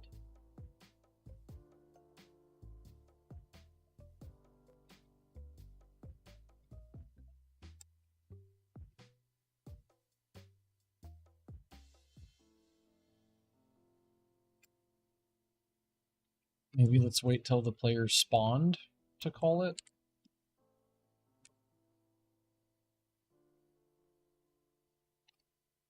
That might make sense, actually, because if the player dies, maybe we destroy the object and we tell the game to reload, and that respawns the character, reloads everything. I don't know. I don't know that I have the brain power to continue doing this one today.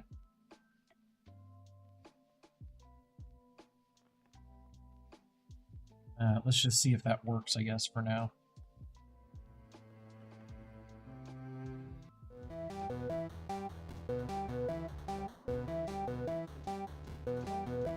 No, it does not.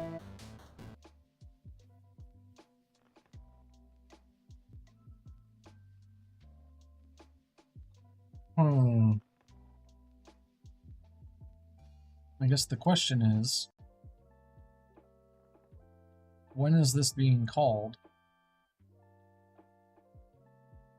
See, the problem is, I know that this is being called immediately when we start playing, and I don't think it should be. I think it should be called as soon as something has reference to this object. So I guess something has reference to this object somehow, even while on the main menu, and that does not make sense to me.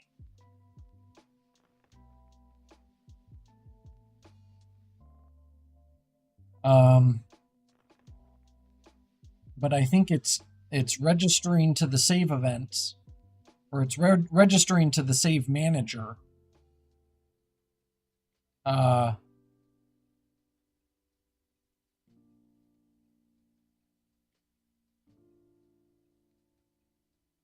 Immediately at the main menu.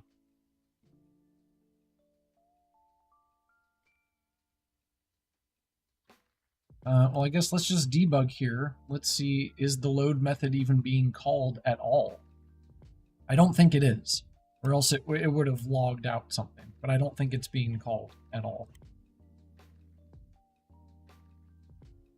I'm thinking this might be where I take a break for the day and go think this part through a lot more. Because this is a complicated setup, and I'm not thinking through it properly at the moment. I'm getting hungry and tired.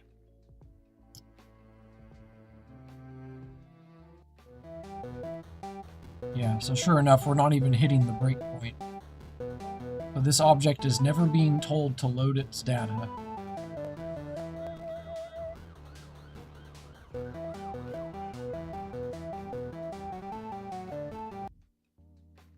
Alright, so we'll have to figure that out at a later point. I think I want to get rid of this load utility. I don't actually like having that. That was just to be a workaround.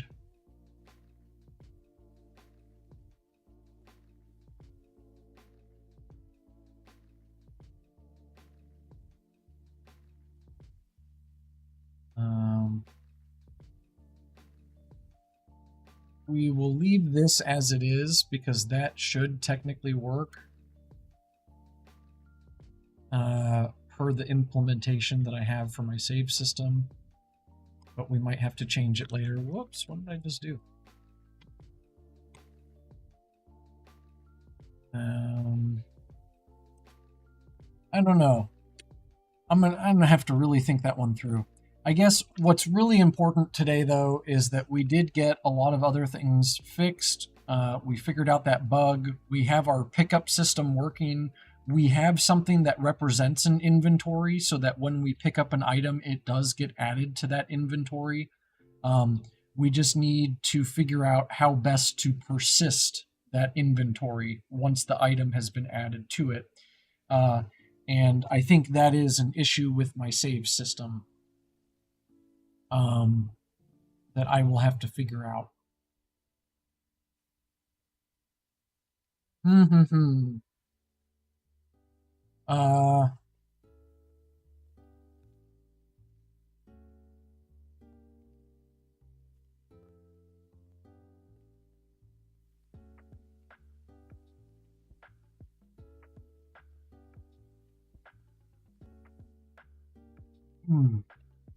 I think the problem is that I need to figure out when to register to the save system and when to call the load. Because the load event should be called like after everything has been, after the game scene has been loaded in, after the dynamic managers have been loaded, after once the player is spawned for the first time, then everything should then load its data at that point.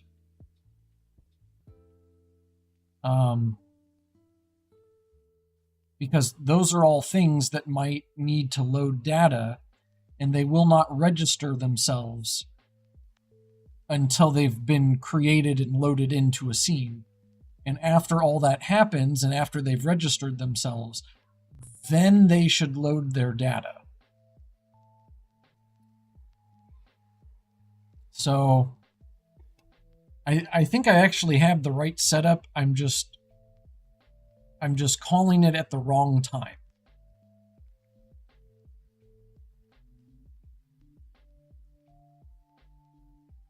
Ugh. So, okay. Well, I think that's where I'm going to call it for today, though. Let's switch back to our just chatting scene here. We made some good progress today. So you had to AFK for a bit. So I'm still trying to figure out the best way to persist an inventory's data. Now the issue is I got the inventory to add itself to the save file. So it's technically persisted already. The new issue is the inventory is being told to, or it's not being told to load its data.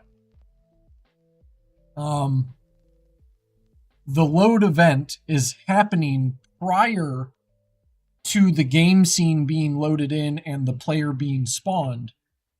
So anything that's created after the load event is not loading its data.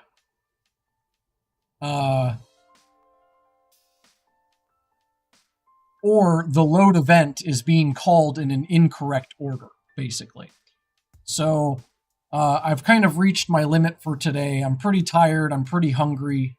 I think I'm going to go away and think through when to call the load event. Because right now, in the game manager, when you load a game from a save file, it tells the save manager, or it sends that load save file event, and this is what tells everything to load its data as well.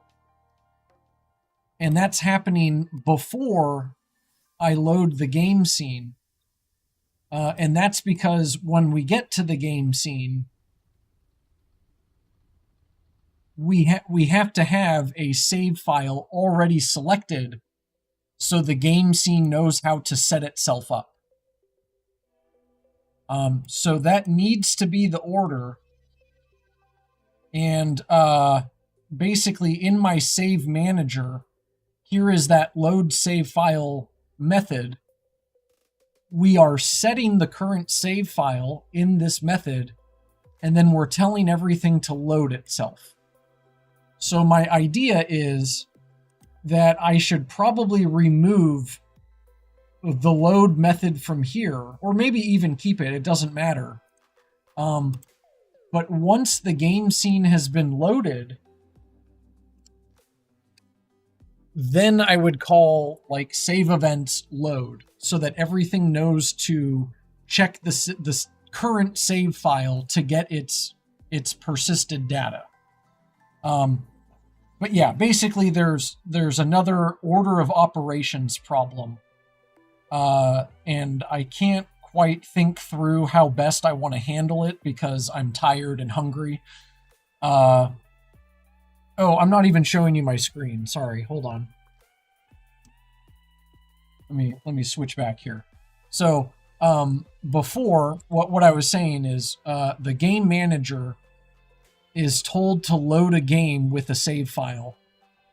And that then calls, it invokes the save events load save file event, passing in the save file that it was told to load.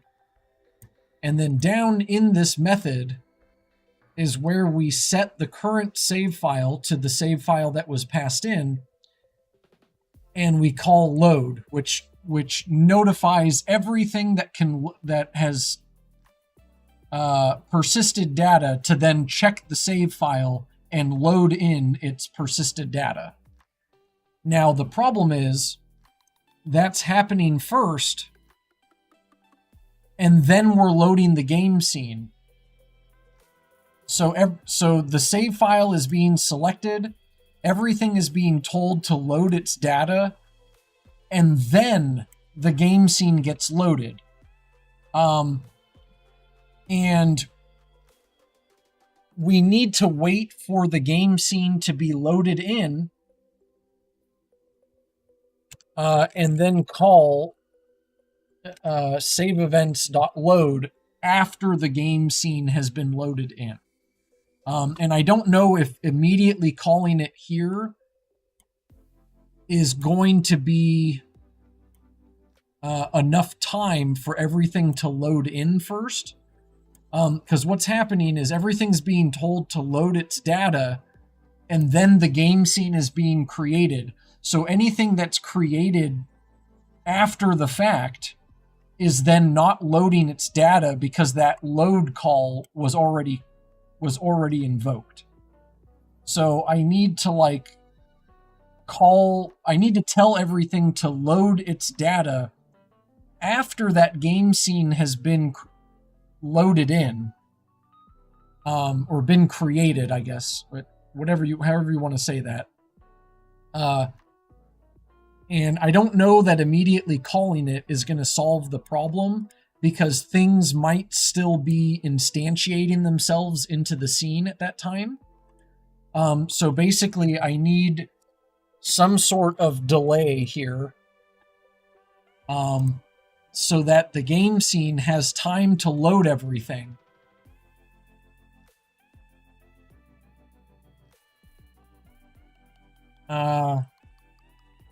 And then everything that has been created in the game scene then loads its existing data. And maybe we don't have any delay here. Maybe we have like an event that the game scene fires that says, I am now done loading. And we listen to that event and then tell everything to load its data. It's getting confusing because I'm saying the word load like 100 times. But yeah, so that's the issue, is just another order of operations problem. And I don't think that putting this here is going to solve anything. In fact, we could try really quick. While I'm still online, let's try it really quick. I have a log statement that should show up if it is, in fact, loaded correctly. Oh, hey, what do you know? I guess that did work. So maybe it was just, it just needs to be called after the fact then, I guess. So if we go to the player inventory, sure enough, it does have one item. Oh, but it doesn't have its name and sprite. Interesting. So that's going to be another issue. But if we stop playing and we reset this to 0, so this inventory has 0 items, and we then play the game, and we load that profile, and see now it didn't load its data, so it didn't receive that event in time, or everything was still being instantiated into the scene when it was told to load its data, so it wasn't ready, it wasn't there in the scene yet to load its data. Yeah, it's gonna get confusing. I have to figure out the right order to do that in. But yeah, that's the issue, and I'm not even gonna stay to figure it out today. I'm hungry. I'm gonna go eat some lunch. I haven't even eaten lunch yet. We did get a lot done today, though. We got the pickup system working. We do have like what resembles an inventory now. And we have items that can be in the scene or in the inventory. And we fixed a few more bugs. And everything seems to be good. I just need to figure out how to persist that inventory the right way, and how to and when to tell things to load their data at the right time. And We also need to finish making enemies or things that can damage the player to then cause the health to go down or up, whatever. And a combat system for the player to be able to fight back. So those are really the last few things that we're working on.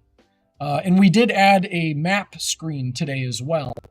But the map screen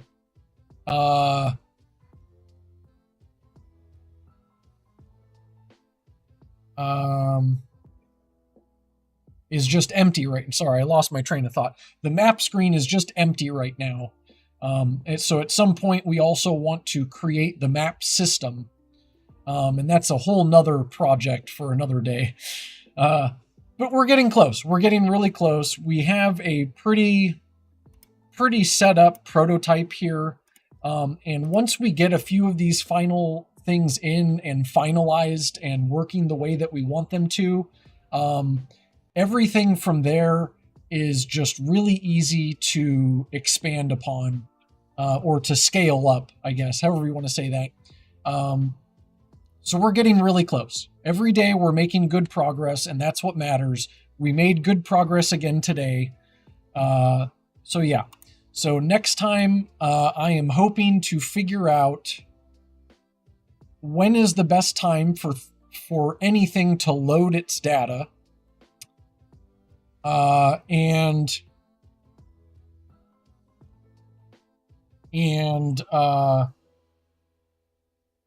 how best to persist the inventory, because we did add the inventory item to the save file, but it came in with like tons of metadata that we do not need.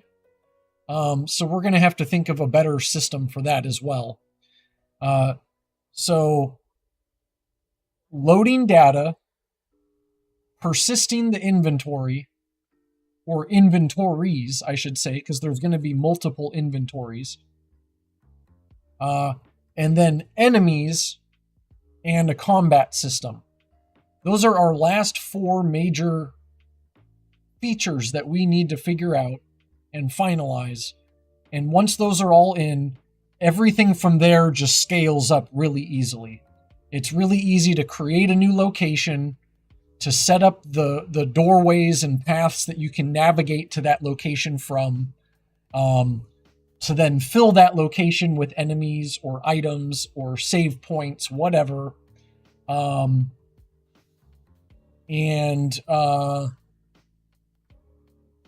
then the combat system will allow the player to defend itself, right?